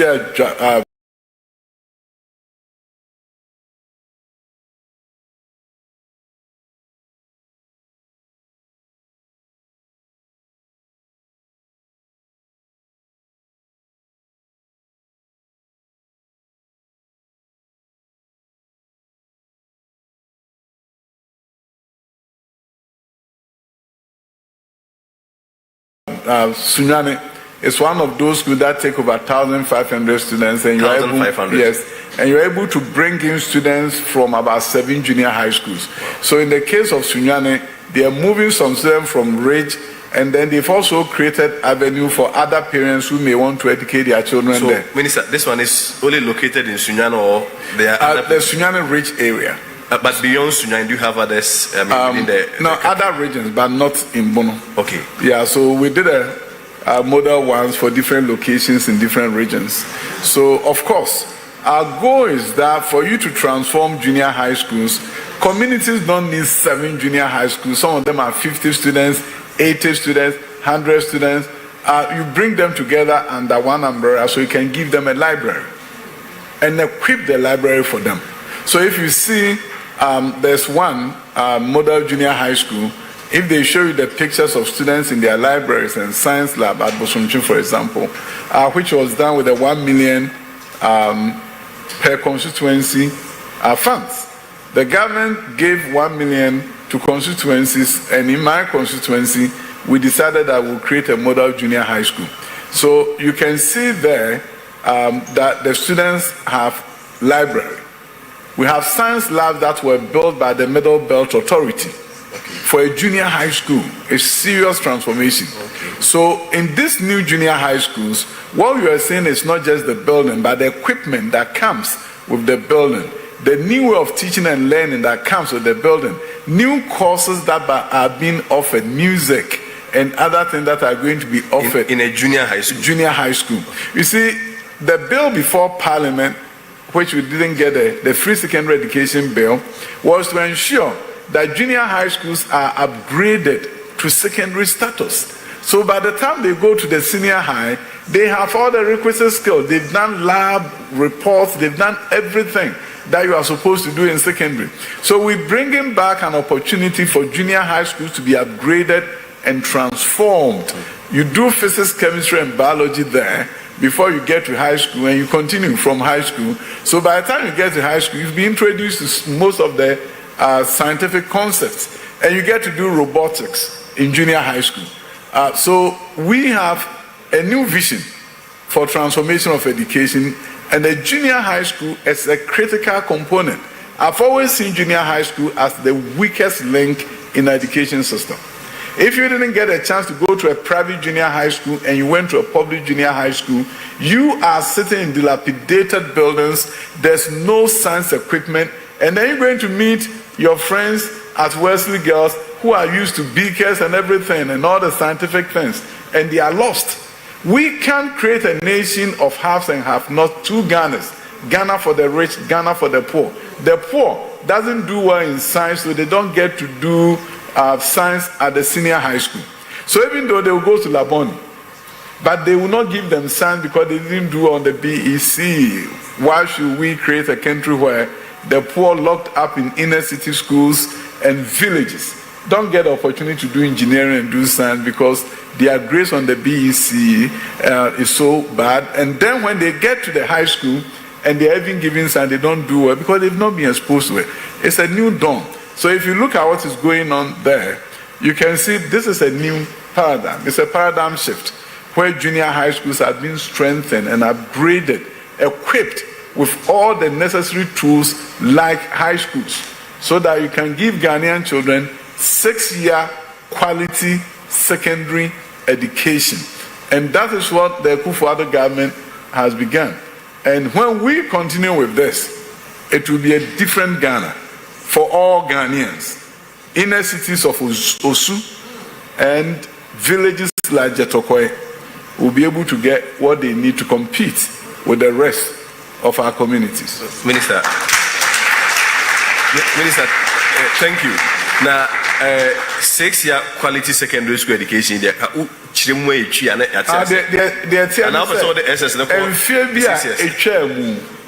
Na wokɔ secondary school enfie num no atrɔso 6 form. Enti na Ghana secondary school ye enfie nso. Ɛna ban bi ba ɛna osi ntwam. Ɛna etwa mu. Ɛna secondary school ne etu mfie na twetwene ɛna ka mfie miensa. Ɛna yɛse middle schools na yɛwɔ hɔ no ye friend junior secondary. Ye can't say a friend junior secondary no. Yanko anko sesa dan no. Okay. Enti ye mrɛ mu no de kan ne sɛ wo ba Ghana ye gumasua nhye sɛ netie ye wo kindergarten mfie mienu, primary school mfie nsia, junior high school mfie miensa na wo nyina ɛyɛ basic. Sa ne mra no kan Pre-Tertiary Education Act. Enti no secondary ankasa no ɛyɛ mfie miensa. Mehu amaya ɛwɔ secondary mfie miensa. By Emran as a secondary in Fiamian Sape, and the technical and Fiamian Junior high school, na Sankia Pejamu, na secondary, no. Yes, a Minister, we have to cross over to Mamprusi. Mamprusi, yes. Good. The Pasempe Model STEM High School is also ready for commission. Yes, the video, we are crossing over there. I hope so. For the beginning of its activities. Thank you.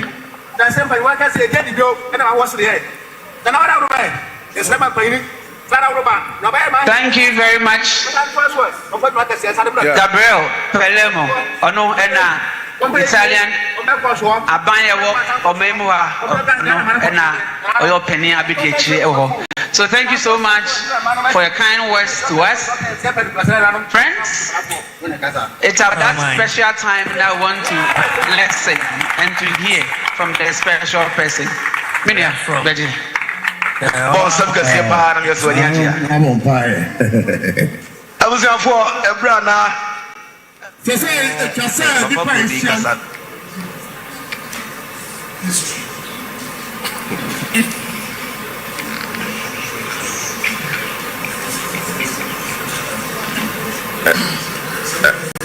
Minister, very, very novel. Yeah. What does this mean for double track? Yeah, you see, the enema about Ghana, Sabri, Pasempe, a school, Maku Dua, etc. I did be crabbecam. Now, her Pasempe, a school Alcomua, Science Lab, Maku Duminu. 12 science labs. 12 science labs. And yeah, idea teacher needs to one as a Bosumi and San and Kwanako lab. Chemistry teacher, the classroom, and the chemistry lab. Maybe when 12 science labs, schools could doing in a beer. And two on one chemistry teacher in the classroom and the chemistry lab. Biology teacher classroom, the biology lab. A Honan Kalano, teacher in it to an Kalanaba. Yain says from Kwan, Abruche no Huno. High school teacher needs in the classroom and Kalanako. Ombe no I them ho, Kama. Na de so mu ye bia o matimi aye nti wo kopa sempa e ho ye school kesia o mampani asia wo ko on ma wo beka sa university emfa no kure ni esi school we bi wa krodie ahafo ahemfo no beto o mampani anim se fa university mine enti menem o ka say e ho nkrata o parliament a ye University of Engineering and Applied Sciences e wa krodie.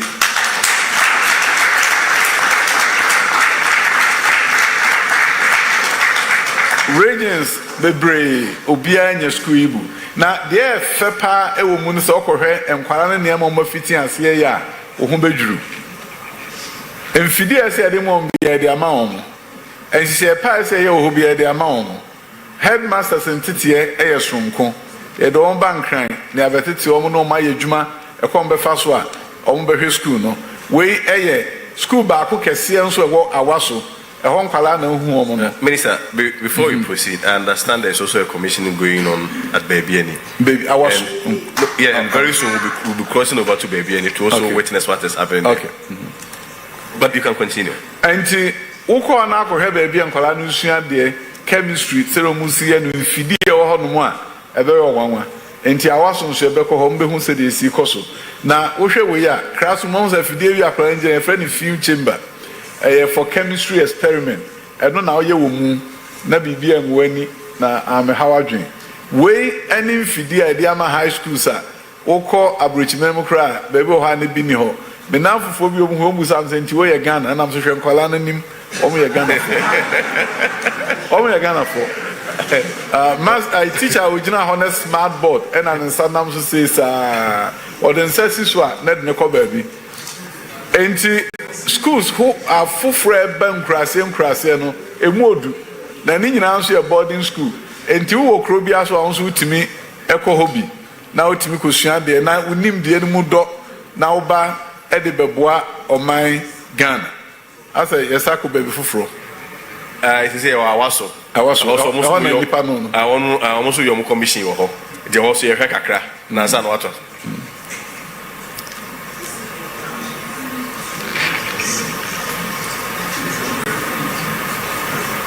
that's ɔmo auditorium wɔn yɛ commission ha deɛ ɔpanin ne kasa regional is okay yɛhwɛ wɔ kakra so mmra voice no one just a to block consultant and also so a share human so nana no me na chiramo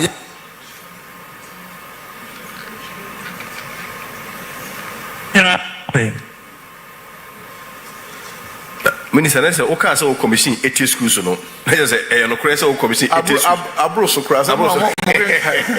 Mogen kai, mo hunsa abroso. The ten say, ene Ghana for Mother Roma. Sabre politicians in between Chamkuntumpu be entrem.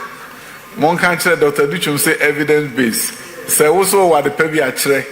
Na you say the evidence base.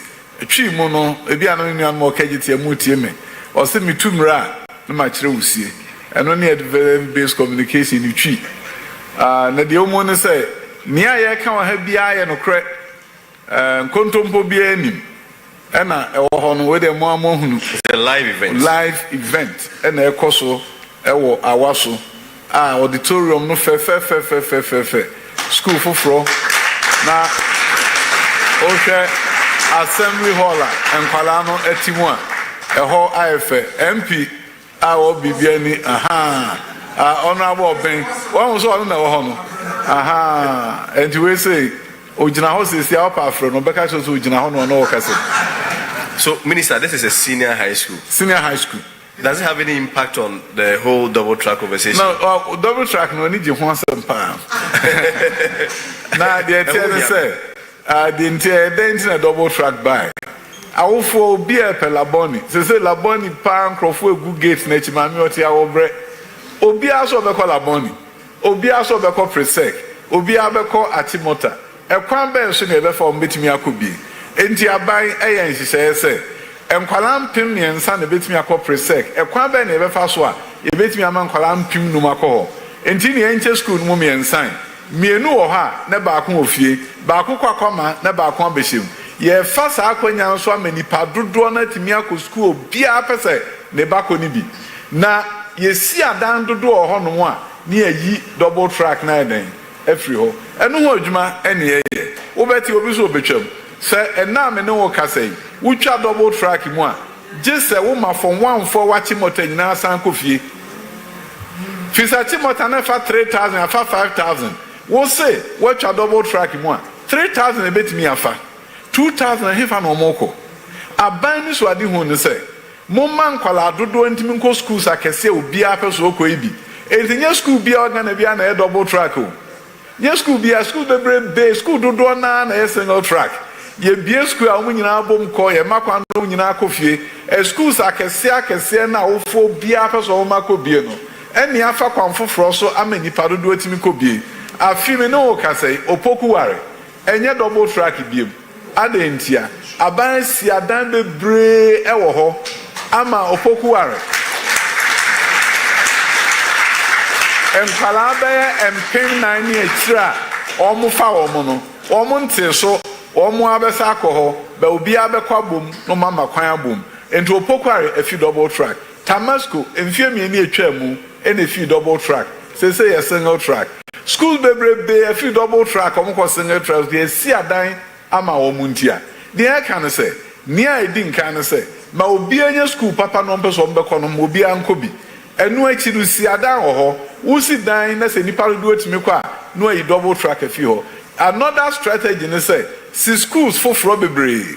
Name mom in Ghana ha school go ha ebe ho enfia duonum enso intimate to achimota enti see schools foforo na wan fa ekwan foforo so antete wo mo a awofo no mfo mo manko enti de na ye schools foforo ayesie ni nyina ye ko assistant headmaster efi school kese bi de na ko hweso ni aboa no sebe ye school be peja edu ko hwe abomosu STEM high school etise pasimpe ye the assistant headmaster free presec and akoshe school no so and that presec in sise ye wo ha ma presec high school kese ni nyina wo de kwa bomosu ebedu fie num no na bomosu nso aye se presec na fe presec pressure na en akofom sabre awofo bebrebe wo Ghana minister o me kan tro so mo pester over to Sunyane se ye du Sunyane o mu rescue honum ti mo behu ba bia nananom ene mpanimfo akọ no mo nam no eho ene Sunyane. Wow.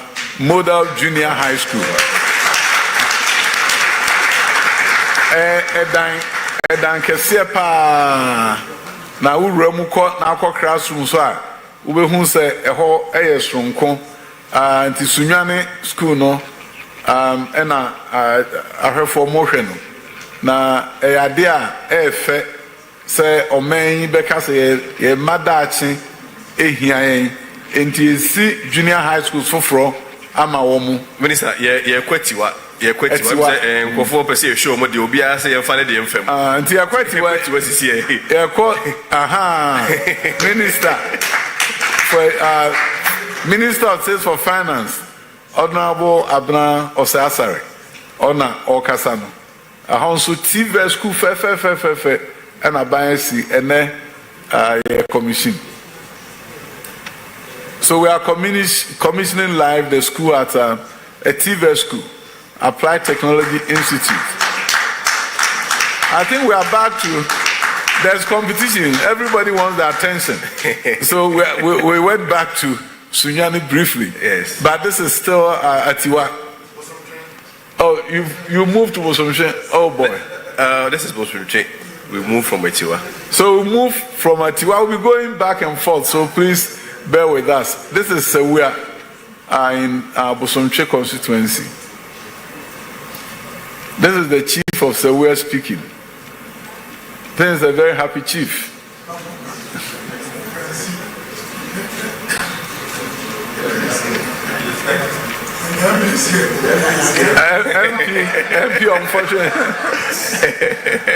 MP unfortunately is far away from there.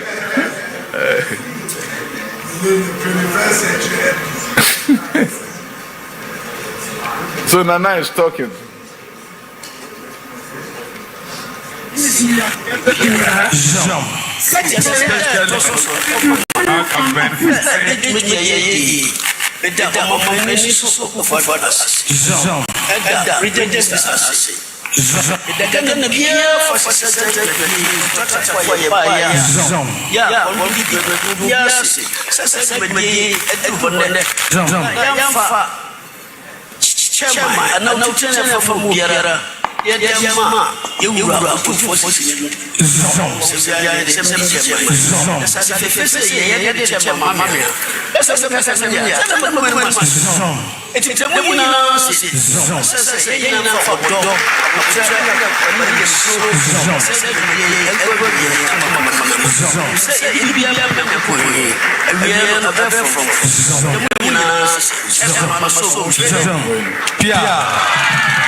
Minister, how you come? I am constituency. Nana Niaje pa. Bosonchi project and not your daddy. We senior high school. Then come we trust now we call a different crowd. Project junior high school or auditorium and assembly hall, classroom block, dormitory for boys and girls. And this is 21st century Senior High School. Everything about it is 21st century. It's a new dawn for our nation. A new dawn for our nation. And it has to be. You see, invariably, we excuse poverty for our predicament. We always will say, oh, sikeni hontia. Sikebi and frusra mo. Nanso mampani ka kire me say opesa me sisa schools no. Ye fa akwan bi so nya sky de be adwuma no. E na sika no ba ya, ye de aye adwuma Ghana man. Eto a wutua no. Me as a minister for education de be adwuma pa ma. No anya ho emfaso. Enti wutua to e wo Ghana. Eno ena Minister for Finance, I begin with Honorable Ken Oforiata. I say Honorable Amin Anta. Omo boami pa. My kwama horo also kwesresre. Now almost baby o no my ye free bi bosia.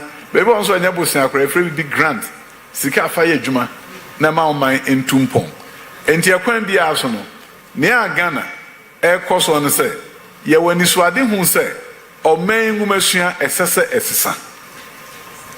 Na yentimi nkase ne South Korea for be pe wa bra enye de South Korea for ye say Vietnam tumrika den de o man e call entokwa movement se mebresi ho enso na ko hwe Vietnam ba bi o mo nam na nyasam ketwa afi bia Vietnam for o mo produce 100,000 engineers o mo population 93 million ye over 30 million and he said 93 million and kwala no ratio and proportion 93 million on producing 100,000 ye over 30 million plus say you crazy and say 30,000 and she produces 6,500 and the company bia person or manufacturer no they call Vietnam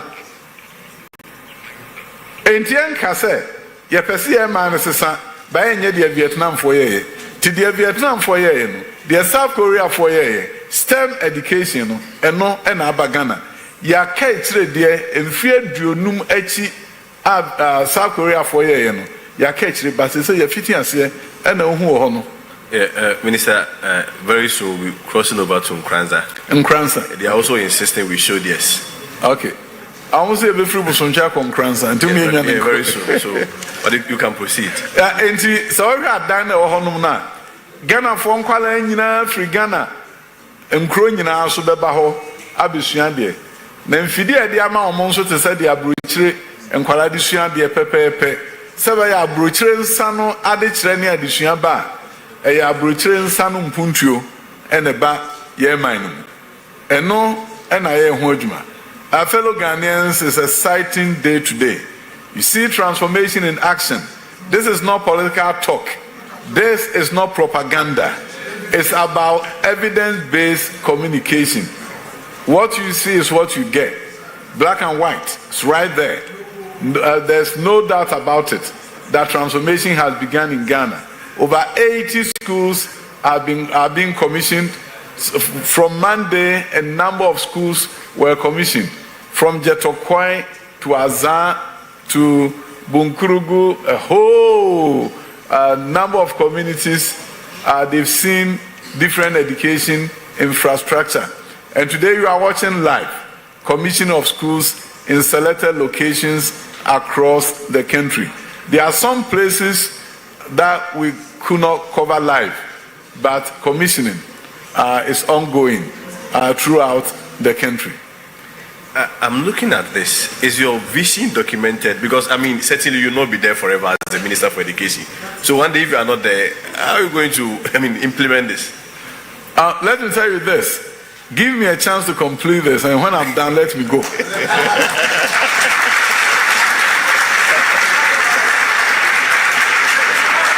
Because you see, obviously, we have just begun. But unfortunately, we have an election cycle. So December 7th, to me, is a great day for a great choice to be made. If you want Dr. Educhim to continue this, you know what to do. Minister, we factor for the tree. The American say, Ghana for more and puntu ekoso no. Afe ni everything as abro no, afe ni everything as yenye nuru baby na nyame ya adom na January ye ginamu ni eyesa adwuma ya ni amobehu no munya hu bi munya hu bi o munya hu bi bisa ne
what I'm telling my colleagues, Ghanaians, is that these buildings that you see 4 years from now, if you give me the chance, you will never see them anymore.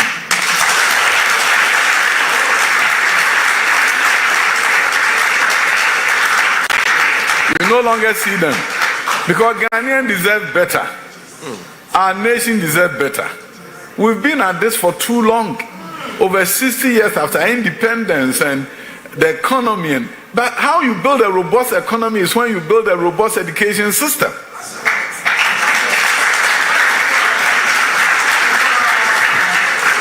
It is when these young men and women who are here are being supported, nurtured, and guided to innovate and invent. That is when you build a more robust economy. There's no way around it. The story is clear. So if we want to go to a point, we are moving images from okay. Sunyane, yes. Sunyane. Nananu yo mojuma.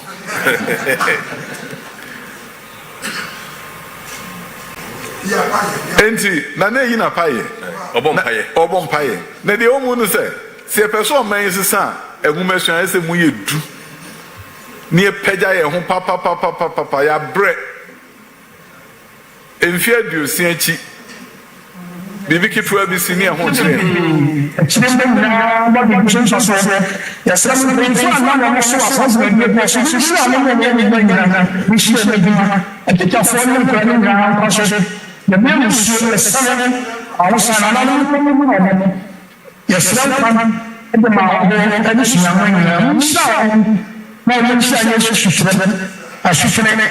about between the SSR now say you will not say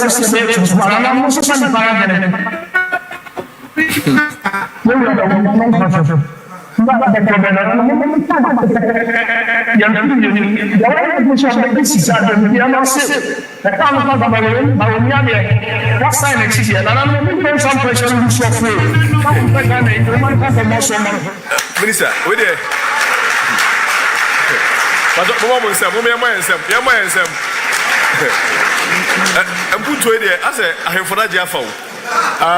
There tenants or Hinibia person in my ADE. Internanum or no more can say when the Minister of Education. Now to be in Chama him for my house or more per step. Crobia per step and Passaso. Now you're in number one about when you be number two wofu, so when you be crobia. Obia per step. For someone who said, Pana Yakusi, see a first one or man versus Sayasi Quantum Poso.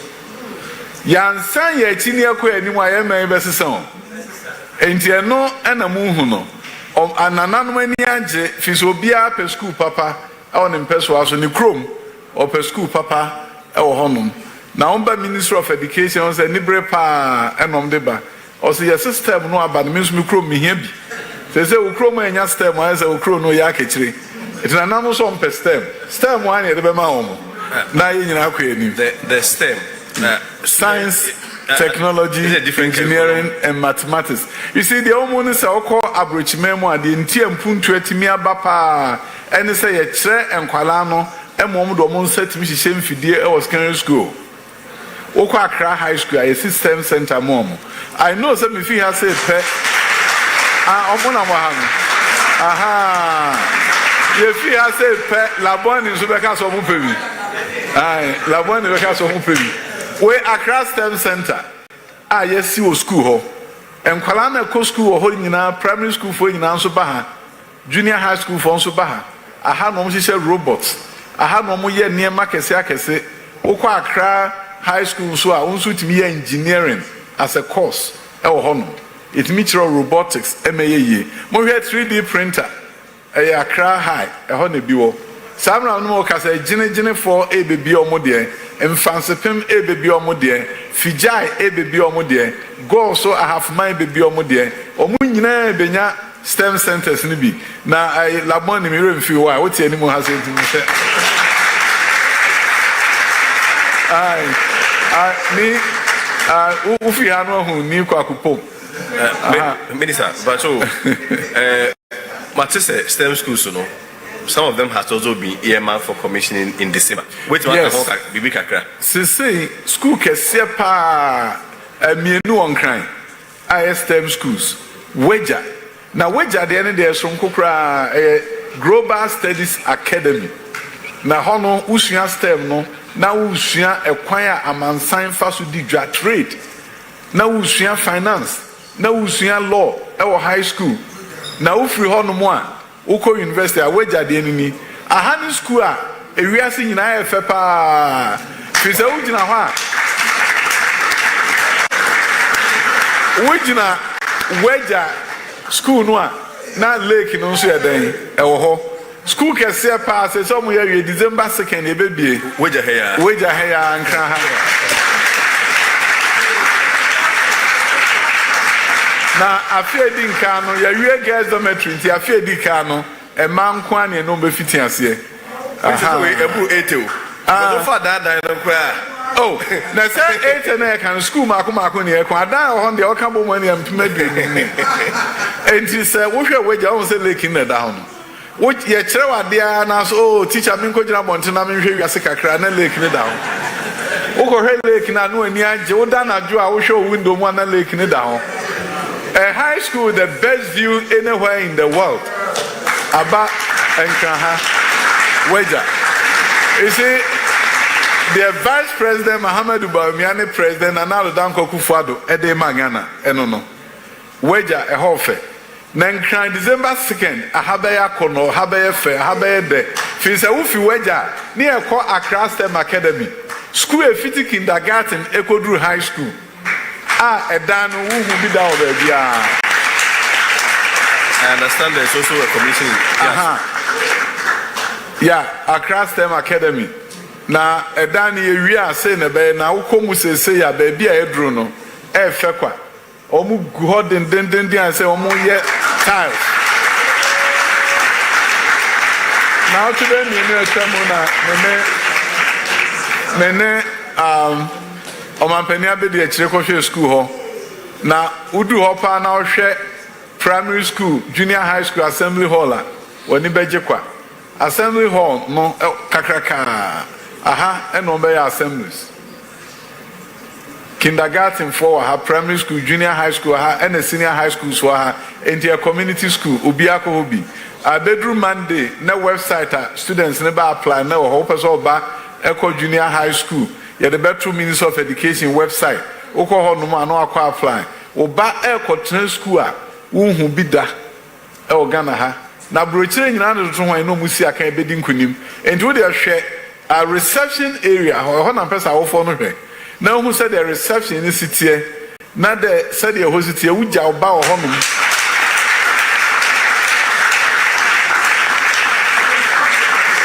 What the oba Echo school way now Jan Homa a teacher for no na wo kwadwuma. When he beje say Ghana wutua to ide yadepa. We and abagano. Na nkranya bia no Kumasi benya obi anso benya bi enti Dr. Duchum efi January kon me wodwuma ye momo ame na me ko adwuma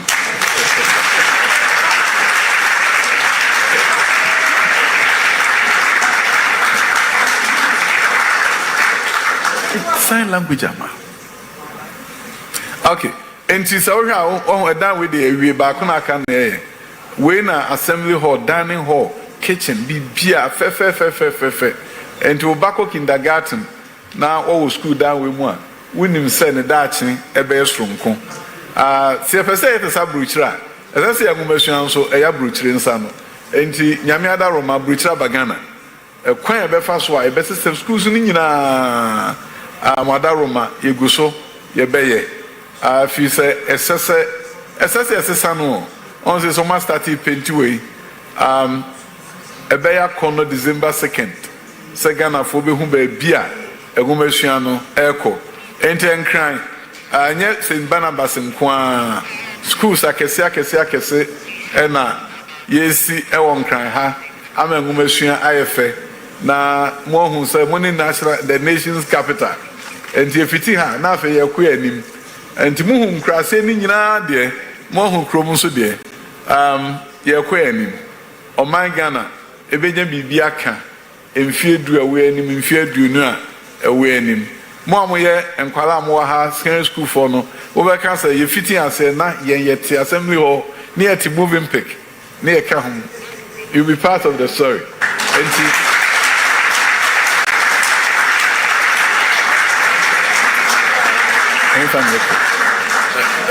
Minister Mr. Yebrenisha one of my Yebrenisha to see Yebeko St. Barnabas enti ne tofa nyina no bo ne tofa maye na yemfa president dia no enwie okay other locations ye ni nyina mo awaso sunyane nso mo ho kakra emfoni ebefi ho aba ni nyina yebesan e de akọ YouTube ama obi atimi ahwe ebeka ni nyina nso abom na afi yasan de egu emfidie so na mo asa ahwe e o TV so anopai St. Barnabas na eho enije na ho eya homka ebe bosume watwetwa mu na mi twam na mekwa ahwe school enti me mo surprise visit me kodu ho no na eho anyama homeka enkwala ne de no mo ye kama me no mo di nkomo kama ahwe classrooms no na St. Barnabas 8 months ago enie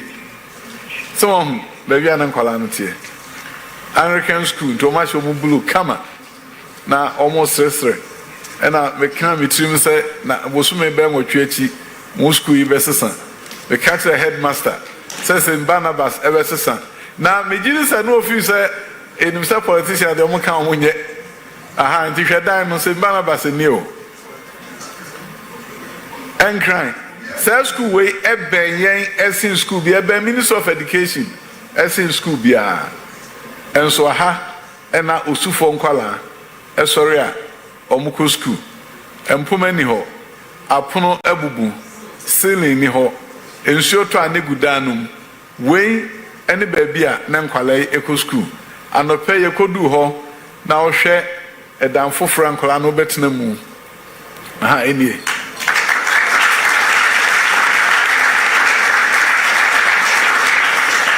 na omampani kotwa ahomemu na ebie ne fefefe se no mampani kotwa ahomemu ebie school no na mo de mo nhwe nkwara no ahofa de kwa no fa so asiesie omo ho na awofo ani age nkwara no ni bru no na wo ho no se so kwachira na ho se nkwara no afa omo ho pa minister before obakona atete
Nti sɛ wohwɛ St. Barnabas baabi a no ɔmo wɔ ɛne baabi a ɔmo aduru hwɛ mfoni ɛnɛ anɔpa yi awofoɔ mbaa hɔ ɔmo nso ɔmo mma no ɛsɔre anɔpa a ɔmo siesie ɔmo ho no ɛma ɔmo hu sɛ ɔmo nso daakye ɔmo mma no ɛbɛgyina baabi pa awofoɔ bi sɛ afei no ɔmo hu sɛ ɔmo mma nso bɛtumi ayɛ bankers ɔmo bɛtumi ayɛ doctor ɔmo bɛtumi ayɛ de biara a ɔmo anwene ho da sɛ nkwalaa no ɛbɛtumi no wei ne Ghana foforɔ a yɛhyehyɛ wei ne Ghana na Nana Addo Akufo-Addo ato no fapem a yɛn ɔmampani abɛdi akyire ɔmampani abɛdi akyire me nua pani Mahamadu Bawumia sɛ ɔbɛtoa so na Ghana ɛbɛyɛ fɛ o continuity Ghana ɛbɛyɛ fɛ enti me de sabre me ka sɛ wei a menka no sɛ amayoni education ɛwɔ me mu menya akwanya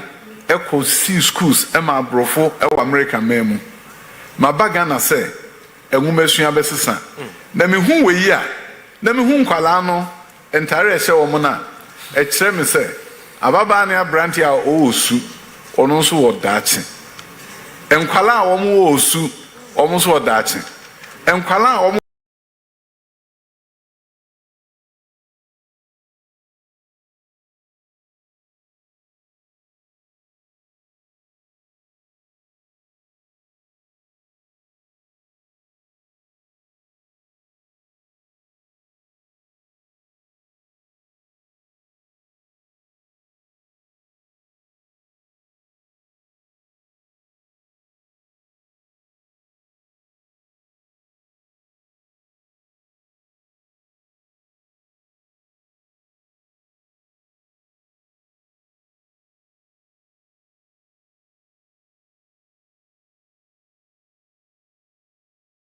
mekom ewo Kumase Tamale ewo Northern region omo nso ewo daakye yepe Ghana ehiafo ene eskafo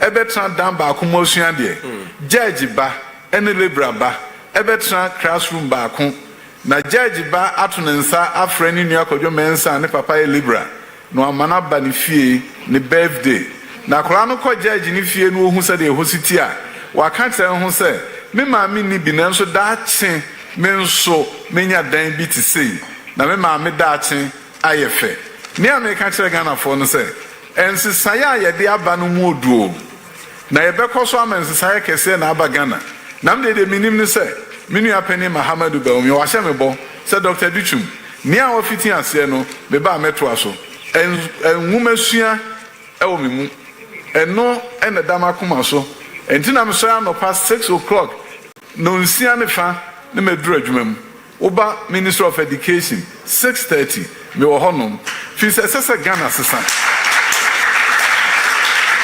ye tu kwa na che esese enya homeje esese ye pege oman na ye nsu efiri ohia mu ekọ baabi a ye ne abrofo ni nyina ebebope ne ayi ohia buruburu a ma nipa timi wuntam efiri ho motis yesi hospitals okọ Ghana nkro bebrebe ohun se photo fe boda ho ababa bi ni atwere ase painful exit gone too soon. What a shock.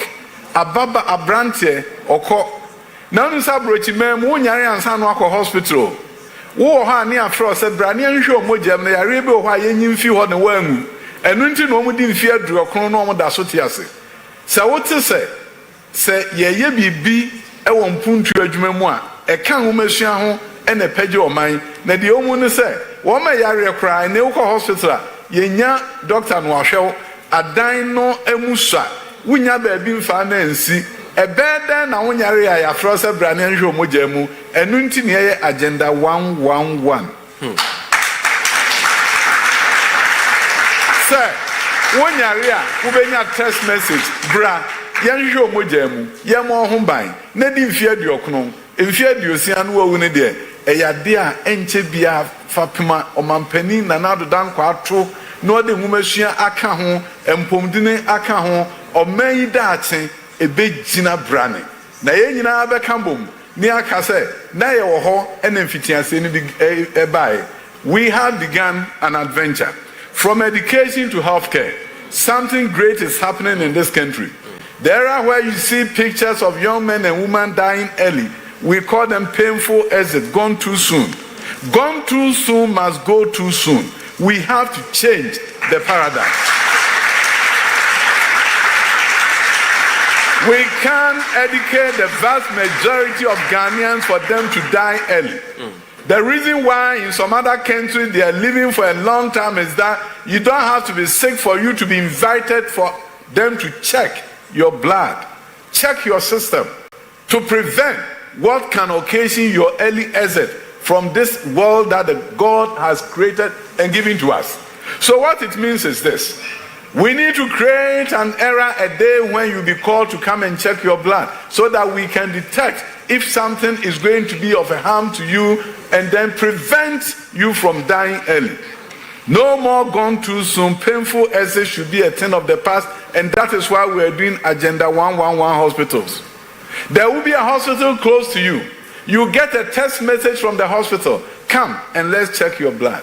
We can't do it now because even those who are sick don't have opportunity to be seen because we have limited facility. The moment you have more hospitals across the length and breadth of this country, then we'll be able to call you in, check your Minister, system. That's also this is Asen, that's my deputy minister. Yeah, he's also commissioning. Yeah. So we'll give you quality education, quality health care. You live for a long time to see your children and great-grandchildren. That is the new Ghana. The journey has begun today.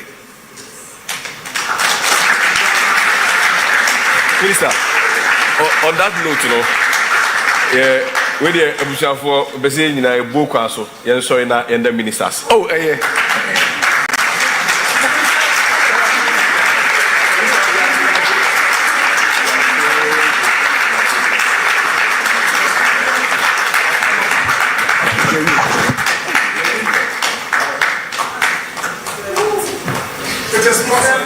You may resume your seat.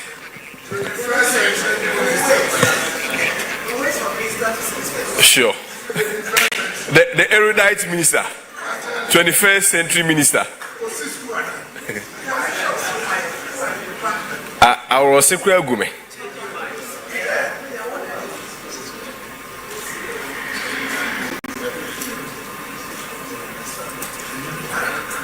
Transformation.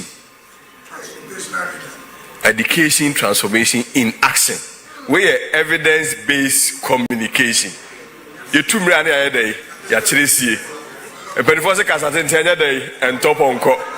Who is carry to bottom. On that note, let me welcome Ashley Chooks to give us a performance. Ashley, are you ready?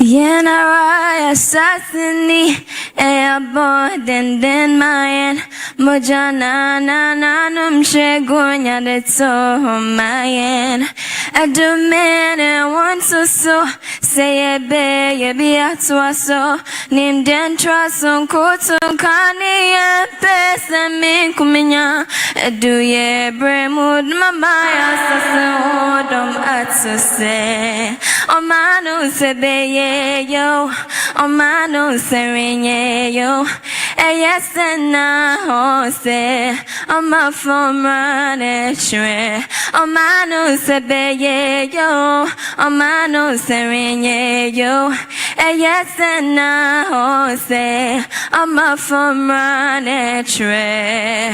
Arise Ghana youth for your country. Your nation demands your devotion. Let us all unite to uphold her and make her great and strong. Oh, arise, Ghana youth, for your country. Your nation demands your devotion. Let us all unite to uphold her and make her great and strong. Oh, we are all involved. We are all involved. We are all involved in building a motherland. Oh, arise, Ghana youth, for your country. Your nation demands your devotion. Let us all unite to uphold her and make her great and strong.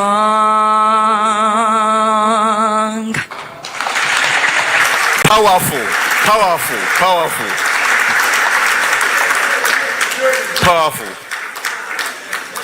Thank you, Ashley. We may kindly resume our seat. On behalf of the Ministry of Education and, of course, the Minister for Education, we want to thank all dignitaries here in present.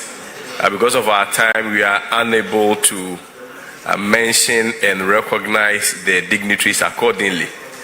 But, of course, we do appreciate you for joining this important exercise. Also want to thank, most importantly, our viewers online, watching from online, home, and all over the world. At this stage, we want to climax the event with, again, an evidence-based documentary detailing the work so far and where we want to take Ghana when it comes to the conversation of transformation. Thank you.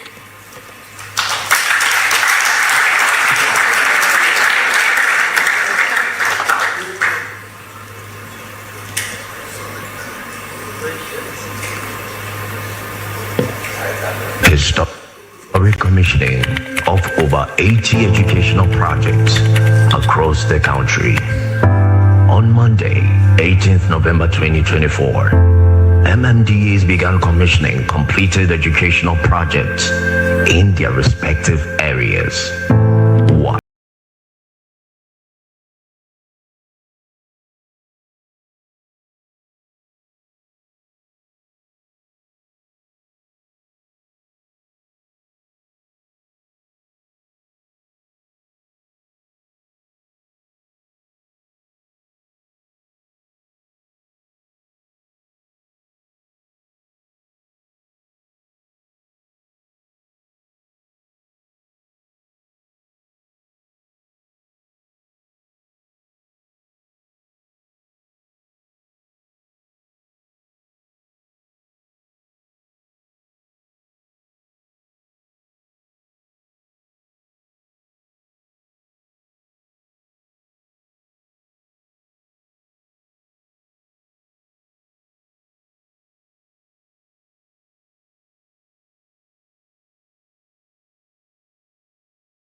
Education is the bedrock of transformation, and in Ghana, a bold vision for educational reform has taken shape under President Nana Addo Akufo-Addo.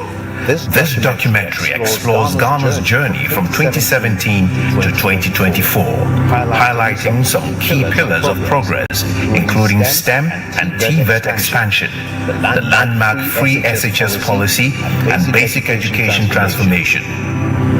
These initiatives are building the skills, accessibility, and modern infrastructure needed for a brighter future for every Ghanaian child. Has been accelerated by the fourth industrial revolution, and the demands on citizens, demands on countries are very different from the demands in the 19th and 20th centuries. So in this